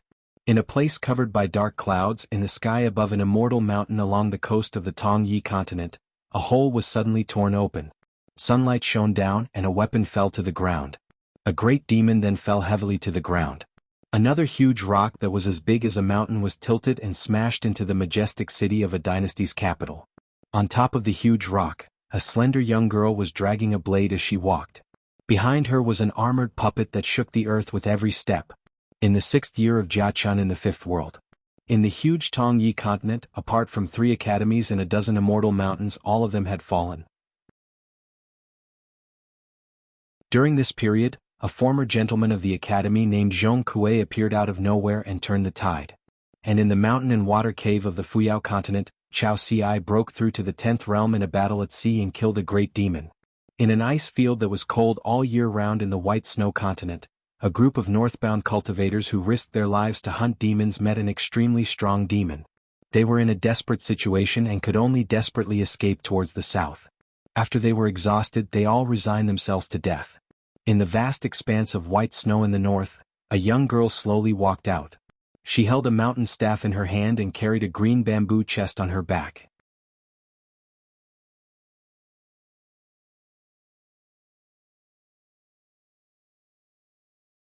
Previously, when they were practicing martial arts on the Lion Peak, Senior Li Er had roughly explained the martial arts situation of the Snow Mountain continent and the names of the grandmasters. The number 1 martial artist of the Snow Mountain continent was Pei Xiang. His surname was strange and his name was even stranger. His nickname was Thunder God. His fist techniques were fierce and fierce. The place where he lived was an ordinary Thunder God temple. Lu Suiyu was one of his 3 direct disciples. This old martial artist was the best in both boxing and taking in disciples. On his way to the peak of martial arts, just for the name Xiang alone, he had fought countless times. Among them, he had fought with the oldest 10th realm martial artist in the North Continent, Wang Dengyi. The two of them had once agreed to fight at sea. The reason was that the latter liked to call him Sister Xiang. Whenever he met someone, he would say that the Sister Xiang from the Snow Mountain continent was very manly. It was rumored that after Wang Dengyi returned from the sea to the North Continent, although he was covered in injuries, he was in high spirits. When a good friend from the mountain asked about the result, Wang Dengyi sneered. He only said, "How heavy can a Snow Mountain continent woman's cotton fists be?" The result of the battle between the 10th realm martial artists was obvious. In fact, after that, Pei Xiang had indeed closed the door to the Thunder God Temple and had not come out for decades. Later on, Guyu and Wen Quan met the sword deity of ape-crying mountain Jiyu. Both of them died, and the North Continent lost a 10th realm martial artist. The mountain and river gazette of the White Continent was much longer than that of the North Continent. Most of them were gloating. The group of cultivators was uneasy. They did not dare to go near the young woman, who they did not know if she was a friend or foe. The great demons of the ice plains were all eccentric. Did the woman in front of them really just happen to pass by and save them? Was she really not vicious like a cat trying to catch a mouse? Hunting demons in the Snow Mountain continent's ice plains was a money-making business with one's head tied to one's belt. Moreover, the belt was not secure enough. Therefore, they could only rely on numbers. Every hunter who went to the ice plains would sign a life and death agreement with the North Mountain Alliance before they left. They also had to specify the compensation. Of course, if they returned without any results or were completely wiped out, everything would be over. Usually, there would be at least 3 people in a group. The formation master would be in charge of setting traps. This person was the most important. It was best for a pure martial artist or a military cultivator to carry a heavy defensive weapon and an offensive weapon at the same time. They were in charge of luring the demons into the forbidden area of the formation.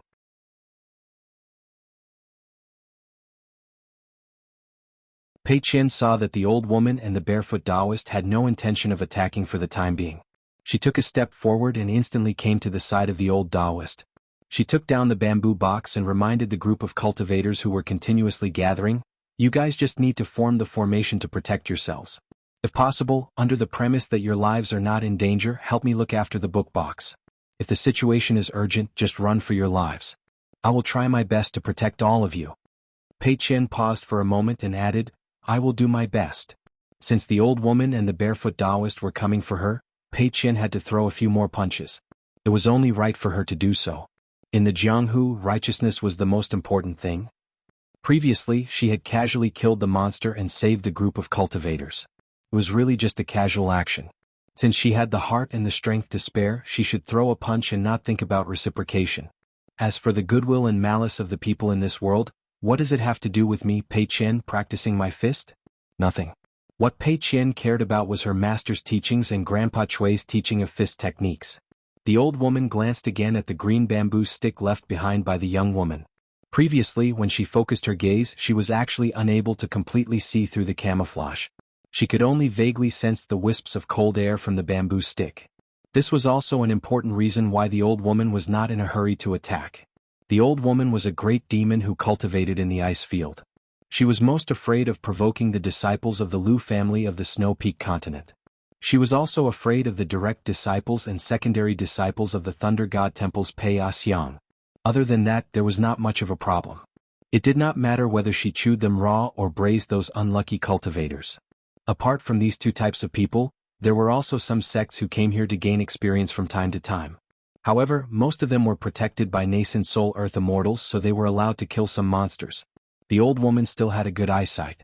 Usually the opponents were more sensible. The group of young immortal masters with delicate skin would not be too ruthless in their attacks. Moreover, they were not that ruthless. Pei Qian turned around and said to the old woman, whose expression was uncertain, "I'm just in a hurry and have not provoked you. However, if my skills are not as good as yours and I become food for the monsters, I'll accept it. My fist technique is not bad, but if the monsters want to eat people and are killed, don't blame me for punching too hard." The old woman smiled and asked, "Judging from the traces of your punches and the route you took, it seems that you went ashore in the north and then kept going south. Little girl, could it be that you are from another continent? The North Continent or the Liuxia continent? The elders in your family actually let you go from the north to the south through the entire ice field by yourself?" The old woman's biggest doubt was that the mortal enemy of her family's young master Shi Lu in the northernmost region actually allowed the little girl to cross the southern border right under his nose. If she was not worried that the other party would cause trouble, the old woman would have attacked long ago. The few fights along the way were all fought by cultivators of the sixth realm. Even if they held back and deliberately hid their strength, the little girl, who was at most a martial artist of the golden body realm, would definitely die. Pei Qian said, "You don't have to test my background with words. I'll take both the Q-seeking fist and the Q-seeking sword." An old cultivator was very anxious and said telepathically, "Senior, regardless of your true identity, you might as well use the name of a disciple of the Lu family to scare the other party. Otherwise, in this encirclement, you won't be able to fight against so many people with two fists. Moreover, there are definitely many monsters under this old woman's control.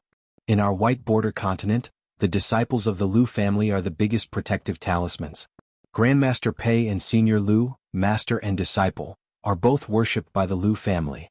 Senior, you practice martial arts and fist techniques? You can disguise yourself as a third-generation disciple of the Thunder God Temple."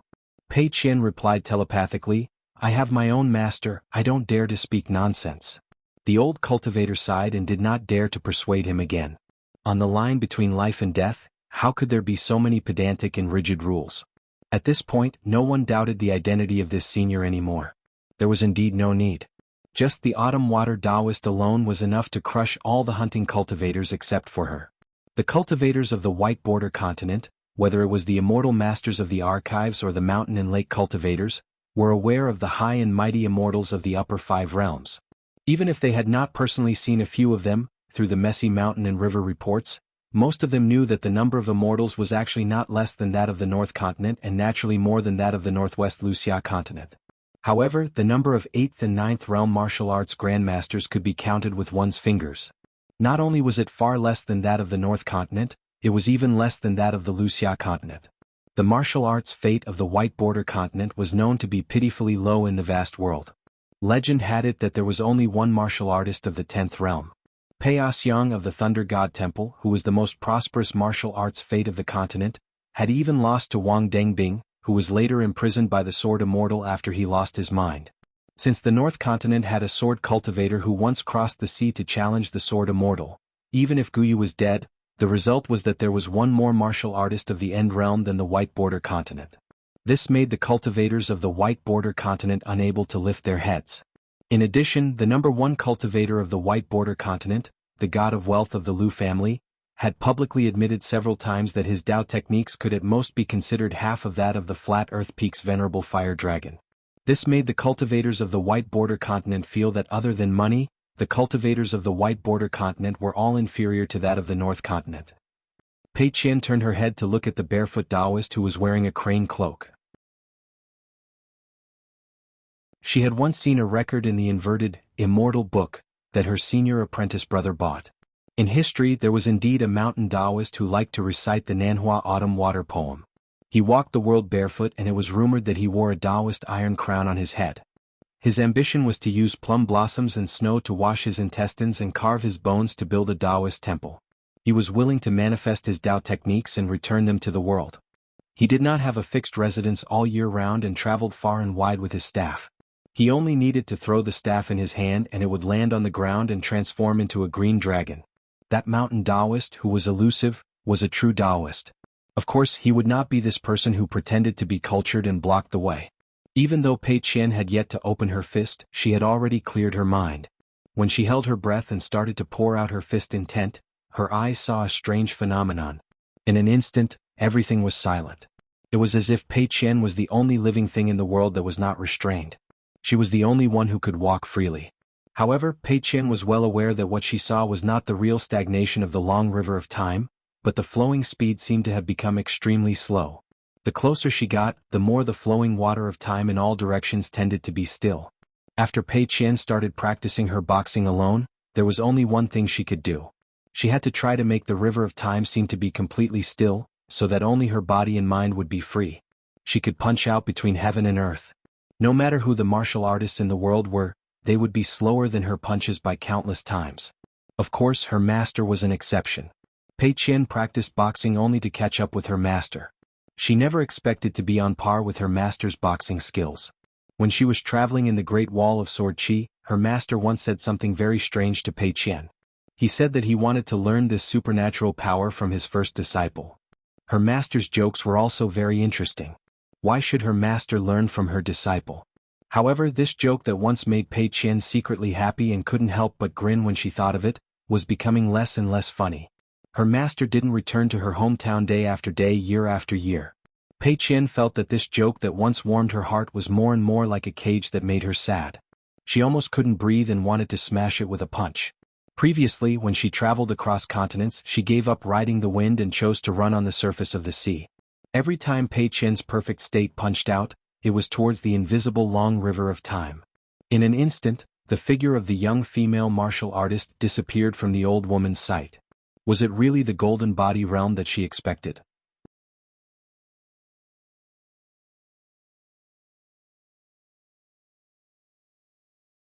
However, that Shi Lu continued to smile and asked, "Let's not talk about the few fights you fought on your way to the south. Those were all reasonable. But today you fought for these Qi refinement warriors and killed the demon. Is that right?" Pei Qian still shook his head and said, "I did not kill it. It is up to Senior Shi Lu whether you believe me or not." Since the other party was willing to be reasonable, even if it was only temporary, Pei Qian was willing to say a few more words. Shi Lu was stunned for a moment and turned to look at the old woman. The old woman looked slightly embarrassed.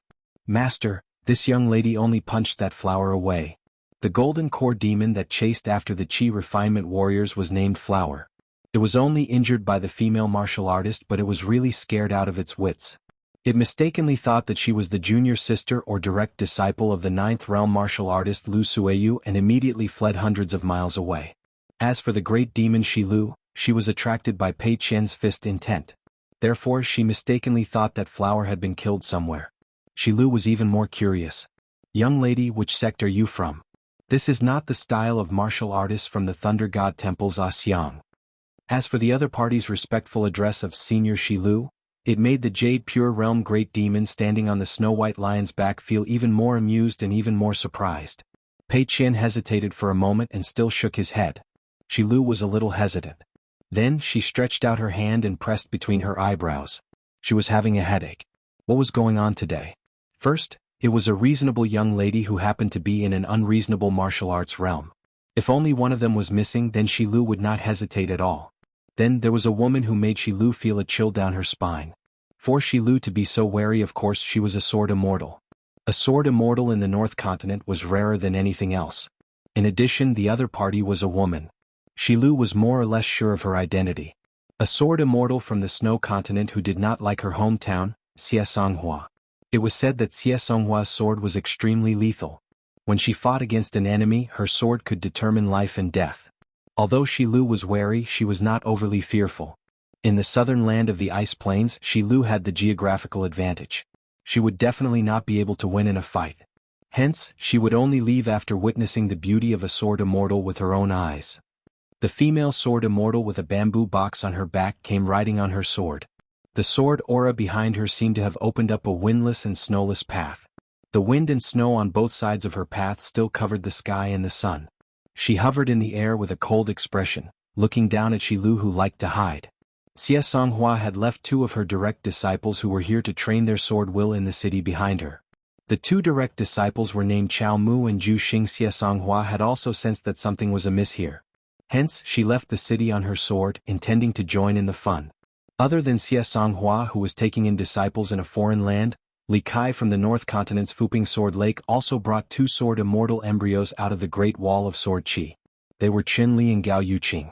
As for the female sword immortal Song Pin from the Gold Armor Continent, she had also taken in 2 children as her direct disciples. However, they were both little girls, Sun Zhao, Jing Wan.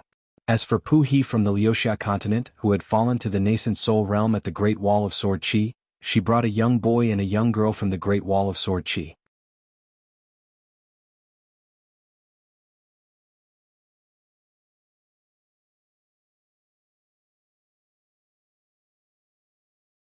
(703). Xie Songhua was not in a hurry to return to Chui Tu City on her sword. Instead, she brought Pei Qian south. In a small border city, even if there were many hidden talents, they would still have to consider the flying sword of a female sword immortal.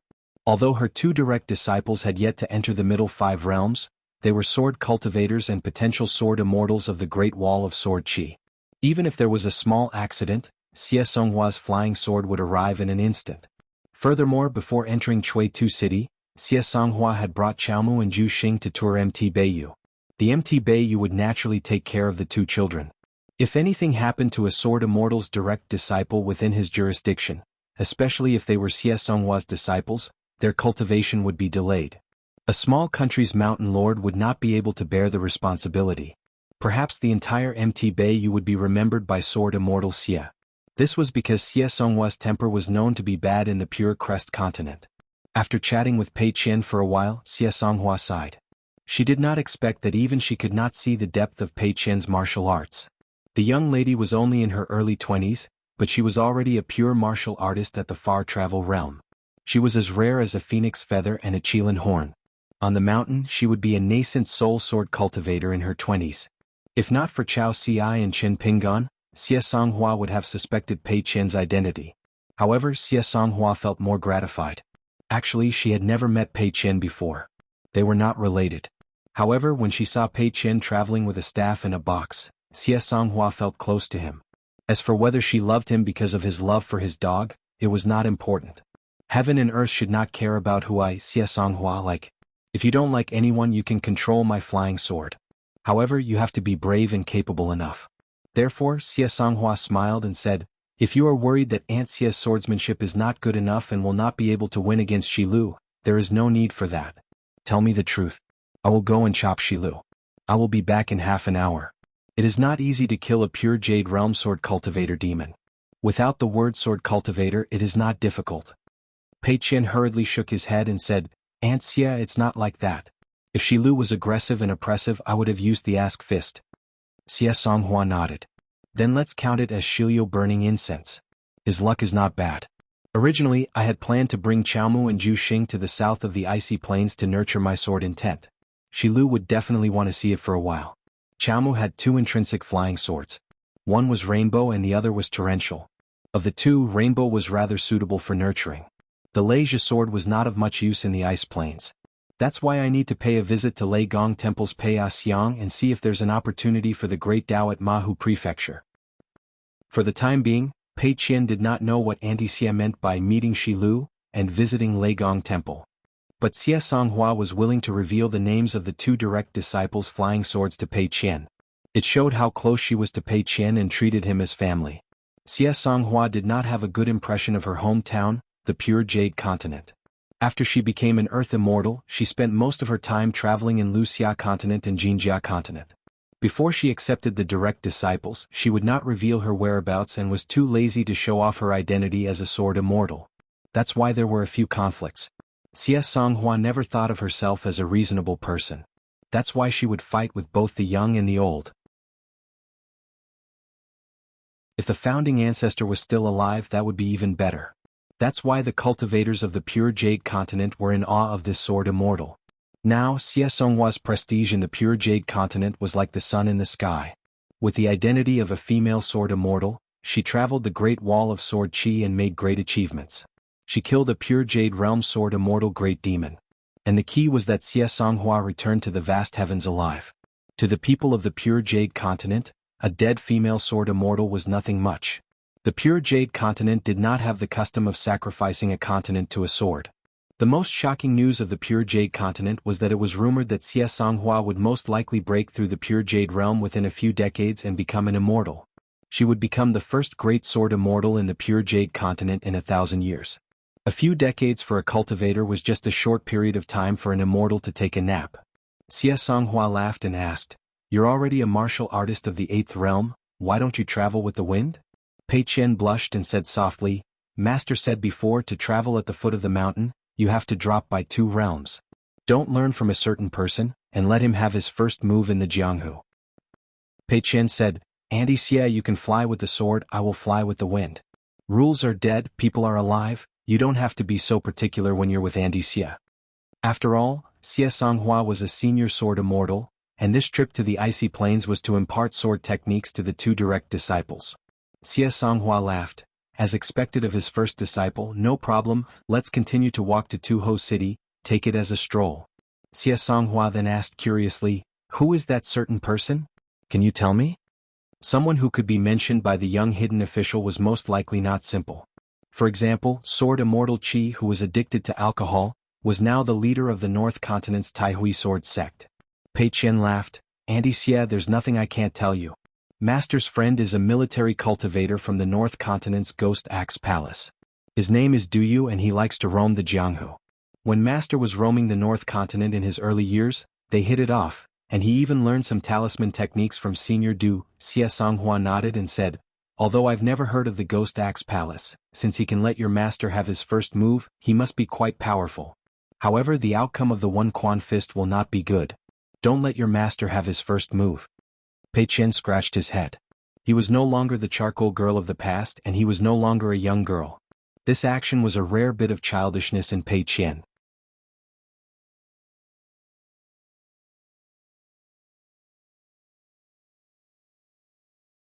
Zhu Xing crossed her arms and sat on the railing of the corridor, swinging her legs gently. In her hometown she liked to sit on the city wall like this. This habit could not be changed in this lifetime. Qiaomu retorted softly, "Master, it's only 3 times. I don't cry so easily." Zhu Xing sneered. Qiaomu immediately became sick. Xie Songhua stood up and said, "Pei Qian, you guys continue chatting. I'll go find someone to talk to. I've arranged to meet her here. She should be here soon." Pei Qian chatted with the 2 children. Qiaomu was like a chattering sparrow. After Pei Qian asked, the little girl told Pei Qian in detail about the 10 young people.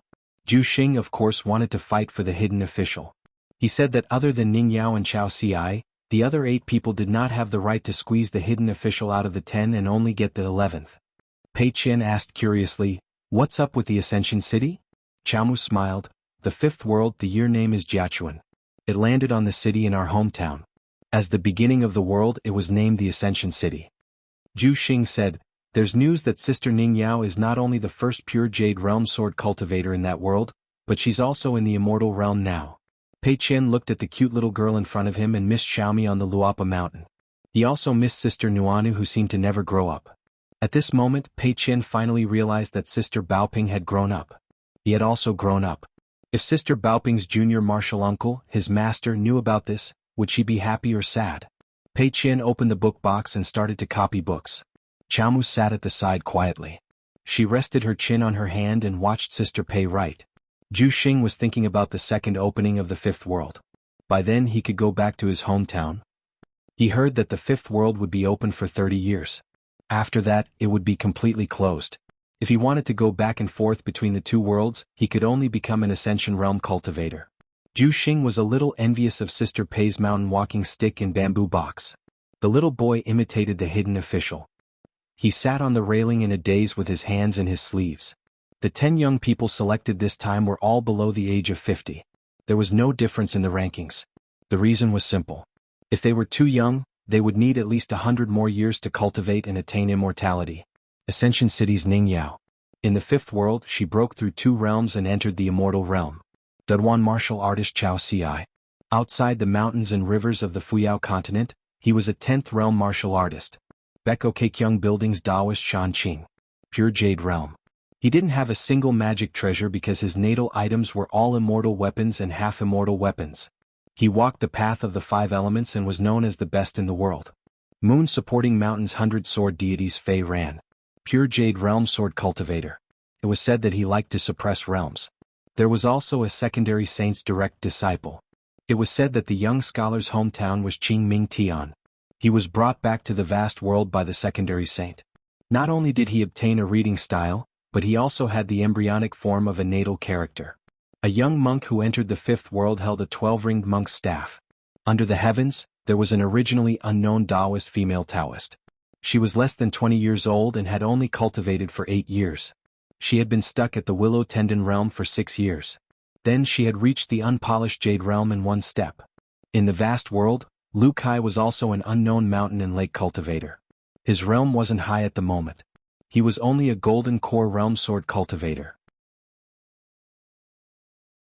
However, the killing power of his flying sword was beyond imagination. Even if cultivators just read the court bulletin, it was enough to make them speechless. This was because Ning Yao, Chao Ci, Shan Qing, and the other prodigies all had high enough realms. Only Lu Kai was only at the golden core realm. Generally speaking, not to mention golden core realm sword cultivators under 50 years old, even nascent soul realm sword cultivators weren't qualified to be evaluated. Because with this person's appearance, the 2 blade strengthening gourds were also revealed. They were the long-lost worry in my heart, and immediately, Lu Kai had 2 natal flying swords. The blade strengthening gourd nurtured the flying sword, Azure Fall. Sword cultivators were known to be able to break 10,000 spells with 1 sword. Azure Fall could break 10,000 swords with 1 sword. The blade strengthening gourd immediately nurtured Lu Kai's second flying sword, White Fall. The flying sword was so small and fast that it could ignore the obstruction of the river of time. Therefore, there was a saying in the vast world that the only sword cultivator who could compete with Ning Yao in the same realm was Lu Kai's 100 years later. The junior brother of the heavenly Lord Qi Zhen of the Divine Decree sect. He rushed to the great sect of the Divine Continent in the early years and was appointed as a treasure keeper. It was said that he read all the books of Taoism in 3 years. In the wilderness, he was a young cultivator who broke into the world like Lu Kai and the Taoist female Taoist. He was on credit. Finally, there was a hidden official who seemed to be doing business. He was a young man who finally gained some reputation in other continents, but his reputation was ruined because of the Qin Ping case. It was said that there were 10 substitutes, but they hadn't announced it yet. Qiaomu gathered her courage and turned to secretly look at Zhu Xing, who had ignored her for a long time. Actually, he was younger than her. They were in the same year and month, but Zhu Xing was later than her by a few days. However, the little girl felt that Zhu Xing was much older than her. Zhu Xing sensed Qiaomu's gaze and immediately glared at her. Qiaomu blinked as if to say, "I'm not talking to you. Why do you have to care about me? You're unreasonable." Zhu Xing put 2 fingers together and made a gesture, indicating for the little girl to turn her head obediently. Qiaomu turned her head and leaned on the table, continuing to watch Sister Pei transcribe. The little girl really wanted to ask her sister why she left her hometown when she was still in it. If she could stay in her hometown, she definitely wouldn't have gone so far away. Sister Pei was still alone. She was really brave and could really endure hardships. What Qiaomu didn't know was that the tall, thin and slightly tanned Sister Pei in front of her, who always made her feel at ease, had actually cried out in pain when Huang Ting gently pinched her shoulder and arm in Old Dragon City's medicine shop before she started learning martial arts. Her tears and snot were even worse than Chao Mu's, and she ran to complain to her master. At that time, Pei Qian was actually slightly older than Chao Mu. As for courage, when Pei Qian was young, she really didn't have much courage. She might not even be comparable to Xiaomi. Even now, she still carried that ordinary yellow paper talisman with her. Sister Pei was very serious about transcribing books. Then, Chao Mu suddenly panicked and quickly turned to look at Zhu Xing. Zhu Xing looked at Chao Mu and raised a finger to his mouth. He shook his head, indicating for Chao Mu not to speak. Chao Mu tiptoed and stood up. It turned out that Sister Pei was crying while she was transcribing books. Pei Qian was sad. When her master knocked her chestnuts in the future, he didn't seem to have to bend down anymore. Then, even if they met again in the future and traveled together again, her master probably wouldn't reach out to hold a little girl's hand again. How did she grow up? In the past, the big white goose's little senior brother made a joke. He asked her, the big senior sister, who was the most worried person in the world. Of course, Pei Qian said that it was her master because her master liked to think and take care of others. At that time, the little senior brother shook his head with a smile and gave a very ridiculous answer. He said that it was the guy called Grow Up. In the capital of Dali, Minister Guan sat on a rattan chair under the eaves. Even though the old man was wearing thick clothes, he was still afraid of the cold. He looked at the green tree in the courtyard. The old man opened his mouth and stretched out his thumb to gently press against a tooth. He sighed endlessly. His travel-worn grandson, Guan Yiran, returned to the capital this time and was officially relieved of his position as the supervisor of Chidu. He was about to fill the vacancy in the Ministry of Revenue, but he wasn't promoted to assistant minister like Lu Qingfeng. To be honest, even compared to his junior brother Lu Xuanmei, Guan Yiran's promotion this time seemed too shabby and stingy. Although Guan Yiran, who was born as a border cultivator, was reluctant, it wasn't because he disliked the small position, but because he was used to the rough battlefield. However, he still listened to his great-grandfather's instructions and chose to return to the capital. This time, as soon as he returned home, Guan Yiran immediately rushed to the old man's side. Guan Yiran squatted at the old man's feet and put his hand on the stove. The old man smiled and said, "The Ministry of Revenue is an unpleasant yamen. Get used to it. Anyway, forget about the Ministry of Personnel. Don't expect to be an official there in your life.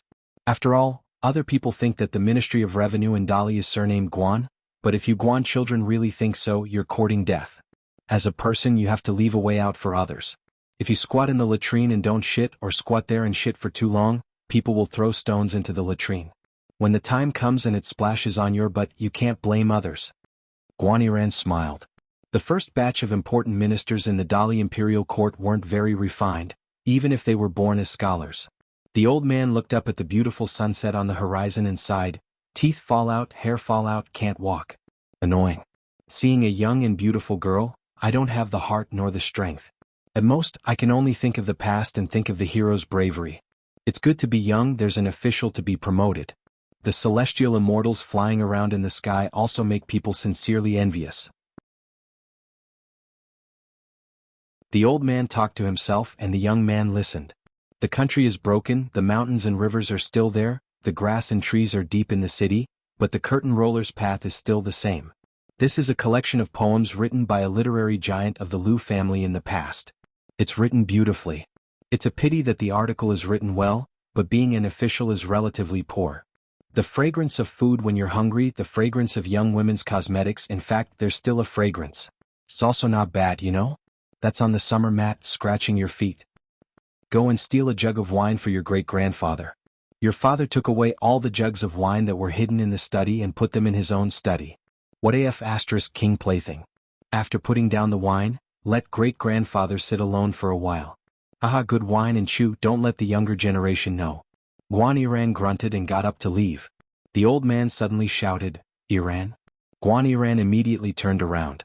The old man smiled and didn't speak. Guan Yiran understood tacitly and said, "I know, bring 2 pots." The old man nodded, "Be an official well, but don't forget to be a person first. Don't learn from those blasphemous supervising assistants who don't go out on normal days, but when there's a chance to follow an official with a bigger hat and inspect the blasphemy together, you have to borrow a pair of worn-out boots first. This kind of smart thing that smart people do, don't do it. Otherwise, great-grandfather really won't be able to sleep well in the future." Guan Yiran's eyes turned red and he nodded hard. I know. After the young man left the yard, Master Guan tapped the armrest of the rattan chair and softly said, "Master Imperial Tutor? Are you busy? If not, can you accompany me to chat?" The Imperial Tutor of Dali Chui Dong showed up. Master Guan didn't greet him and he just continued to look at the dim sky and murmured, "Master Chui, the world will be better, right? When I was young I asked you this question and you just told me to look for myself. Now I am a bit old and my eyes are old and I can't see far even if I open my eyes wide. I won't be able to see far in the future. Master Chui, tell me so I can rest assured." Chui Dong said, "At least when Guan Che is an official, the world in Dali is better." The old man said softly, "But there are still many grievances and it's hard to bear. I don't know what to say and who to say it to." Chui Dong said, "Every family's food, every family's spring festival couplets, they are all answers to the grievances in the hearts of scholars." The old man nodded. There was a young scholar who was full of poems. He said that the blooming and withering of flowers, the withering of grass and the flourishing of grass, were all answers to the human world. "Master Chui, you are right." Chui Dong smiled and said, "That's right."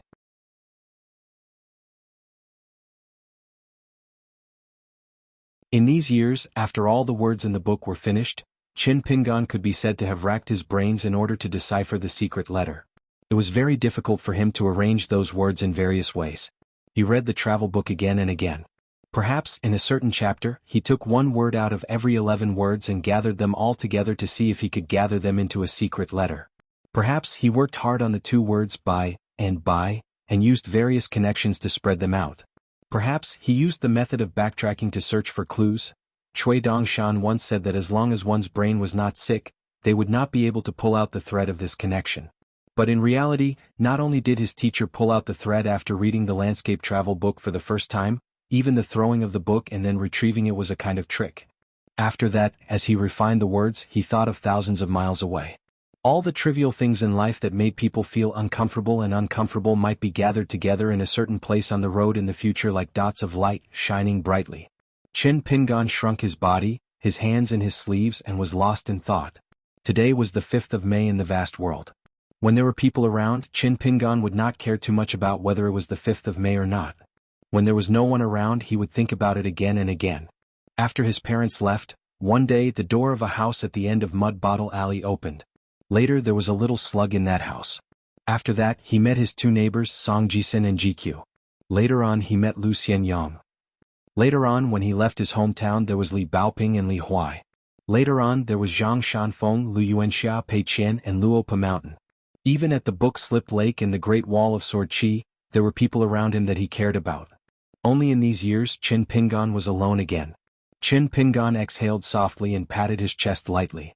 Anyway, he could talk to himself when he was alone.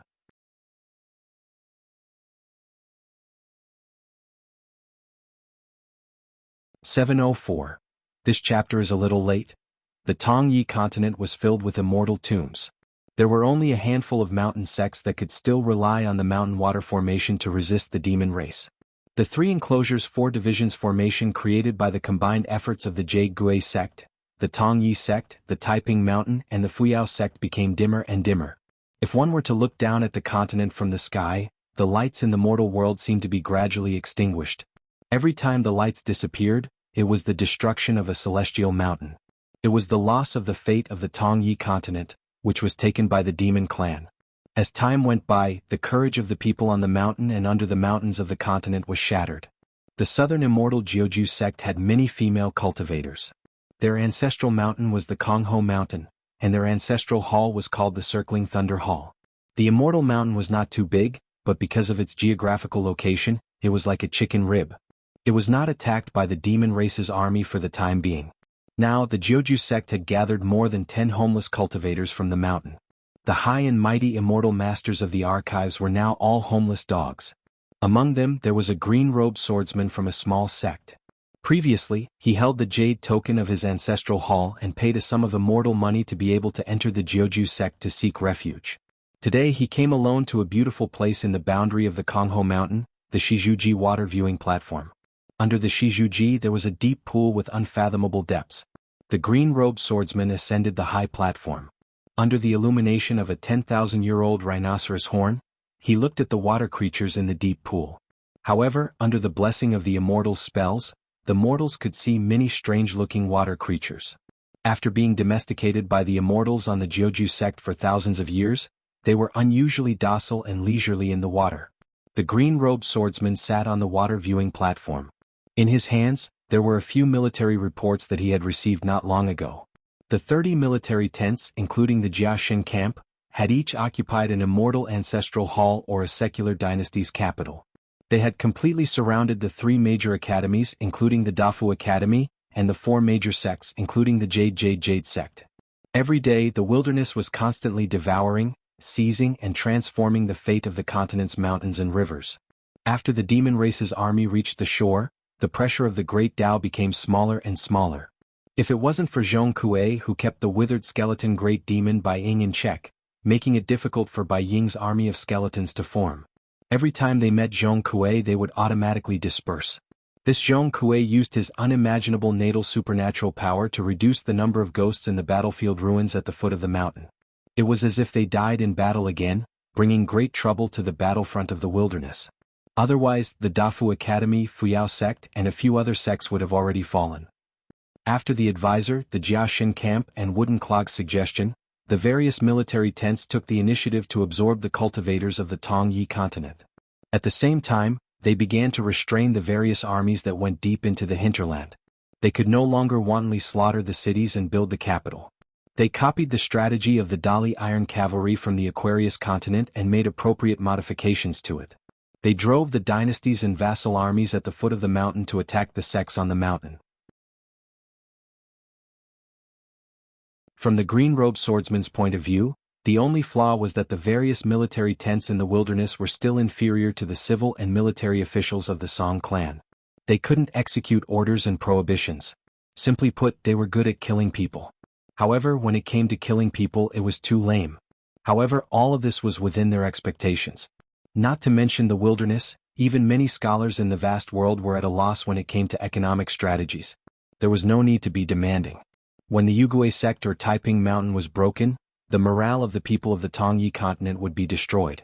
However, regarding the strategic choice of the Yugui sect in Taiping Mountain, Fei Ran, the Sword Immortal Advisor, and Wooden Clog of the Jiaxin camp and several other military tents suggested to break through Taiping Mountain first. As for the Yugui sect at the southernmost tip of the Tongyi continent, it wouldn't matter if they stayed there for a few more years. There was no need to tangle with it too much. They should quickly gather their forces. As long as they took down the Tongyi sect, they could cross the continent and crush the Aquarius continent. They definitely couldn't give the Dali Iron Cavalry the chance to deploy more troops. However, most of the military tents still believed that taking down the Yugui sect and completely occupying the fate of a continent was the safest choice. Furthermore, there were many sword cultivators in the wilderness. Back then, when they exchanged swords at the Great Wall of Sword Chi, they were all rebuffed. Now that they were in the Tongyi continent, they could use the Yugui sect to test their swords. Exchanging swords with the Yugui sect and destroying the Yugui sect's ancestral hall would be the best way to end the war of the continent. This green-robed swordsman who came to the Qiangju sect to seek refuge was Fei Ran, who came to the Tongyi continent later. He was the junior of the great demon Sheun. Therefore, when Fei Ran saw the last spy report, he didn't know whether to laugh or cry. For some reason he had become one of the top 10 youths in the world, standing side by side with Ning Yao, Chao Xiai and Shan Qing. This had already made Firen feel very awkward, especially when he was praised as good at suppressing enemies. Firen couldn't help but feel resentful.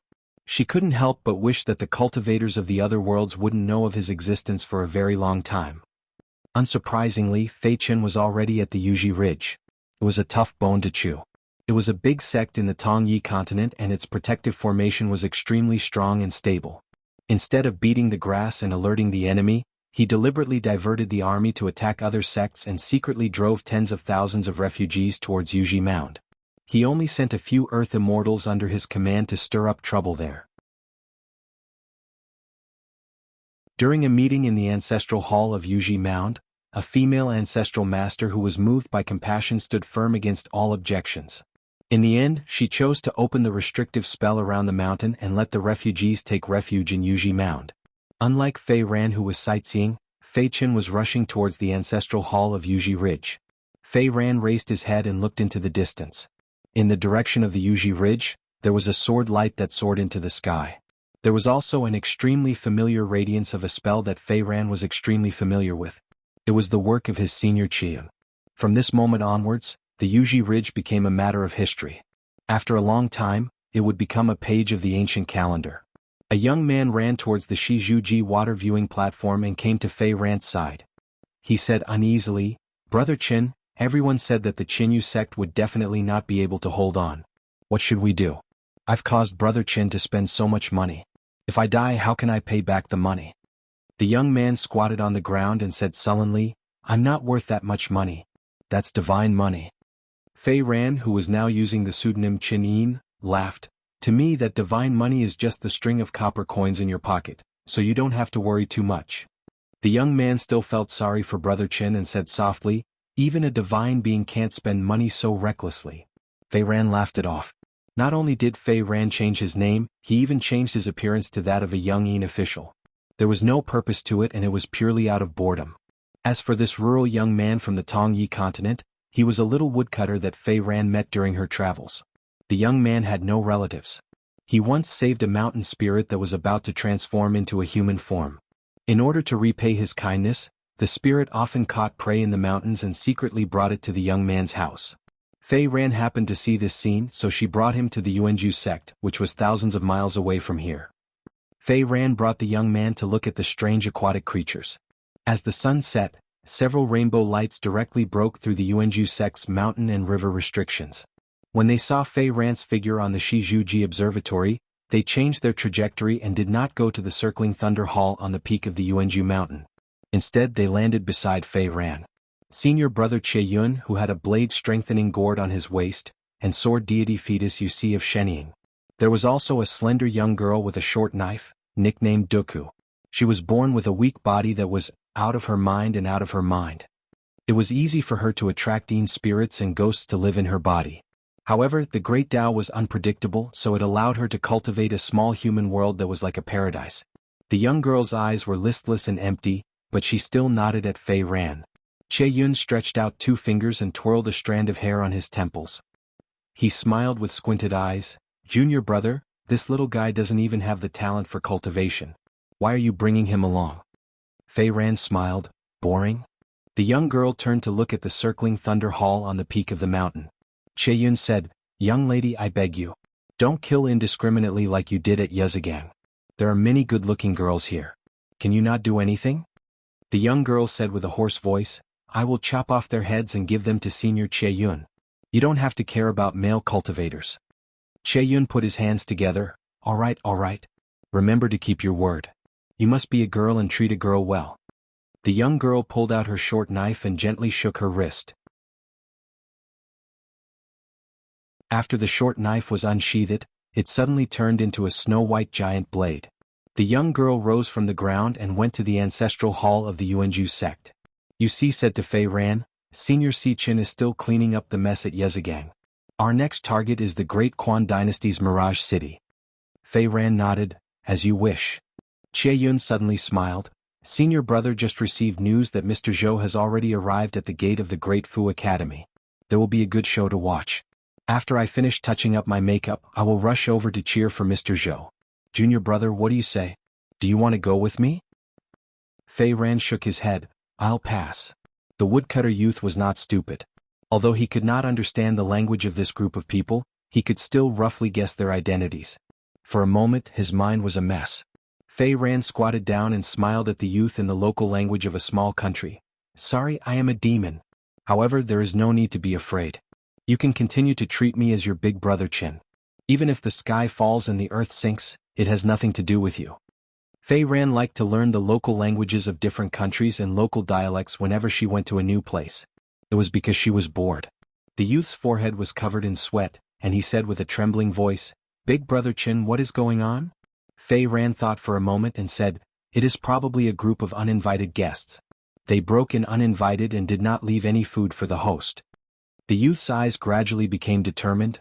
"Big brother Qin saved me. No matter who it is, whether they are demons or not, they are my benefactors. I don't care how others view Big brother Qin. I don't care." Fei Ran smiled and nodded. He slapped the youth to death and completely scattered his soul. Che Yun was a little surprised. He blinked and asked, Junior brother, you killed him too? What an obedient child. Fei Ran stood up and remained silent. He did not explain. If the youth revealed a trace of hatred, regardless of whether he hid it well, Fei Ran would let him live. He could even go up the mountain to cultivate. Fei Ran raised his head and looked into the distance. He asked, Senior brother, what happened to the Jade Ridge martial ancestor who insisted on opening the door? Che Yun patted his cheeks lightly and smiled. During the discussion in the martial ancestor hall, her voice was the loudest. However, when the fight started, she was the most silent. You see, said, Senior Sichin originally wanted to spare her life. However, when he saw her kowtowing and begging for mercy in the martial ancestor hall, he felt annoyed and changed his mind. Fei Ran nodded his head. I hope that Aquarius Continent's old dragon city will do the same. Great Spring Empire, Mirage City Imperial Palace. There was a young empress with a frown on her face. She was extremely beautiful.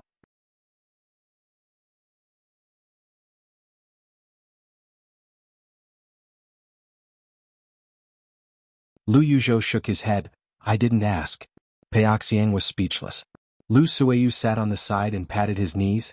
Among the 10 young people there's a peak realm cultivator called Yingguan. He's a sword cultivator. Plus, his martial arts fate went to the Great Wall of Sword Qi. He's probably the young man Lu Yuzhou knows. Peoxiang was confused. What do you mean? Regarding this matter, he had never heard of it before. Lu Yuzhou pretended to fix his collar. Lu Suiyu immediately kicked Lu Yuzhou. In the Lu family's mansion in the White Jade Continent, there was a painting that Lu Yuzhou wrote himself in his study. It was so clumsy that it looked like a child's handwriting. It was a small boat floating on the sea, and a young man with a sword on his back was standing on the bow.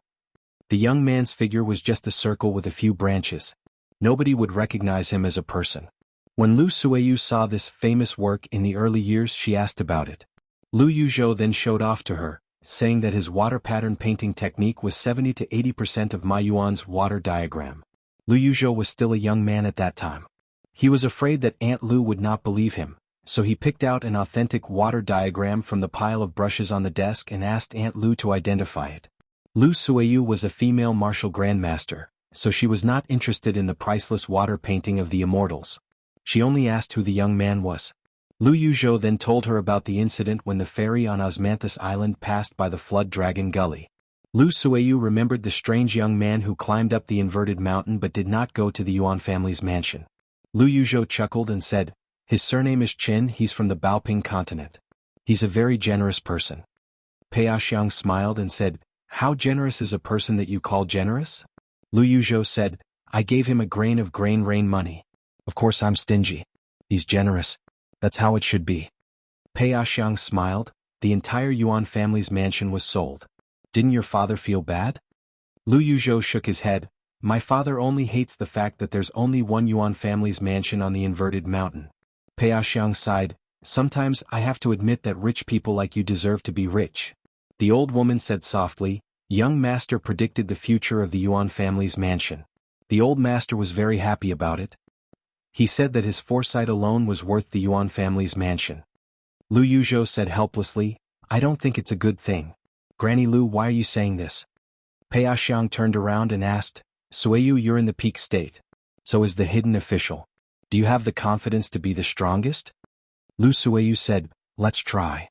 Between the two of them, whoever broke through first and obtained martial arts fate would be the winner. Both of them didn't use the Q-ask fist. Peoxiang looked into the distance. You're all together? Did you discuss this?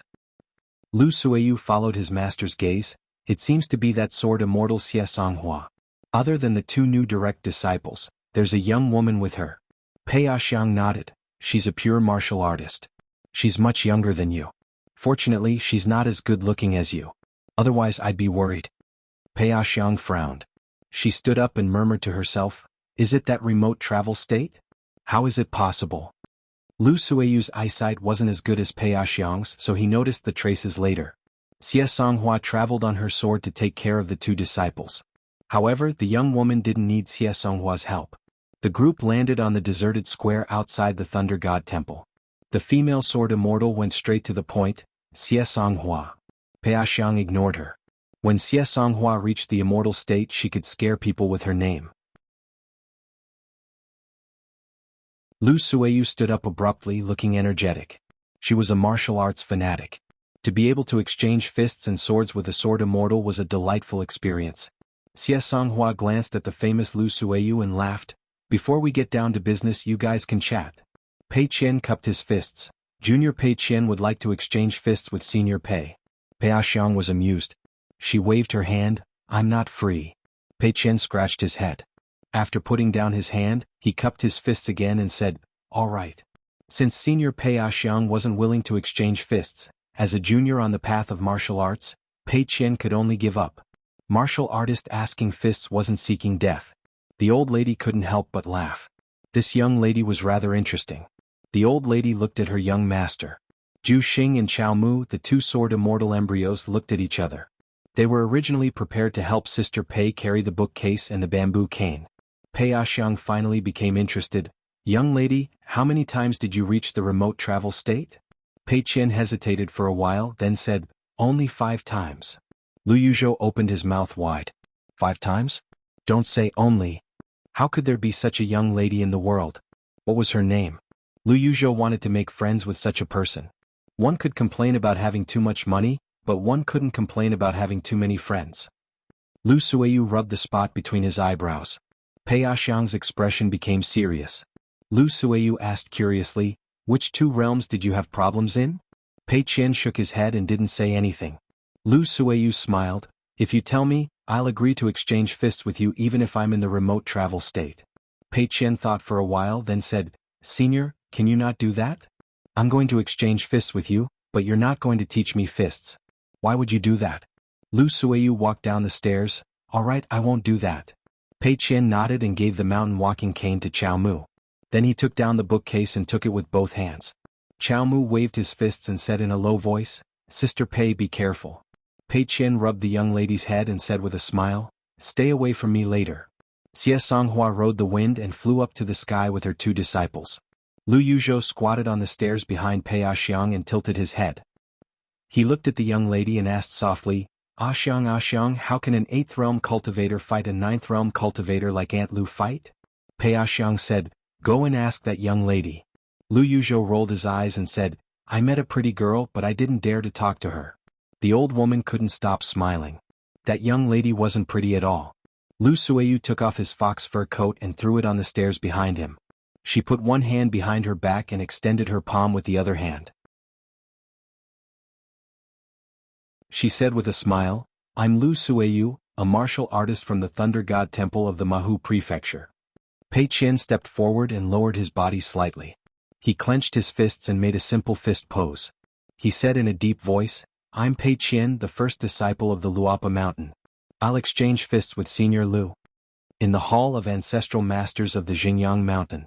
Apart from the 2 patriarchs who rushed to Old Dragon City, the rest of the old sword immortals, including the Tao family's patriarch, were gathered here today. There were many matters that required the patriarchs to decide together. In the North Continent where sword cultivators were common, even nascent soul sword cultivators would feel uncomfortable if they were addressed as sword immortals. However, there was no such custom in the Aquarius continent. Every golden core sword cultivator was a true sword immortal of the mountain. An average-looking woman sat at the back with a red string tied to her wrist. She sat upright and still, appearing a little reserved. She was in charge of Xinjiang Mountain's Mountain View Bulletin and Catoptric Reflections. On Xinjiang Mountain she had always been an errand girl. Because she was not a sword cultivator and often went out, she was not as revered as the sword immortal patriarchs. It was especially so in Xinjiang Mountain's Ancestral Master Hall. In the eyes of the sword immortal patriarchs, she was a shrewd woman who was not smart enough. In short, she was an unimpressive woman. Initially, Su Jia was a disciple she had brought to the mountain gate. In the end he was transferred to another mountain. In exchange she received a magic weapon. Later on, Su Jia was accepted as a direct disciple of the Ancestral Master Hall. As it turned out, she had made a loss in that deal. Otherwise, the status of a mother at the foot of the mountain depended on her son. There were also many old cultivators on the mountain who were waiting for death. Of course, Su Jia did not end well. He lost to the current Garden Lord of the Wind Thunder Garden, Yellow River at the Wind Snow Temple's Divine Immortal Platform. His sword heart shattered and Su Jia could not even keep his status as a sword cultivator. However, Xinjiang Mountain's Ancestral Master Hall only took back the purple gold blade strengthening gourd.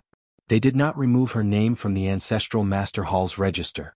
They only removed Su Jia's status as a direct disciple. The first matter was to discuss the candidates for the direct disciple. They would choose an auspicious day for their names to be officially recorded in the Ancestral Master Hall's register. Xingyang Mountain was Dali's designated successor. Therefore they were already preparing for the location of their next sect. It had to be in the territory of the old Zhuang dynasty. Xingyang Mountain had absorbed a considerable number of young sword cultivators from the old Zhuang dynasty. Apart from that, there was also a rather impressive potential sword immortal. The Dragon Spring Sword sect was blind not to nurture him properly. He cultivated at Xinxiu Mountain for several years, but Ruan Cheng was unwilling to take him in as a direct disciple. After the youth came to Xingyang Mountain, he broke through very quickly. Now, he had hopes of becoming Taoist companions with Fairy Tongzhen of the Cold Dew Peak. The first matter was actually a small matter. There was no dispute. The second matter was to discuss the second batch of disciples of Xingyang Mountain. The first batch had already rushed to Old Dragon City under the lead of the two patriarchs. Xingyang Mountain had always had a good relationship with the vassal King Song Mu. It was all thanks to Tao Zi's trip to Liju Grotto Heaven. She had formed a great relationship with the youth who was still called Song Jisun back then. However, for the second batch, who would be in charge of the Tao protectors and which disciples should be sent down the mountain were all important matters.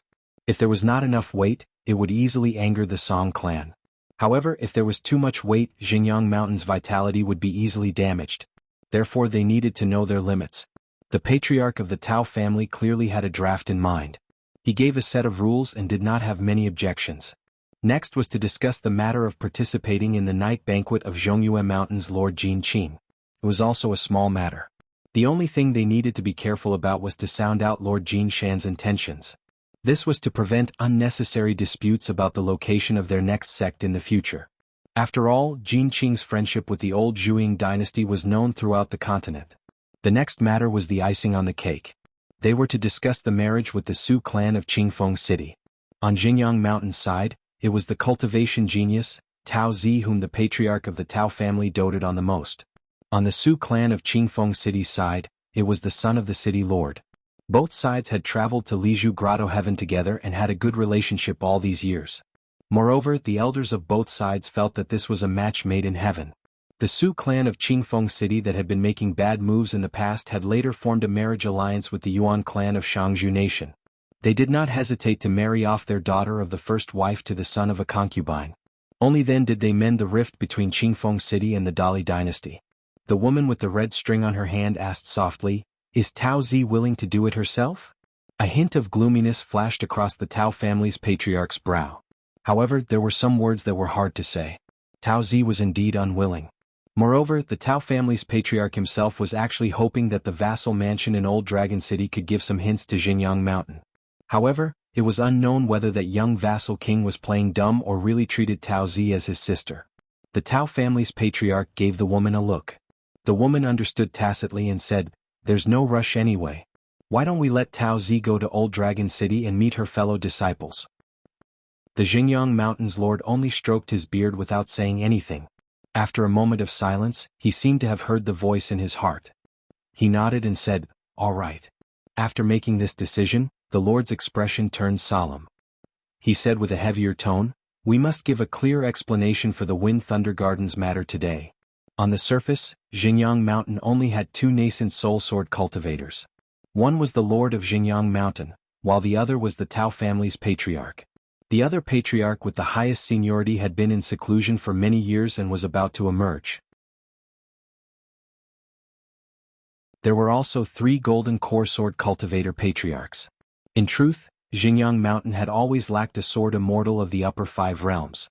That was why they had been suppressed by Li Tuanjing of the Wind Thunder Garden for several hundred years. Now that Li Tuanjing was dead, the matter of challenging the new garden lord, Huang He, was of utmost importance.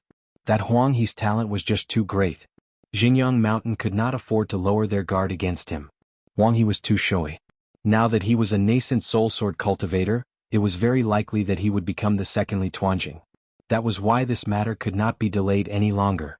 Now, Xingyang Mountain had to find a suitable candidate to challenge the Wind Thunder Garden.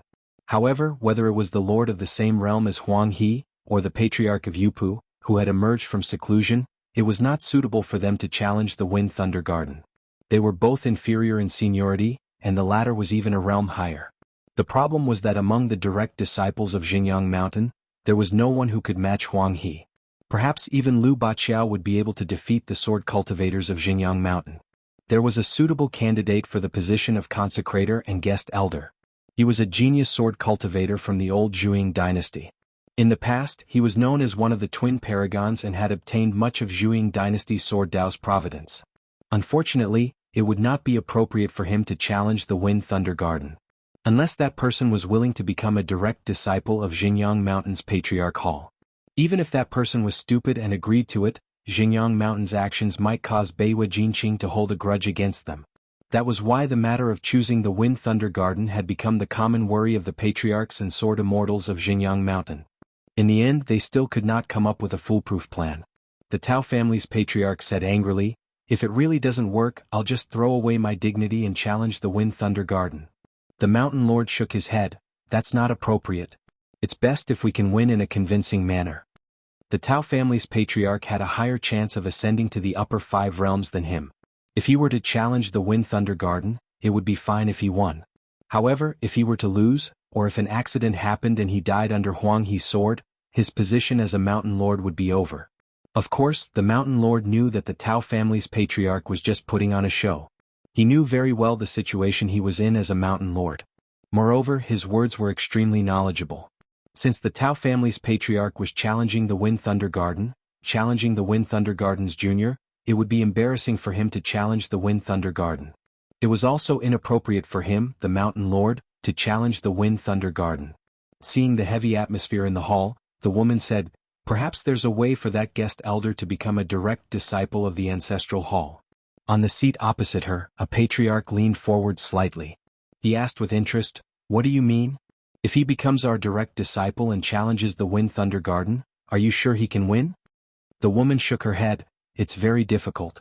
Although Yuan Bai is also a nascent soul sword cultivator, he's still lacking compared to Huang He. The only thing Yuan Bai can rely on is his flying sword's intrinsic divine ability that allows him to trade injuries for injuries." The patriarch twitched the corner of his mouth. Was this woman really asking for a scolding? The woman immediately added softly, "However, there's a chance for Huang He to be confirmed as the second Li Tuanjing.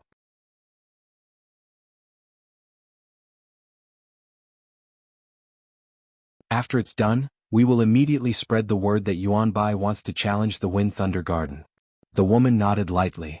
The Mountain Master was in a good mood. He found the woman pleasing to the eye. In the entire Xinjiang Mountain he was the only one who knew the inside story. The violet gold blade strengthening gourd that Su Jia was bestowed by the ancestral hall was something that this woman had found. She was very tactful, so she exchanged it for a seat in the ancestral hall. This matter was leaked by his teacher in the early years. It was enough for him to keep it in his heart and not spread it out. After his benefactor's death, the only one who knew about this not-so-big secret was him, the Mountain Chieftain. The Mountain Master said, "One last thing. Tell me about that Lu Xianyang." At this point, the Mountain Master glanced at the Tao family's patriarch with resentment. In the early years, the Tao girl and the Mountain Guardian Consecrator traveled the Pearl Grotto heaven together. They did not expect that they would not be able to retrieve the sword manual, nor eliminate the root of the problem. They did not even get rid of a country boy who worked as a kiln worker. In the end, they left behind such a huge hidden danger. Although Li Tuanjing was still alive at that time, and Lu Xianyang's natal porcelain was said to have passed through the hands of the Wind Thunder Garden, the mountain-moving ape had some misgivings. It was also for the sake of Xinjiang Mountain. It was inappropriate to completely fall out with the Wind Thunder Garden at that time. But now that he thought about it, it still gave the Mountain Master a headache. Of all things, the most hateful thing was to know earlier. The Tao family's patriarch turned his head and lifted his chin, pointing at the woman. Then he said to the Mountain Master, "According to her information, Lu Xianyang is now a direct disciple of the Dragon Spring Sword Sect's ancestral hall. Because the Lu clan's ancestors were once the tomb keepers of the Melochin clan's ancestral graveyard, he later studied at the Melochin clan in the South Swirl continent for 10 years. What realm is Lu Xianyang at now? Did he have selfless contact with the Wind Thunder Garden?" The woman stood up and took out a piece of paper from her sleeve. The Tao family's patriarch reached out and grabbed it, browsing through it first. The Mountain Master's expression was calm. He did not care about it at all. The Tao family's patriarch frowned and said, "It's just some trivial matter? Since he can become Ruan Tuanjing's disciple, what realm is he at? Is he a sword cultivator? What's the natal magic of his flying sword? What kind of connections did he have when he was studying at the Melochin clan in the South Swirl continent? You don't even know." The Tao family's patriarch pushed the piece of paper to the mountain master. After the mountain master finished reading it, he said, "According to the intelligence, this Lu Xianyang was someone who could not keep a secret when he was young. He loved to be in the limelight. When he returned to his hometown, did he talk to anyone about his studies?" The woman shook her head and said, "His temperament has changed greatly. Although he likes to stroll around every day, he only talks with his neighbors about old stories from his hometown. He never mentions the Melochin clan. In fact, in the entire Huaihuang County, apart from Supervisor Chow and a few others, not many people know that he has become a disciple of the Dragon Spring Sword sect. And on the spiritual Grace Mountain, there are too few people from the Dragon Spring Sword sect. Ruan Chi's direct disciples can be counted on one hand. It's not suitable for us to spy on him, lest we become enemies with Ruan Chi. A cultivator like Ruan Chi is not only the chief consecrator of Dali, but he also has the Winds Now Temple as his backer."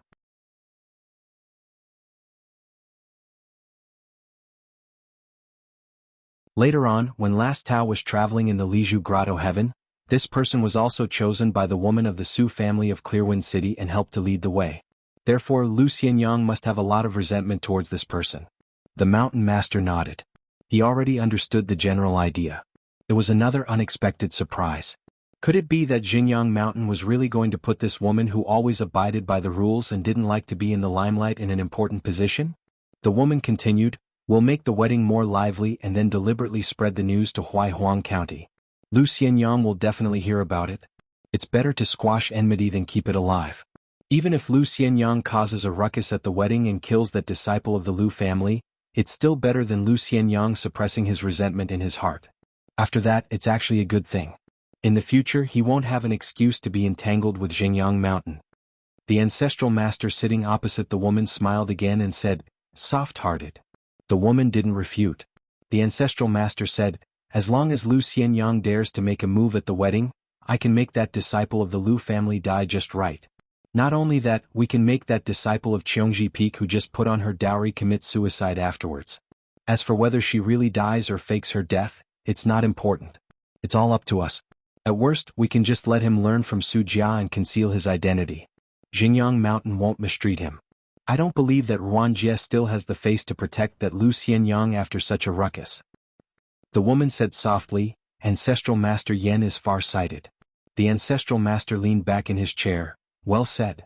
The mountain master said, "We still have to think of another reason for Lu Xianyang to have no choice but to come." The Tao family's ancestors smiled. "Simple. Let the patriarch of the Su family from Clearwind City attend the wedding. He's still wearing Lu Xianyang's ancestral blackmail armor. I believe Clearwind City wishes for Lu Xianyang's early death even more than we do." The woman exhaled softly. It seemed that she was rather tired after speaking so much today. On a snowy peak of Xinjiang Mountain, a master and servant were admiring the scenery in the corridor of an immortal mansion built on the edge of a cliff. The man was the sword cultivator of the old Zhuing dynasty Yuan Bai. The servant by his side was called Lu Kai. In front of outsiders she was expressionless. She was lifeless and ugly. She was extremely unlikable. Yuan Bai was rather dejected. He didn't think that he would lose his home and country after just a trip to the snowy peak continent. The servant's hometown wasn't actually a vast world in the true sense. It was the renowned Tianjing blessed land of the snowy peak continent. The Tianjing blessed land was the private property of the snowy peak continent's Lu family. When it was first discovered, it was still a low-class blessed land with thin spirit qi. It was a high-class blessed land that was forcefully created with the money of immortals. Every year, there would be a grand occasion of heavenly maidens scattering flowers. Every spring, the young women of the Lu family would wear rainbow-colored robes and scatter snow to spend money. It wasn't that the Lu family didn't have enough money, but that the blessed land was suppressed by the invisible Great Tao. It was at most a high-class blessed land. Even the Cloud Cave blessed land controlled by the Jiang family of the Jade Gui sect could not compare to the Tianjing blessed land. Being unable to raise the rank of the blessed land was not a problem for the snowy peak continent's Lu family's god of wealth. It was rumored that the son of the first wife, Lu Yuzhou, accidentally made a joke when he was young and smashed a small grotto heaven. Thus, the snowy peak continent's god of wealth felt that it was feasible. After that, seeing the Liu family's attitude of smashing money, even if it was a bottomless pit, it would be filled with snow and money. Thus, there was a joke in the vast world. Whoever could marry the snowy peak continent's Liu Yuzhou would be the richest housewife in the world. The man turned to look at the servant and said softly, "Don't worry, I will help you find the previous owner of the blessed land." The servant nodded. A woman who rode the wind from the ancestral hall landed in the corridor. Yuan Bai and her bowed. The woman spoke telepathically with a troubled expression. She told Yuan Bai about the proposal from the ancestral hall of Xinjiang Mountain. After Yuan Bai heard it, he said without hesitation, "I agree." The woman sighed softly. Yuan Bai, who had not left his house since arriving at Xinjiang Mountain, smiled, "Senior, you don't have to do that." After the woman left, Yuan Bai said to the servant with guilt, "Lu Kai, I will try to help you obtain the identity of a direct disciple of Xinjiang Mountain as a protective talisman on your future cultivation path. I'm afraid I will have to break my promise about finding your master." The servant nodded, "It's all right." The woman slowly rode the wind back to her own mountain. The rules of Xinjiang Mountain were strict. Every cultivator's sword kinesis flight's trajectory had its own rules. When she arrived at a very simple place for cultivation, the woman sneered. She sat on a praying mat and reached out to twist the red string on her wrist. Thinking of the enmity between Xinjiang Mountain and Wind Thunder Garden, it was like a clay doll fighting in the water and a crab flipping the waves in the pot.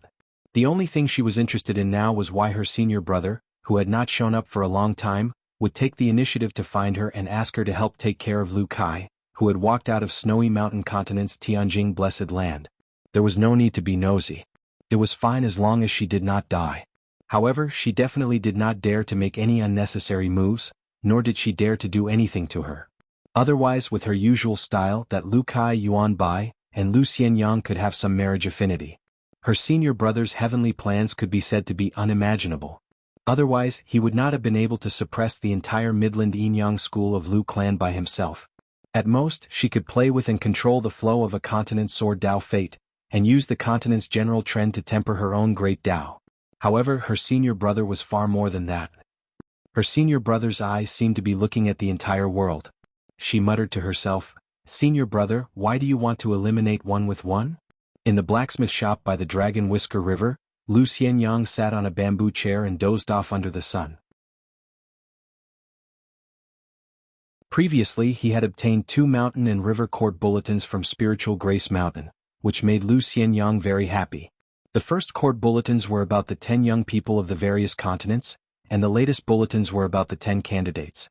Lu Xianyang admired the person behind the 2 bulletins, and also admired the person who could quickly provide more detailed insider information.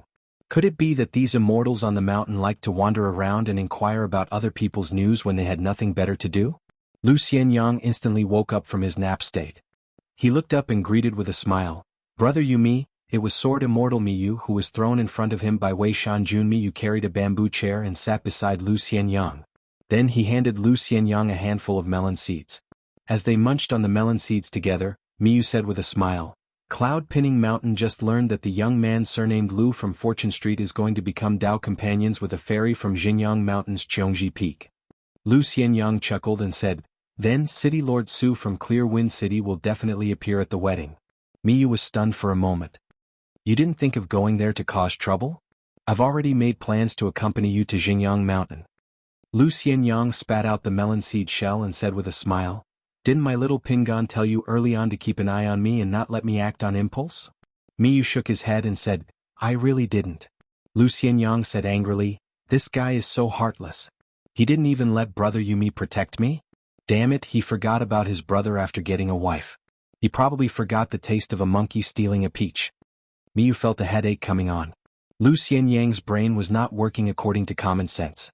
As expected of hidden official's brother, Lu Xianyang continued to munch on the melon seeds and bent over to look into the distance.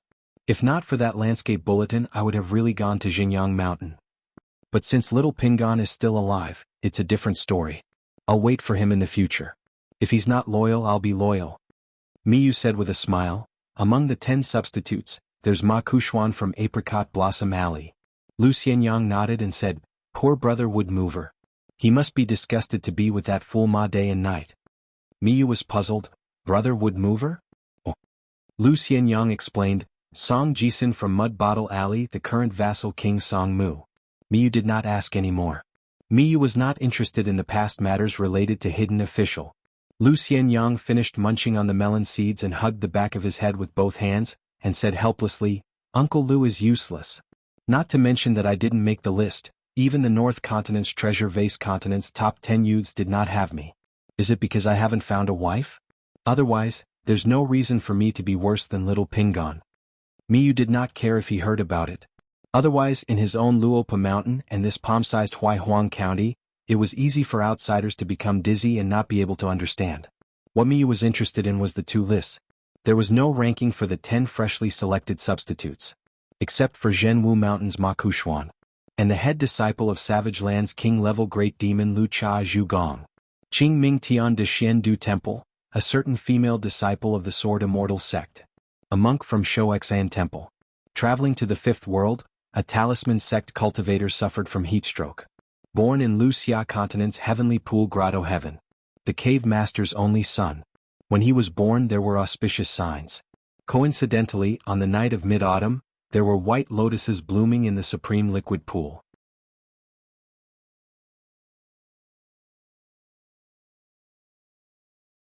She was the Ascendant Realm founder of another sect. Regardless of whether it was age, cultivation, or identity, the disparity between the two was extremely great. The key point was that the two sects were originally mortal enemies that had been enemies for thousands of years. So when the two of them became Dao companions, almost half of the cultivators in the Qingming world were dumbstruck. Lu Xianyang shook the small bamboo chair, causing it to creak, and muttered, Lu Xia Continent's dream tourist interesting. Currently, many of the Aquarius Continent's cultivators, other than feeling honored, they were even more regretful. Wind Snow Temple's Wei Jin had just passed 50 years old, and vassal King Song Jianqiang had the same logic. If not, Song Jianqiang and Wei Jin would both be in the top 10 young people, each occupying a spot, and then Ma Kuxian would follow closely behind, becoming one of the 10 substitutes. Under the heavens, 2 lists, a total of 21 people. The world's smallest Aquarius continent would monopolize 3 people. Lu Xianyang suddenly turned his head and stared at Miyu and said in a serious tone, Brother Yumi, you are so outstanding and elegant. In the future, if Luopa Mountain has that mirror flower water moon job, you will definitely earn a lot. At that time bring me along, I will be your green leaf. Miyu was dumbstruck. He suddenly understood the sincerity in Master Hidden Official's eyes. So Miyu immediately straightened his back and said, Bring Wei Shanjun along, we will enjoy together. Lu Xianyang immediately said, Let's have some more melon seeds to celebrate. Miyu then took out the melon seeds given by Xiaomi Li, and gave half of it to Lu Xianyang. In the bustling Clear Breeze city, people from all walks of life mingled together. It was bustling with activity, all of them seeking wealth. The Su family also had the Fox Country, so the Clear Breeze city was a famous hero's mound in the Aquarius continent. There was a young man who opened a perfume shop. He should not have reached the age of 30, his name was Yen Fong. He had a graceful bearing, as though he was a noble young master whose family had declined. A few years ago, in the Clear Breeze city that was filled with immortals, this shopkeeper was still unremarkable. The people that the perfume shop dealt with were naturally females. Most of them were well-off women, or young ladies who loved to look beautiful. The man looked like he had not reached the age of 30, but from his eyes, it was as though he was already in his 40s.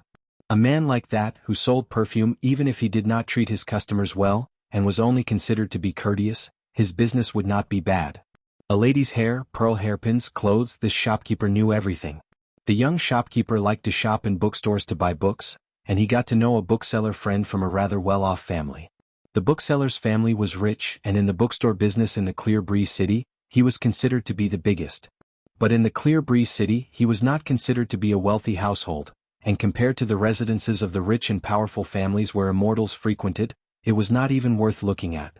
Today Yen Fong was dragged to the bookseller's house to drink, and after drinking, the bookseller started to call shopkeeper Yen his brother, and started to complain that it was not easy for him to establish himself in the Clear Breeze city, that it was so difficult to marry a beautiful daughter, and that he was being looked down upon by his future in-laws. He said that his business, if placed in any small vassal country, would be considered to be the richest county, but in the Clear Breeze city, he was being despised for having such low standards. And that daughter of his who had been filled with hidden bitterness, was no longer washing her face with tears every day. Just like today, she would come every few days to ask her father if there was enough food and wine. Shopkeeper Yen then gave him a rather strange way to make money, as he swirled his wine cup and said slowly, "Brother Yuan, I may not be able to help you make a lot of money, but I can help 3 generations of your children and grandchildren to have a small income." The bookseller was taken aback and he said softly, "Brother, I am all ears." The young shopkeeper then said with a smile, "I admit that I am proficient in calligraphy, painting, literature and seal engraving, but I am not too good at it and I am not destined to become a master. But it is not difficult for me to make a living out of it. But I lack the capital and Brother Yuan happens to have it, and I can use it to make a fool of myself. Since Brother Yuan is the biggest bookseller in the Clear Breeze city, it will be easy for you to engrave books. Every other year I will be responsible for compiling a set of seal engravings for Brother Yuan, with 100 square blocks of seals, and I will piece together a total of 97 or 98 square blocks. They are all authentic and well-documented works of masters, and the rest are all fake." The bookseller then asked in puzzlement, "Fake? How do you sell it?" "It is not that I do not trust your seal engraving skills, but those who have a lot of money in their pockets are all shrewd and not easy to fool." Yen Fong took a sip of wine and said with a smile, "I have read many history books of various countries and local county records. For example, I will help Brother Yuan engrave a seal that imitates a famous seal engraving master. The seal engraving master will deliberately change the name or a certain word, purposely giving a flaw that is not a flaw. In fact, it is in line with the records of the genealogy, so this business will not earn money from the common people, but from the refined people who have read enough books. As long as they do a little research, they will mistakenly think that they have picked up a big bargain. There are many similar unorthodox methods." The bookseller was slightly moved. "Can it really work?" Yen Fong glanced at the woman behind the screen and said with a smile, "Let's make it clear first, if Brother Yuan loses money on the engraving, I will drink as punishment and apologize to Brother Yuan. I really do not have money. If you make money in the future, Brother Yuan, remember to treat me to a pot of immortal wine." After a detailed discussion, the bookseller felt that this was most likely feasible. In the end he staggered to his feet and sat back down. He could only let the daughter send manager Yen off. When the daughter returned, the bookseller was already sitting at the table and asked, "Are you sure that it is the accent of the old Zhuang dynasty's Yuzhou?" The woman nodded. "It is a pity that he is not a sword cultivator but a sixth-realm martial artist. However, he is already very talented. As long as we can confirm that he is a remnant of the Zhuang people, we can recruit him." The bookseller frowned. "He does not seem like a greedy person. He speaks elegantly and is not ordinary." The woman joked, "Brother Yuan sincerely treats him as a brother, but he wants to be Brother Yuan's son-in-law." The bookseller could not help but shake his head. "A vixen like you may not be able to truly move this person. It is wishful thinking to ask him to serve our Su family wholeheartedly." The woman hesitated for a moment, then said, "We can ask our ancestor to do it himself." "Are you joking?" The bookseller hesitated and began to weigh the pros and cons. "There is no need to mobilize so many people unless," the woman nodded, "unless this person can reach the golden body realm. It is best if there is a glimmer of hope that he can become a far-travel grandmaster. Our Clear Breeze city does not lack literary luck, but martial luck." The bookseller said, "There is no hurry. Let's observe for a while. Whether your ancestor will appear or not is not up to you and me to decide. We have to ask Madam." Yen Fong walked back to his shop in a drunken stupor. His expression was desolate as he muttered to himself, "Beside the Vermilion Bird Bridge at the mouth of the Black Cloak Alley, in front of the Wangxia Hall, in the homes of the common people. What day was yesterday, what day was today, what day was tomorrow?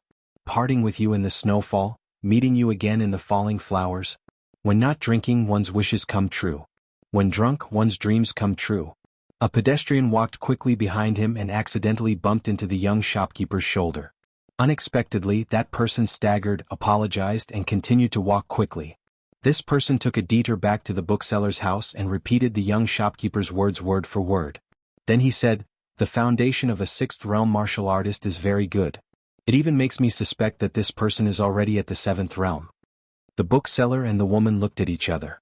This martial artist who had been temporarily transferred here was a true sixth-realm martial artist. As for whether that Yen Fong would be suspicious because of this, it was not important at all. Perhaps it would not be long before they would be colleagues in Clear Wind City.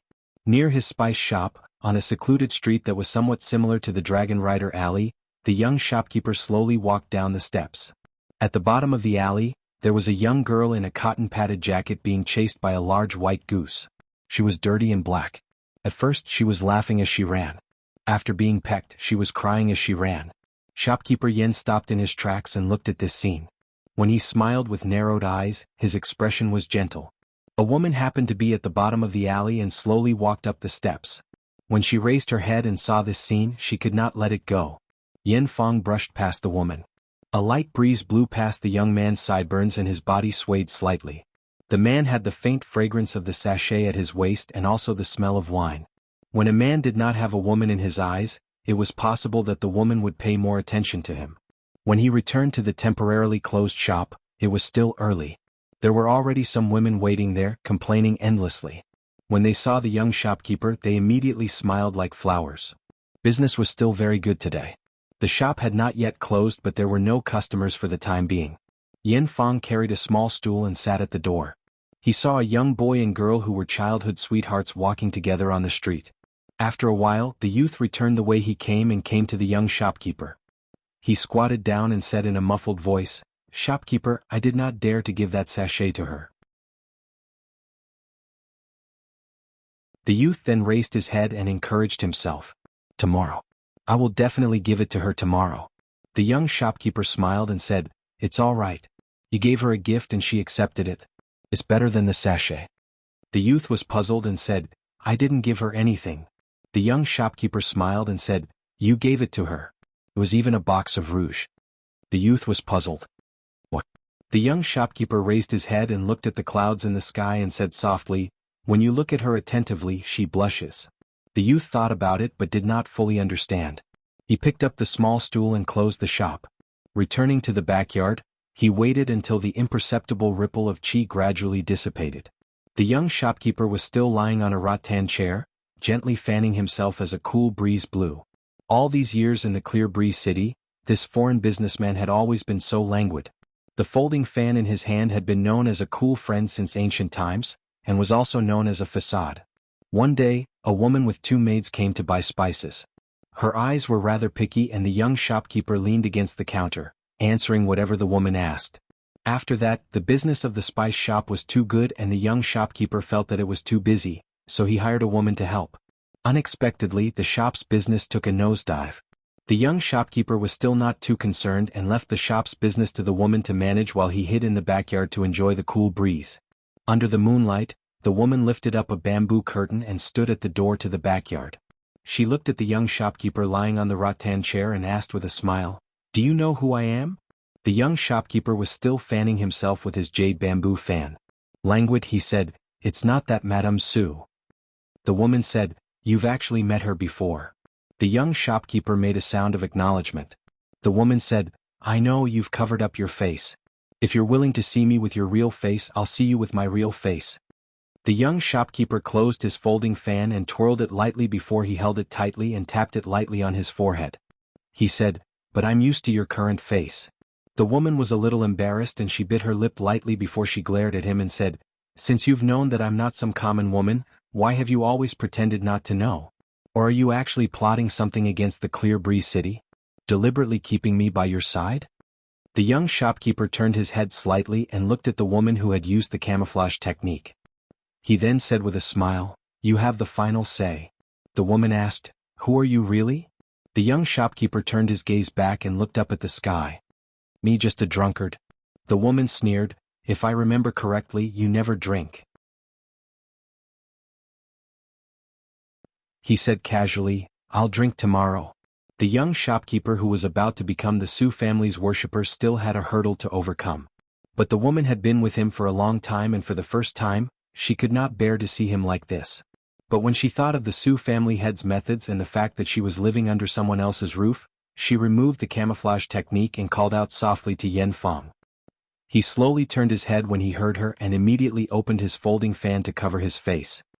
He no longer looked at her and said with a smile, "So it's the ruler of the Fox Kingdom. The human world is really blessed." The woman frowned and with a wave of her sleeve, she slapped the folding fan out of his hand. She came before him in an instant and stretched out a finger to press against his forehead before she asked a few questions. She breathed a sigh of relief and retracted her finger. Looking at the young man who seemed to be asleep, she smiled and stretched out her finger again to press against his temples and tugged lightly. She could not help but take a few steps back. Her eyes widened and she covered her mouth with one hand and her other hand over her heart. The man frowned slightly and woke up. He opened his eyes and said coldly, "Get out." She calmed herself down and said with a smile, "Oh, so it's a hidden golden body realm cultivator." He reached out and grasped the folding fan in his hand. He stood up and suddenly smiled. He walked to her side and gently tapped her cheek with the folding fan. He smiled and said softly, "Good girl, be my mate from now on. There's no need to repay me with your body. You're actually not good looking and I'm afraid I'll be taken advantage of." She tilted her head slightly and looked away before meeting his eyes again. She raised her hand to push away the jade bamboo folding fan and said with a smile, "As expected of a drunkard, you really like to talk drunkenly." When the folding fan was pushed away, he slapped her face with the back of his hand. She seemed to be a little stunned. The ruler of the Fox Kingdom, a nascent soul realm cultivator, actually got slapped? He looked up at the night sky as if nothing had happened. She smiled sweetly and turned around. Quietly, she accompanied him to look at the night sky. Strangely, a full moon just happened to disappear into the clouds. The bright moon hid in the clouds, ashamed to see the people beside it. Julien used his voice to form a line and asked, "I've been waiting for you for many years. I can't take the initiative to look for you. I can only wait for you to come see me and wait for you to show yourself. What I'm going to say next is not drunken talk. Listen carefully." She began to feel conflicted. Based on her intuition, she didn't dare to listen to what he was going to say next. She said, "You'll soon be a third-rank consecrator of the Sioux clan in Clearwind City." Julien smiled, "Of course I'll continue to be a consecrator." She shook her head, "I advise you not to say unnecessary words. It's easy to draw legs on a snake. As a golden body realm cultivator with a little effort, there's hope to become a first-rank consecrator in the future." Then she felt a chill in her heart. Something's wrong. This person definitely isn't just a golden body realm cultivator. As expected, that person said helplessly, "Unfortunately, I don't have that much free time. At most, I'll stay for another 3 years. A Clearwind City really doesn't have the qualifications to make me spend more time." She sneered, "You'll die. It might be tonight or at most tomorrow." Julien said to himself, "Do you want to move the entire Fox country to a place where your body and mind are free? At least it won't be like it is now. Every year, there will be a fox skin talisman leaving Clearwind City. I'm not in the 6th realm, 7th realm or 8th realm but in the peak realm."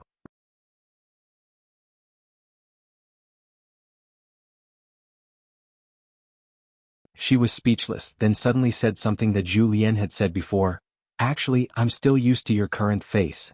He grunted in agreement. She asked, "Are you really a peak martial artist?" He nodded. Senior Chui had passed away, Li Urjing had left Aquarius continent long ago. Her young master had not returned. Even Pei Qian had gone to another place. In the current Aquarius continent, there was only Song Jianqiang left, who was a 10th realm martial artist. If he could not quickly become a 10th realm martial artist, no matter how much face he had, he would not have the face to see anyone. He was just short of 1 or 2 fights. So the intuition of the master of Fox Country was not wrong. This martial maniac truly hoped that she would send a message to Clear Breeze City's Sioux family. In the past, when young Master Julien was roaming the Jianghu, when he was drunk and punched, it was the most mesmerizing to women, it was enough to make them drunk. She took a stool and sat beside the rattan chair, admiring the moon with him. The two were speechless. Julien gently opened his fan, fanning a cool breeze. The cool breeze brushed past their hair. She said, "Julien, can Fox Country really successfully move to Luopa Mountain? Can I really trust you? I'm afraid of death, and I'm even more afraid that the entire Fox Country will be implicated by me." He said, "Believe in yourself first, then believe in me." She was silent for a long time and finally could not help but ask, "A person like you, why are you willing to work for Luopa Mountain?" He did not answer the question. Who isn't a bird in a cage, who isn't a guest in the human world? Julien Lien. You're tuning into the Sword Dance in the Vast Sky YouTube channel. Don't forget to subscribe and join us on this journey to catch the most captivating stories.